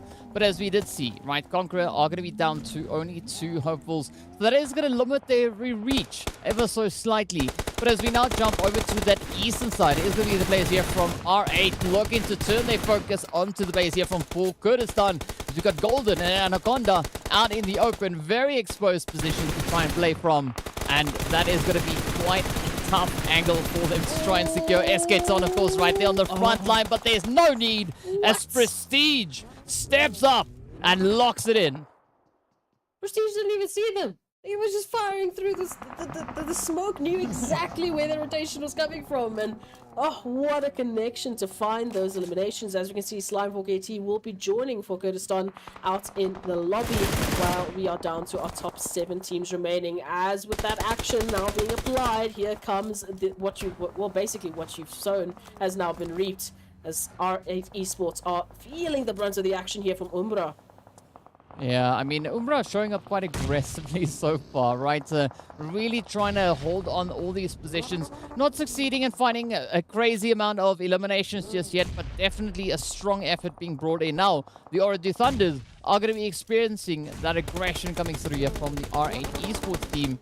Again, Bandar and Co now looking for a bit of that opportune angle to try and utilize Osama, keeping their eyes absolutely peeled. But a great opportunity now for the players here to try and sneak around. Out comes the hits, this Twisted Minds descend down on towards the players here from the R8 Esports team. And it is an absolute bloodbath, just pure carnage all over the place. Oh, let the action ensue. We can see Axa also finding Falcons in the zone. And now on the outside, we've got OOREDOO Thunders just feeling the brunt of the pressure here from UMBRA, who has taken them down all the way down to 2 members still standing and hopefully ready to continue into the rest of the zone. But it's going to be up to UMBRA and Twisted Minds to see whether or not OOREDOO Thunders will be able to continue here. Well, we're going to be finding out pretty soon, as OOREDOO Thunder is caught in a very tough position. You can see Morteza now sending it through, finding that knock on towards Osama. But again, right, Smoker going to be holding strong and steady, just trying to utilize as much of the space available to them. Now, hoping for a bit of a saving grace. But look in the aggressive approach coming through here from the players off the side of UMBRA. Oh, they're not going to let that one slide just yet. As Wasted moves in and closes the gate on the OOREDOO Thunders. Down to the final 5 teams we go. And a very limiting zone that we have. Titans still holding on to a very prime position. Rosa now fighting for control here from that ridge line as the last remaining member here of CONQUEROR. Now, this is an opportunity for them to take it further, but what a tough opportunity for them to jump on in as Titans even reach across the other end of the zone to find some connection onto UMBRA. They have been pinpoint accurate, DK. Yeah, they definitely have been, and I mean, this is going to be quite an interesting play to see what will come through from this current positioning. But still, right, I mean, a very difficult angle, especially looking at the players here from Twisted, right? They've got that southern position, but fortunately for them, Titans have been distracted further north. And now UMBRA are going to be feeling the pressure as the focus gets turned onto them. Falcons still in the mix, still in the running. We're looking to see what they can have happen up here. But again, right, that ridge line proving to be a little bit of a saving position for them. See how far they can take it, of course. Teak is going to be spotted out there by Morteza from UMBRA, who will just be trying to look for the final nail in the coffin here of Titans, but it's a good start. However, the pressure needs to be continued, as we know Titans holding such a prime position in the zone, and they will be able to clap back towards PRZ. I mean, this is the Titans that we know, right? Bring in such an aggressive defensive position. But again, right, it's going to be quite the fight for all the teams within the zone. As we can see, it's now just all down to positioning. UMBRA trying to continue their efforts, looking for a bit of an opening. Wasted, sending out the nade. Will he be able to secure that knock? No, not just yet. But, I mean, Titan Gaming, they're not going to be backing off. They just sit there, sit back, and just let it rip into any and everything that moves. Up comes Powerful now, trying to push even further on forward. But again, not having the most secure rotational path just yet. No, and with that zone, it's just going to make it harder to try and deal with the teams in this next phase. Of course, Twisted Minds and Titans holding control of that zone. While, of course, Titans applying the pressure to Falcons from moving on forward. And, ooh, UMBRA, I was going to say, could get involved at any time, but it looks like Morteza will be catching some nades. Oh yes, catching those nades with the open hand, not the best way to try and do it. I mean, I don't think catching any nade is a good idea. But either which way, right? It's going to be Anas now from the side here of Twisted Minds, still trying to ride the southern edge. And I'm loving this 2-2 split coming through here from Twisted Minds, right? Anas really in a great position alongside Fidan here. And of course, we got Ragnarok and Dummy trying to move in from that slight southern angle. Again, this could be quite a strategy being deployed here, as we see Titan and Twisted, both teams sitting on 4 players apiece, with UMBRA and Falcon filling up the rest. But now, who's going to be the team to lock up the zone? Twisted Minds and Titans with the best numbers, but Falcons looking to up their elimination numbers by taking UMBRA down to only Wasted, who has to try and survive the onslaught. Oh, and it, of course, is none other than Titan Gaming. T stepping up, looking to capitalize on the opportunity, but up comes Wasted, making them instantly regret that push on forward. There we go, the confirmation has been secured. Now Axa can be trying to ride it out. You can see Powerful up ahead. UMBRA sent off. Now down to the final two teams we go. Falcons also getting sent away. Now it is a fight between Titans and Twisted to see who will be able to secure this winner chicken dinner. Twisted looking like they've got a really good position, still sitting on all 4 players, now getting that knock into one of the Titan game players, and that is Puncher right out. Now 2 players left, right? It is none other than P6 and AXA left to try and hold on. But looking at the approach here from Twisted, it seems like they've got the zone under lockdown. Well, AXA quickly sneaks that hit in. Oh, and AXA getting caught out in the open. Down he goes. Ragnarok takes him down. P6 tries to make the dash, narrowly escaping up between that little shack. But up comes the nade. Could that be the one? Oh, there we go. That is the end of the road with a beautiful winner chicken dinner going right there to Twisted Minds. I mean, what an incredible read from Twisted Minds there towards the end. Titans, they had a massive position within the zone, but Twisted, they were just ready with that 2-2 split to ensure that every single crossfire that was available was in their hands and aimed at Titans. I mean, absolutely glorious performances coming through yet again. But of course, as we know, right, we are going to be taking a very quick break, so be sure to stay tuned and we'll be back with you in a short few moments.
Why are there 3 openings in the hospital walls? What happened here? The 3 openings are located in the hospital's 1st floor, 3rd floor, and the roof. So what's the purpose of these 3 openings, you ask? Well, if you like landing on the roof, and you can't find a weapon before meeting an enemy, then you might end up jumping off and hurting yourself. But with this opening, you can now explore the inside of the hospital quickly to find a weapon and make the first move. And bad luck will now be a thing of the past. Since the opening on the 3rd floor is located at a strategic point, not only will it prevent others from camping there, you can also use it to move to the platform on the 2nd floor quickly. How convenient is that? Speaking of the opening on the 1st floor, it's even better. Not only can you enter the hospital from the side, it's also perfect for sneaking up on the enemy and ambushing them. In actual battle, you can also use these 3 openings to adjust your position and develop new tactics. So what are you waiting for? Come and try it out for yourself now. Have you visited Mylta POWR since the update? This area might be remote, but there are a ton of supplies to be found here. Looting the area after landing will more or less give you a steady start to the match. Even if you run into enemies, there's no need to panic. You should try to land at the 4 warehouses near the entrance if you can. Supplies are in plain sight here, so land and start grabbing weapons for a greater sense of security. After looting everything in the warehouses, take whatever you can from the nearby buildings too. The red brick building inside has complex terrain. Although it has abundant supplies, it's confusing and takes time to find them, so it's easy to get ambushed. The red brick building only has a few doors, but there are plenty of places for players to hide inside it. We can camp at the entrance and eliminate anyone who wanders over. If you've been waiting for a while, you can just aim for the rooftop. Most players like to find high ground to observe other players, so you can take out whoever you find there. You'll feel amazing and rich after taking out everyone there. Did you get all that?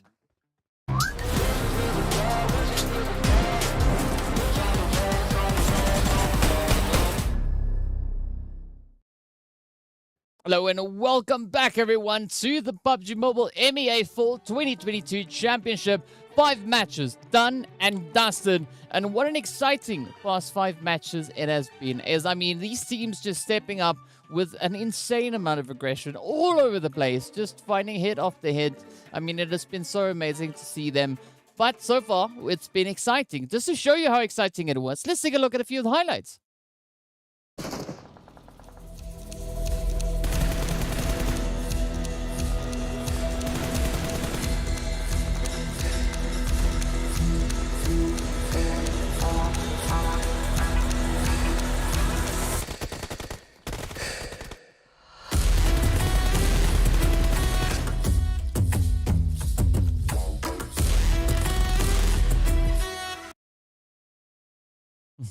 Some absolutely amazing performances coming through there. I mean, Twisted Minds and Titans for that fight to the finish. As we know, Twisted Minds secured themselves that winner chicken dinner. And of course, speaking of which, we need to take a look and see what the point situation is, right? How many points everyone was able to secure. So let's move over to the match rankings, of course. As we know, it is Twisted Mind and the players from Titan Gaming sitting up towards the top. But surprisingly, well, not surprisingly, right?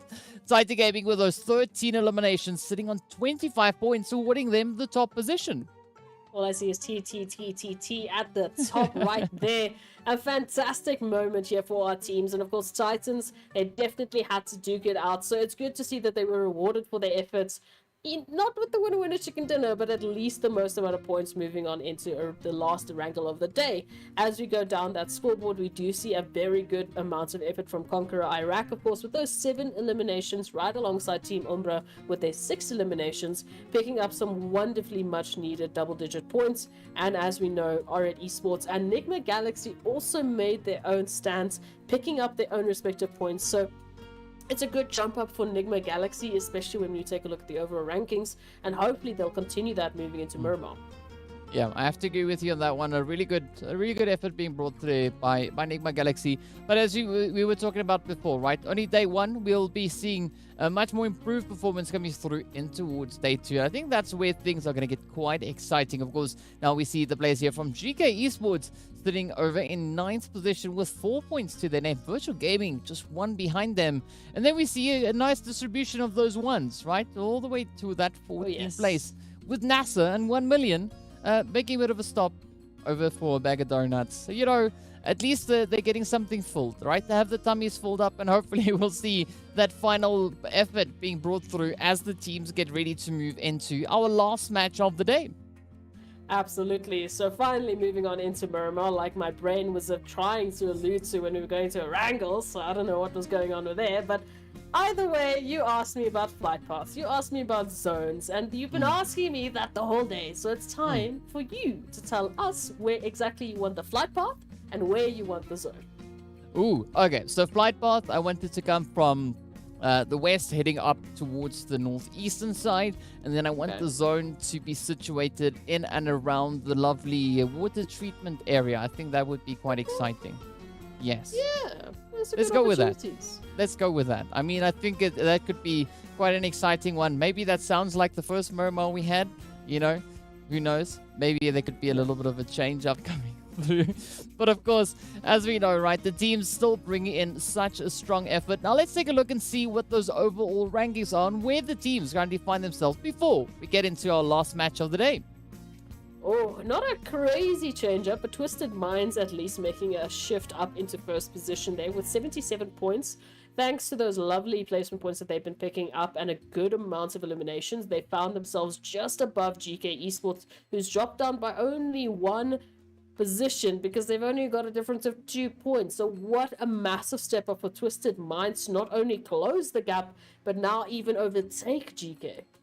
Yeah, I mean, it's pretty impressive, right? And as we know, these teams are monsters. They've shown it in their respective PMPLs. They've shown it already in this very first day. And of course, we've got at least three teams from the Africa region also then on this second page. So, you know, I think it's a relatively balanced approach, right? So we've got a healthy dose of the Arabia teams moving in, and you know, we add that extra nice little side order of the Africa teams in the mix. But we have to take a look at that second page to see where the teams are, what the point situation is, and of course right at the top it is going to be the players there for Kurdistan sitting up in 9th position, 1 point ahead of the OOREDOO Thunders.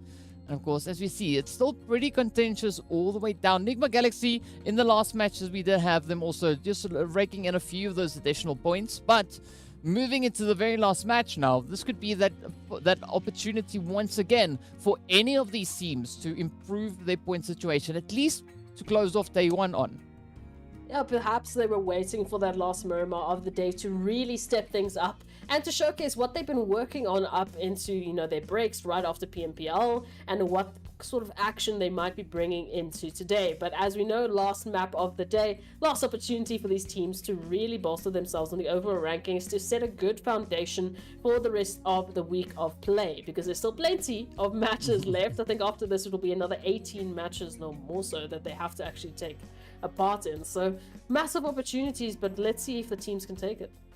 Yeah, 18 is indeed the number this time. The caster math working out, so well done. Yes, well done. But as we know, yes, there's going to be quite a bit of excitement still to come through in this final Miramar of the day. We've seen the teams bring in quite a substantial performance in our very first one. So we'd love to hear what our viewers' thoughts are, right? Let us know. Hit us up in the chat wherever you are. Let us know wherever you're watching. Who do you think is going to be the team? If you're watching it now, if you're watching it in the future, I guess you already know what the answer is going to be, right? But don't spoil it for any of us, because we don't know yet. So we're going to be curious to find out what your predictions are. Be sure to include the hashtag. And of course, on that note, we are going to be hopping straight onto the plane to see what is going to be happening. The flight path is going to be starting over on towards the eastern side. So we can see the lovely Impala right there on the tip of the wing.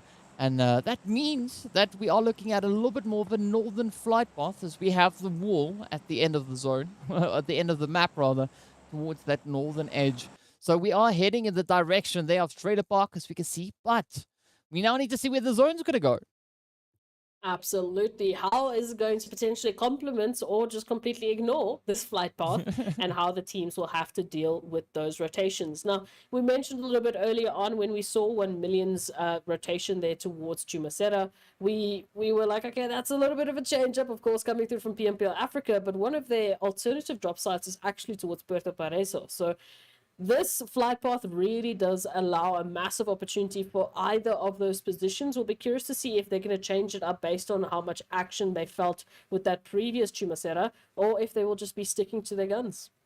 Yeah, we'll be finding out definitely what these teams will have in store. But, you know, one thing that we can definitely say is that the Arabia region definitely dominating the tops, right? Yeah.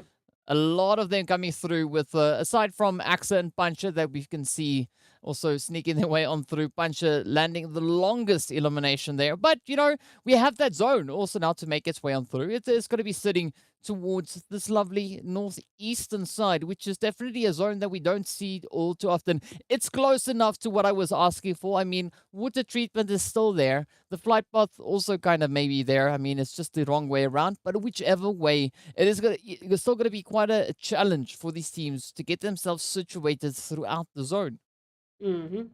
Now, a very interesting setup here for these teams. And of course, that zone shift towards the northeast is going to provide a very interesting set of opportunities for the teams to now take those rotations. I mean, you've got Cruz del Fal, you've got Torre Armada still open, Campo Militar, of course, because that zone was so center. So massive opportunities for zones.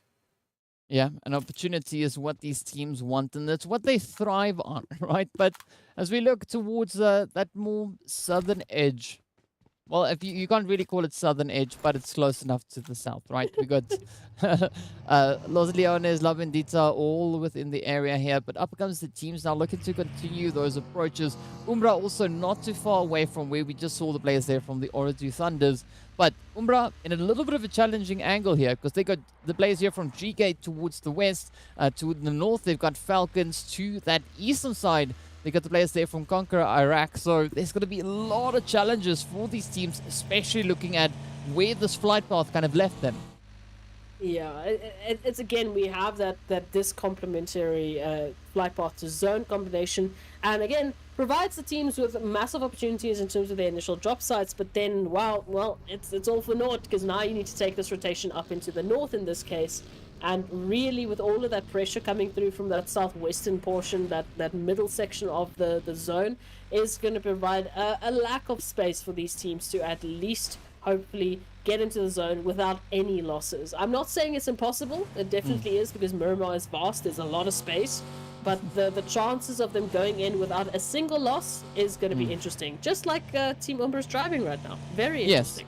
Yes, quite interesting. But I think at this point, you know, the proactive rotations are going to be what could be a bit of a saving grace to these teams, right? As we know, the northeastern side of the zone is pretty vacant. There's a lot of opportunities for these teams to move in and get themselves established, but I don't see anybody really opting for that just yet, right? Instead, the teams are going to be settling for where they are, regardless of what the zone has kind of brought their way, looking to get themselves nice and looted up and sorted before then starting to consider those rotations. But I think the faster the teams are with regards to rotations, getting themselves situated within the zone, the more they could favor that. And of course now, for Kurdistan, Legend is going to be finding that first crazy knock coming in. I mean, not crazy, but still a great opportunity to get that head up into Powerful.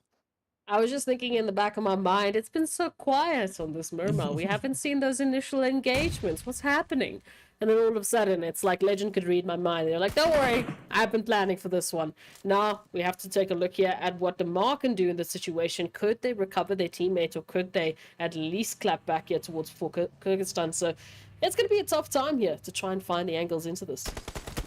Yeah, it is going to be an interesting play indeed. But now Legend giving a little bit of their own medicine repaid to them, as we are seeing that, you know, the BBA coming through here from Team FALCONS, right? The bounce back ability as never alone, never leaves a teammate alone. As they move in, they get the res up in towards Powerful, and now Yusuf is coming in with a nice off-angle approach, just trying to capitalize on that slight surprise element.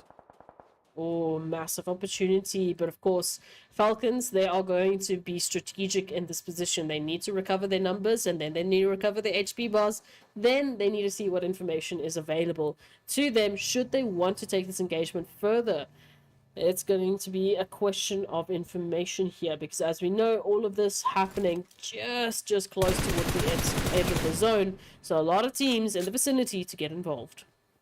Yeah, but I mean, this is where Never Alone needs to be a little bit careful about that spray down, right? Because, I mean, we did see them venturing out a little bit far. That could open up a great opportunity then for Kurdistan to step up and just connect up those heads. But, of course, you know, they are still in a position where they could make something happen and potentially even get a bit of a disengage, as we see them doing right now. I think this is a healthy approach to be taking. They still, of course, have that kind of anchored position brought through there by Yusuf, but the whole team now starting to move themselves further towards that more center zone. In the speediest of speedy vehicles, as we know. Yes. That van is so fast. So incredibly fast. No one it goes can at catch Mach it. 24. Yes. It is incredibly fast, but they will, one way or another, they will make their way into that center zone position. And again, this is where you start to talk about those opening positions within the zone, because we know that flight path really didn't allow for it. The teams could get themselves closer towards that northern section into the open positions like Cruz del Fal, even Terra Bronca. There's massive opportunities, massive space available for these teams to set themselves on up. And if they can take control of that northern portion of the zone, they can really be a massive competitor and opposition for the rest of the teams moving into the next phase. Yeah, I mean, that's the kind of setup that you want to see. But I'm loving this kind of setup also then coming through from Virtual, right? they've got quite a comfortable rotational path ahead of them. It all depends on where they're going to be going, right? If they are aiming for Al-Hazar, they are going to be met with a disappointing outcome, right? They are going to be rolling up into quite a few formidable competitor. teams. Yes, You POWR really and didn't NASR. use it. It was so easy. It was there. It was set up for you. Come on. I mean, well, I can't do the puns all the time, right? Otherwise, you know, they're not appreciated as You much. are But the either pun which master. way, I You must know, I bring know. them. Yes, but I have to do it with balance, right? So that's why I try standing on one leg when I do this. But either which way, we are going to be looking to see where the teams are looking to rotate. We're still waiting, of course, for Titan, NIGMA Galaxy, Twisted Minds, UMBRA, the OOREDOO Thunders, and Seoul Esports to get themselves still established within this next phase. While Slimefolk AT are going to be looking to maybe force a rotation towards Torre Ahumada. Yeah, an opportunity for them, as you said, just to take control of that northern portion, really being one of the first teams to do so, as we can see with that map feed right there. And an opportunity, of course, for the rest of the teams to follow suit. We can see Titans also coming through from La Cabrera, just behind Slime for KT's trail. So hopefully we will be seeing a little bit of that action towards the northern side as the teams are centering up for this next zone shift and should be entering into safety shortly, alright? They do still have that opportunity to get closer and closer, but that center band of teams is just going to continue to be getting stacked upon stacked. Oh, yes. I mean, we want to see those stacks, and of course we can hear the vehicles in the background, you know, just really powering their way on through, looking to see where they can get themselves positioned in towards. But it seems like almost the entire lobby now opting for those vehicles, right? Going to be looking to get themselves re-established. I mean, that's the thing on Miramar, right? You got to opt for those vehicles. Unless you're me, I just run, which doesn't always work out too favorably. But either which way, these teams know better. And I mean, looking at the players here from R8, they're also going to be moving in on this western edge. Yes, they've got the players from Kurdistan towards the north. Yes, they've got the players from Falcons positioned just south. But this is Miramar, right? There's still quite a bit of distance in between these teams. Yeah, absolutely. So, I mean, if they look close on the map, they're not actually that close. It's not like we're on that Sanhok or that Livik action that we saw in PMPL. There's a lot more space for these teams to really work with. So hopefully they will just respect that space as they make those rotations in. As you can see, R8 just going past for Kurdistan. And now an opportunity lying in wait, of course, as we can see from 1 million, starting to pick up a little bit of that engagement. Maybe looking for the confirmations. But all of this is happening while these rotations are still occurring. The team's really sticking to the vehicles because, well, I mean, can you blame them? The way that these zones have been shifting, this is basically 80% of the game today. It's just rotations after rotations. Yeah, I mean, and it's interesting to see how the teams have to adapt to that. But as we look a little bit closer towards Center Zone, it is going to be the players here from NASR and 1 million getting into a little bit of a standoff, right? Lazy Boy now trying to find a bit of an opportune angle to strike at. But it does seem like the players here from NASR, they're not having any of that. They're going to be looking to right that ridge and instead are going to be waiting to capitalize on their surprise element. But that could be short-lived as we do have the players there from Conquer Iraq just holding on that western angle. But Venom now spots out Ali, and Ali could be met with the players there from Seoul Esports moving in from that southern angle.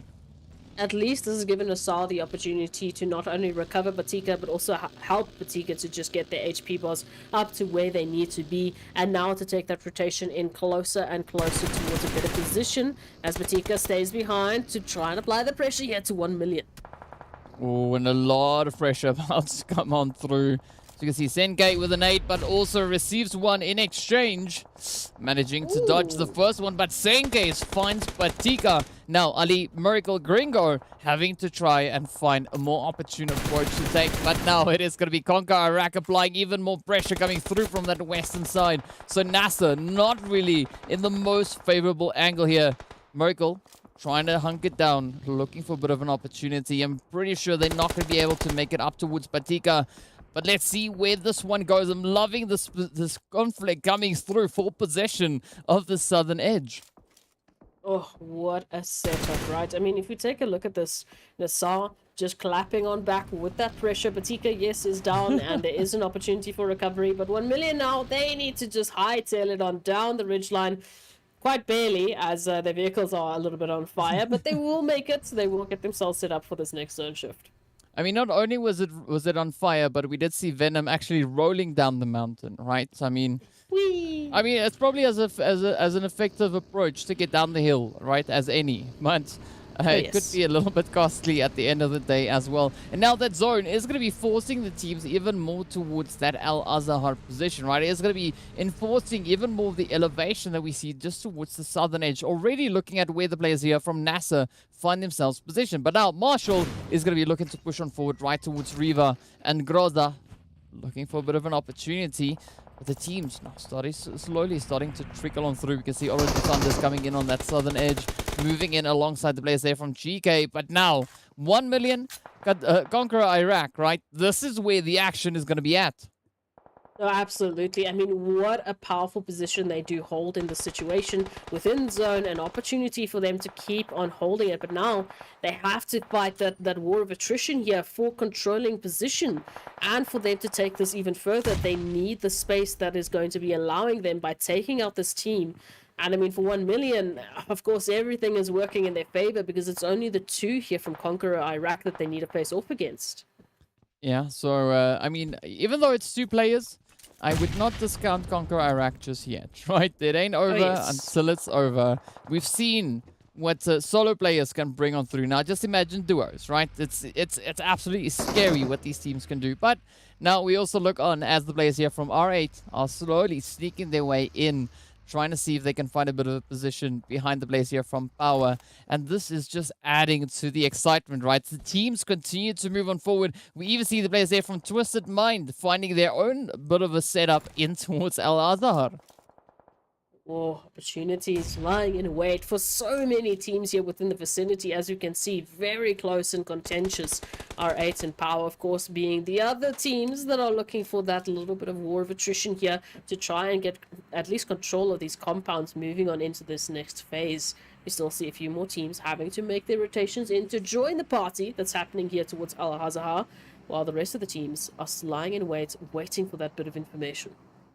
Yeah, as we know, right? Information is absolutely key. And if we look on towards the northern edge of the zone on that lovely map, it is going to be Slime, Virtual Gaming, and NIGMA Galaxy finding themselves in a little bit of a fight, right? Trying to see who can lock down at least this northern territory. Virtual Gaming in the mix as well. Up comes Gaddafi with a quick little tappity-tap-tap, but not finding the necessary connections just yet. Rauf is going to be looking to maybe get a bit of that anchor point initial setup happening here, but Slime could be looking to maybe disrupt those plans. And now Storm on their knees.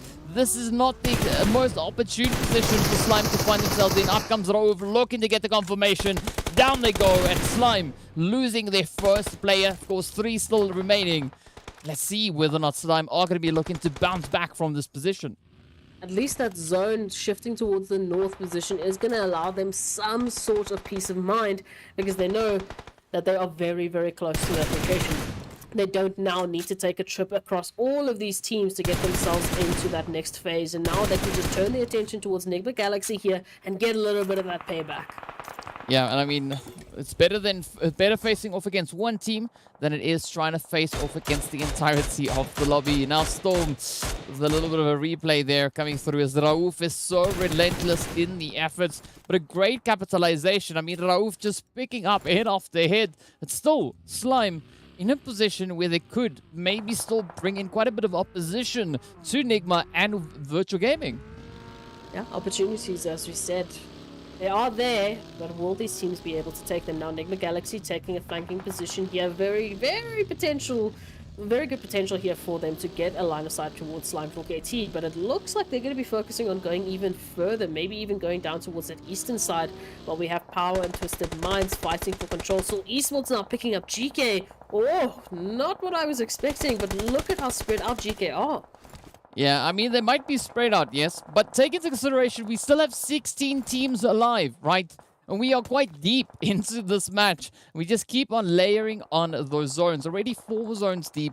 The blue zone is also then making its approach. I mean, with 16 teams, there's not going to be a lot of positions for these teams to try and secure. But it is going to be GEEKAY not backing out of the engagement just yet, right? As we can see, they still have a guy holding on to that southern edge. Now, it is going to be the players here from Falcon and from Kurdistan fighting for control of this northwestern side, with Powerful now getting traded. Not before at least securing 1 knock, but now this could be legend to end it off right there. Ooh, nice little bounce, not finding sufficient damage, but up comes the push, the rush. Damar finds the angle and picks up 1, picks up 2. Gets the confirmation in, and this could be a great opportunity now for the players here from the side of Falcons to try and alleviate the entirety of for Kurdistan. Getting themselves the space here towards that northwestern side will be crucial for them to move on forward into the rest of Al-Azhar, but will they be able to survive the nades, the onslaught coming on through here from Kurdistan as they are trying to hold the line. And Yusuf moving on up might provide them that space, that flanking position to take out the opposition here. It definitely could, but as we know, right, first Falcons need to patch up those health bars, right? They are also getting the party bus ready to roll on forward. And Anaconda and Golden quite spread out, but some good coverage coming through with these angles. But it is going to be Damar to lock in that initial knock. And now it's all riding on Golden as they are in hard pursuit, trying to find Damar. Damar doing quick few push-ups along the way. The retaliation comes through, and it is going to be the players there from Kurdistan getting sent on back.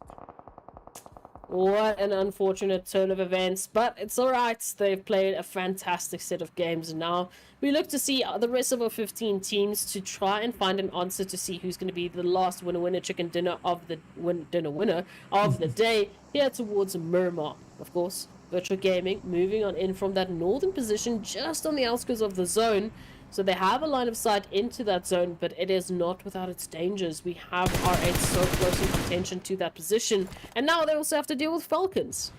Oh yes, I mean the Falcons, they're going to be fighting, beak and claw all the way to the very end.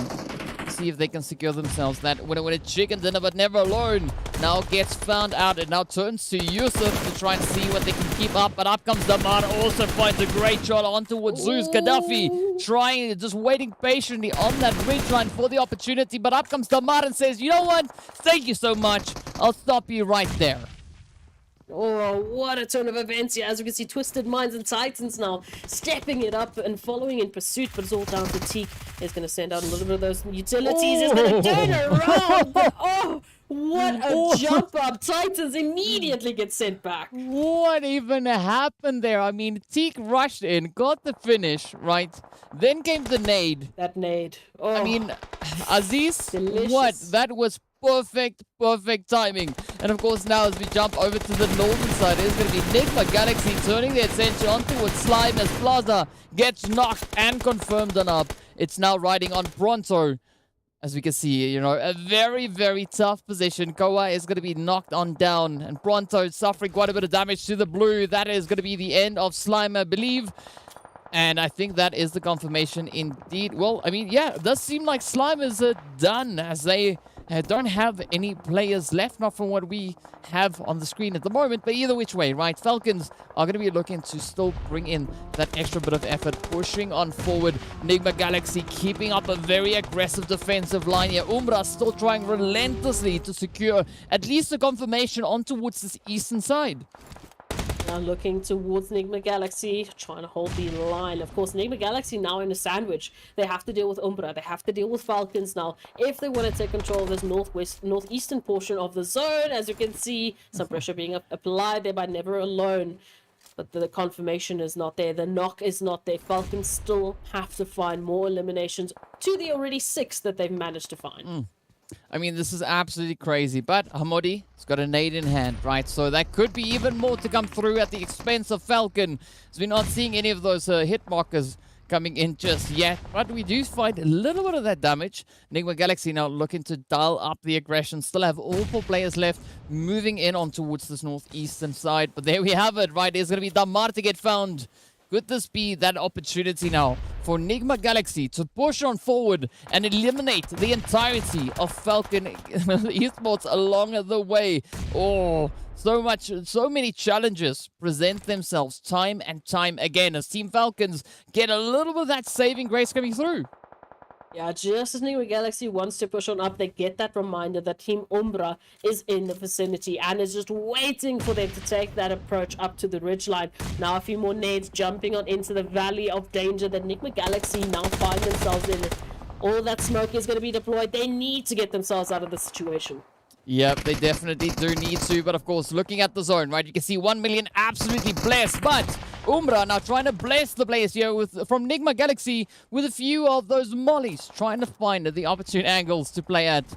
But it does seem to be quite a bit of a challenge. Falcon having the opportunity here to kind of get that reset, still holding on to all three players as they now look to prioritize their positioning within the zone. They are going to be pushing in the direction of 1 million, and this could be a very quick play coming through as the shots already start to fly. It is Falcon, it is 1 million, popping off, shots all over the place. Senge, Marshall, Lazy Boy going to town. Oh, and it does seem like Falcons, yep, they've been reduced to dust. 6 teams remain, but now 1 million. Full victim as the players there from R8 also come swooping in with some beautiful third-party action. Right on their heels is going to be NIGMA Galaxy as well. Nays getting cooked and prepped to send on out into the 1 million team because he Lazy Boy just taking hit after hit. But somehow, someway, 1 million still alive. Not before NIGMA Galaxy jump on in. What is this? R8 have to immediately respond. Wow, it's like the teams decided, you know what, this has gone on for long enough, let's end it now, right? Everyone just rushing on forward. We got Prestige still trying to apply a bit of pressure on towards Freak and Rauf. We still see Hamoudi also still holding on, but we got Ida right there alongside the side of 1 million. Oh, but those nades from Prestige, absolutely prime. As you can see, nice knocks coming in. Will that be the confirmation? I wouldn't be surprised if that is. But now it is going to be Prestige to be spotted. The shots continue to come through. Hamoudi just lying up ahead. POWR still in play. Coming in from that southern side as well as the western side. Beautiful spread. And this could be that opportunity now for POWR Esports to secure themselves a potential winner-winner chicken dinner. They're a full team right alongside the likes of Seoul Esports as well. Now we have to wait and see what R8 will be able to do as Hamoudi, just in the nick of time, manages to pick up Freak and get them into a better position here for the res. Now they have a little bit of time to reset themselves, get a little bit of that peace of mind back, and take a deep breath as they still have to fight their way through into the zone.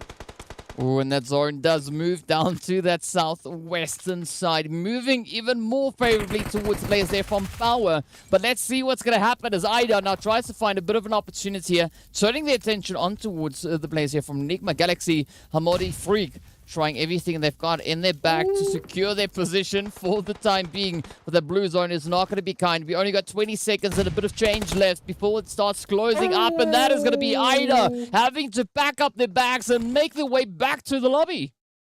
Oh, these nades have been so deadly. Now Freak picking up another one, trying to send it out towards POWR. Oh, Seoul Esports at this point in time, but are they aware of the danger just on the other end of this wall, just on the other side? It is 1 million holding the line, waiting for an opportunity to pounce and potentially pick up some eliminations here. Well, I gotta say, right, out of the 4 teams we have left, POWR and Seoul still have the more formidable numbers. But as we know, at this point in time, numbers don't mean anything. It's all what you can do with those numbers. So we still have Lazy Boy and Marshall up ahead. It is going to be Kante to be found out there as Seoul pops it on through. Hammer gets the confirmation in.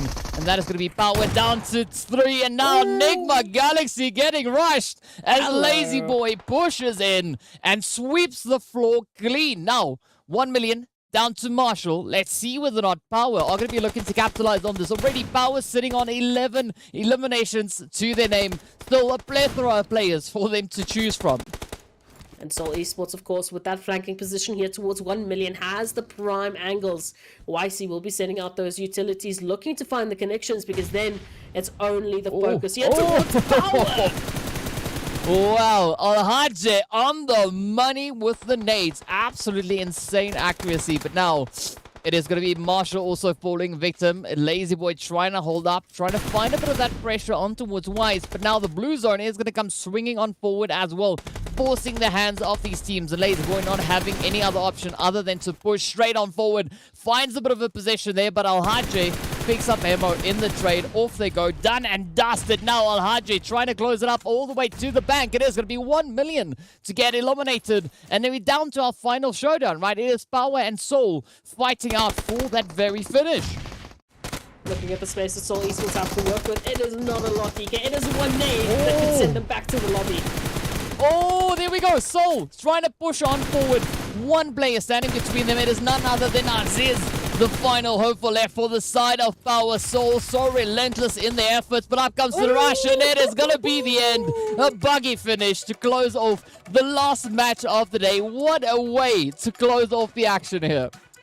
One of those African teams, they came in at the last second with the buggy to make sure that they were going to get themselves that winner chicken dinner. What an insane performance coming through from Seoul Esports. I didn't have it for them. I did not have them in, you know, those runnings for the winner chicken dinner, just purely based on the position that they had. They had no cover. They had a measly little ridge line to work with, yet they find that double on towards POWR, and then just the buggies. They swoop on through for that win. As we know, right, sometimes that's all you need, a buggy and a ridge line, right? So just come rushing on forward and close it out. But what an absolutely amazing and super exciting Miramar that was to close off the proceedings here for today. I mean, you got to say, right, day number one being closed off on an absolute banger. It started off with an absolute banger. The entire day, in fact, has been absolutely on fire. So, I mean, this is just the first day, right? The team's now getting rid of the nerves. I think moving into day two, that is where things are going to get absolutely lit. But as we know, we also then have to take a bit of a look and see what the teams did, right? What those point situations are, what the overall rankings are, where everyone finished up, and what we could then be expecting to see moving into day number two. But of course, first up, let's look at those match rankings. Last Miramar of the day, and what a finish it was from our two respective teams. POWR just edging above Seoul Esports with their 14 eliminations, so they will just have 1 point extra to add to their tally. But it was the winner chicken dinner winners of Seoul Esports with their 10 eliminations to pick up 25 points. What an absolutely explosive finish for them in the last match of the day. Definitely should massively make a change on those overall standings, because as we know, majority of that 8th to 9th position, that was hovering around 20 points, 25, 27 points, and boom, they got that in one game. Yeah, you know, that is the magic that we see happening out on the battlefield time and time again. But of course, you know, NIGMA Galaxy also, then 17 points, 9 eliminations, 1 million sitting on 16. I mean, R8, Falcons, 9 apiece. Some pretty impressive numbers coming through here. I mean, UMBRA locking in those placement points. Surprisingly enough, not finding themselves any eliminations. But let's take a look and see what page 2 has in store. I do think that it's going to be looking a little bit different. Well, not surprisingly different. I mean, only one team not finding themselves any points, and the rest of the teams still walking away with at least something. Yeah, there's a bit of a change that came through here on this Miramar. Of course, we know that flight path and that zone shift was incredibly difficult to manage, but yet the teams, they stayed true to their works, they stayed true to their strengths, and they managed to more or less pick up something one way or another. Sony Virtual Gaming working with the donuts, working with the bubbles at the bottom of the scoreboard. But as we know, that was only one map of today's 6 matches that these teams had to take place in. And I mean, as you've mentioned, it was an absolutely banging performance coming through from these teams today. Yeah, I mean, super aggressive showing already just in day one. So that makes me so excited to see what is going to be coming through in the remaining days, right? We still have 3 more days to go. As you said before, 18 matches, right? Playing a total of 24. And I mean, if this is what the first 6 looks like, just imagine where it's going to go to tomorrow when we get into the next 6 matches. But as we know, at the end of tomorrow, it's also going to be marking that halfway point. So quite a bit to wait for. Absolutely, and as we know, we've been asking for it for our viewers to let us know what you think about PMPL. Let us know what you think we can improve on, you know, whether it's some graphics, whether it's some transitions, whether you like the structure, whatever it is. If there is something that you know or think that we can actually improve on for the next season of PMPL, let us know in the YouTube chats. Wherever you're watching, there will be a poll and a survey that you can take place in, and give us your thoughts. Yep, really looking forward to hearing what you know, what the suggestions are, and what the people's thoughts are, and the viewers' thoughts are as to what's happening on the PMPLs. But as we know, right, the team's definitely not disappointing us. They're stepping up so phenomenally, just sort of letting it rip all the way out of the gate. And as we know, right, we've been waiting to see these teams show us which region is going to be the region to dominate. And so far, it's been a very pleasant surprise from either side. Oh yes, no, I mean we had what, 2 going towards the Africa region, we had 4 going to the Arabia region. It kind of works in terms of just the sheer number of teams that we have and the splits from those 2 teams. So I think it's been a very even split considering those placements, but of course we have to take a look at the overall standings to see how they look after day number 1. Well, here we have it, right? It is none other than Twisted Minds twisting and winding their way up to pole position, right? Walking away with 78 points, one win, a chicken dinner, and only 2 points ahead of the players coming through from GEEKAY Esports, but also POWR Esports bring in such a phenomenal performance, locking in those 75 points. And I mean, this last match doing some absolutely favorable things for them with regards to points. Absolutely. What a huge jump to actually match the 70s of our top team. So now we at least have a good idea of our top 3 teams for today. But taking a look at the rest of the page, of course, Seoul Esports also making a massive jump there towards the edge, just tying things up here with Team Falcons with those 47 points respectively. And then, as we know, Slime 4KT rounding up our top 8 with 44 points. So that's the number we need to keep in mind when we take a look at the second page to see how close and contentious it is for these teams to actually move on up in terms of placement. So 44 to 43 with 1 million in 9th position. Titans just 3 points away with that with 40 points. And it really isn't a massive leap to go from 9th place to 16th place. And then obviously we know it's just 1 point to take you up into 8th. Yeah, I mean, as we know, right, all of this can change in one single match, right? This entire standing situation can change up. I mean, moving from 16th all the way up onto that first page, yes, it's not an impossibility, but it's going to take a lot of luck to, the RNG just really needs to work out in your favor. So I mean, I'm still hopeful that we could see those absolutely drastic changes come through. But I think the day in which we could be seeing those is maybe potentially tomorrow, right? Because there's still that opportunity for teams to try and close it up. Because we know as we hit the end of day tomorrow, that will mark the halfway point. So whatever the teams have not yet accomplished by that point, it's only going to be becoming increasingly more challenging to do that in those final 2 days. Well, like you said, the only concrete answer that we have is it definitely won't be happening today because we've finished our matches. We know exactly how these teams have been performing, and it's been relatively surprising based on the number of PMPL Arabia teams that we have and the PMPL Africa teams we have. We've had a very good balance of either region in our top standings within map to map to map. So I'm not just talking in terms of winner chicken dinners. I'm talking in terms of your top 5 placements every single map. There's an Africa team mixed in. There's an Arabia team mixed in, regardless of where it is centered, regardless of how it is shifted to either side. We are having a very good balance of teams. So it's good to see that they've meshed so well together to just provide such a crazy set of competitors. Yeah, and it's a great contrast to what we've seen in, in previous seasons with, quite a bit of evolution coming through. We've been talking about this in the PMPL Africa, looking at the evolution of teams within the league itself. But we see that the trend now continuing forward as we come into the MEA Championship. Even the change from what we had teams performing at when they were playing in their respective PMPLs into the MEA Championship. Again, you can see those improvements. You can see the hard work that these teams have been putting in to ensure that they can perform as best they can.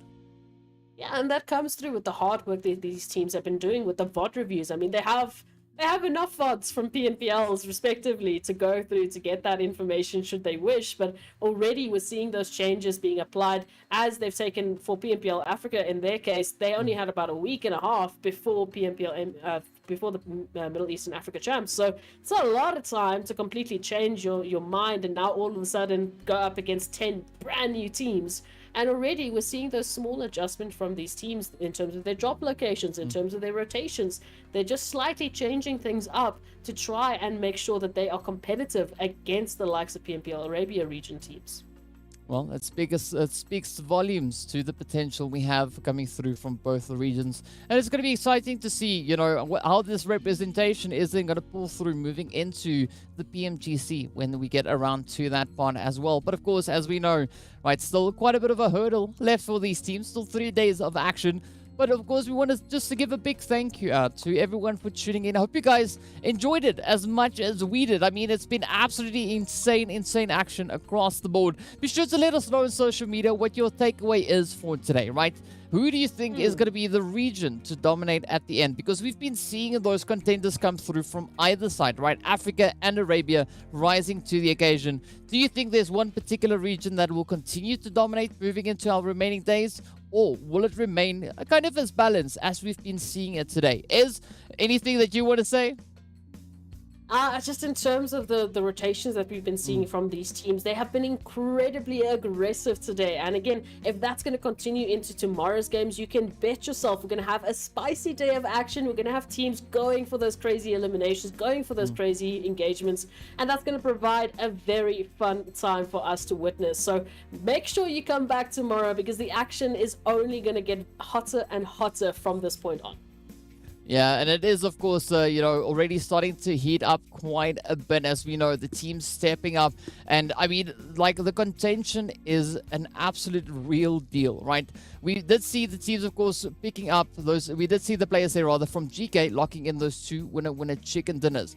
But if we look back at what we've seen leading up to this point, right, the team's really showcasing a lot of that talent. And that's why I believe moving into tomorrow is where the teams are really just going to pop off. As we've had that kind of strain happening, we've seen it happen in the PMWI, we've seen it happen across the respective PMPLs. So it only means that we could see it happening once again in this season of the MEA Championships. So be sure to let us know what you think the outcome is going to be, right? Give us your predictions for day 2. Tell us, who do you think will be the team to sit at the top of the log? Could it be one of the teams potentially maybe over on towards that second page? Whichever way you do it, be sure to include their hashtag. As we know, it shows up on the top of the screen, and as if I'm not mistaken, it's right over there. There we go. It is PMPL MEA Champs. So lock in those predictions and let's see. Maybe you guys are accurate, and you know, who knows? You could have maybe predicted the entire day 2 for us.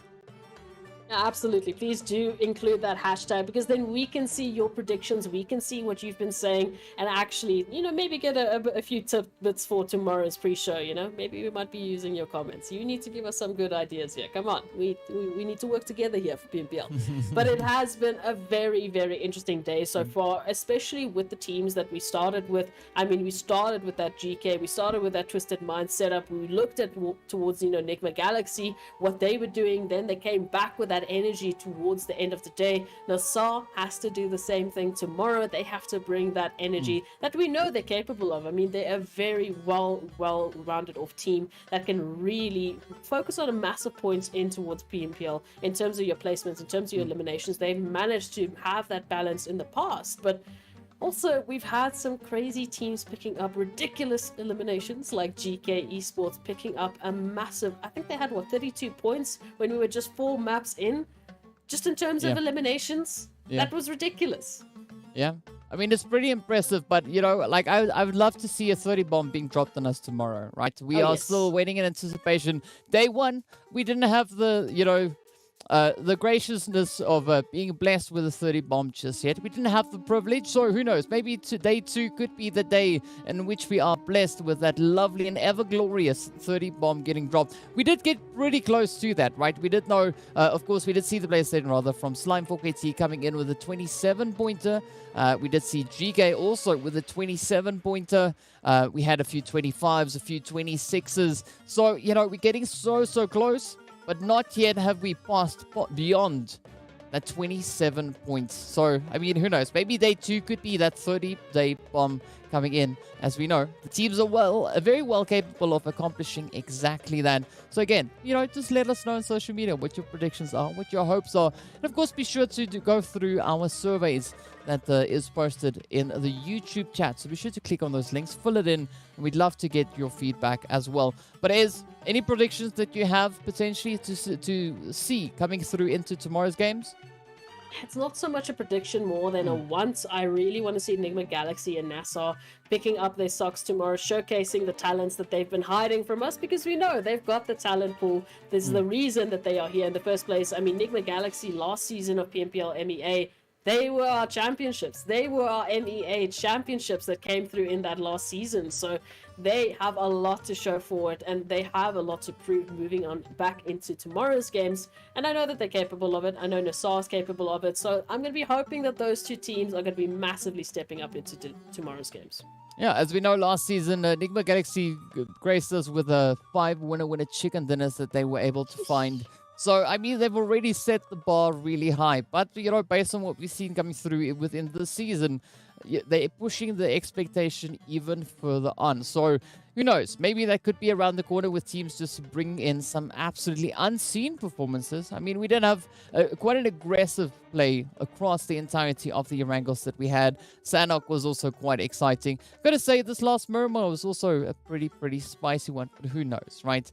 Of course, still a lot more to come in our remaining 3 days. And, you know, that's it, right? If you want to see anything in particular, if you've got anything, any suggestions, hit us up. You know, use the hashtag PMPL MEA Champs, and let's hear what you guys' thoughts are. Absolutely. You need to let us know, because if you don't tweet on out, if you don't go to Instagram using those hashtags, we're never going to get those answers. We're never going to get those opinions, and then we can't use them.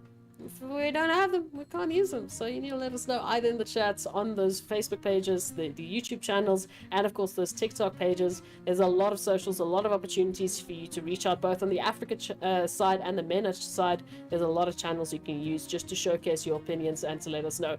Unfortunately, we can't help you to get moderator. I saw that being a thing in the YouTube chat. I don't know the way to get moderator. You can wish upon a star. Or maybe you can ask the question. Use the hashtag. Maybe that works. I mean, I don't know, right? I've also been curious to find out how that works. So, you know, when you get an answer, let us know. Hit us up. You can see our tags down below, so you can always reach us on social media as well. Tell us anything, if there's anything in particular that you want to say to us. But of course, on that, we are going to be closing off the evening right here. We're going to be heading into our recap. So be sure to join us back again tomorrow as we get ready for our second day of insanity right here in the PUBG Mobile MEA Championships Fall 2022.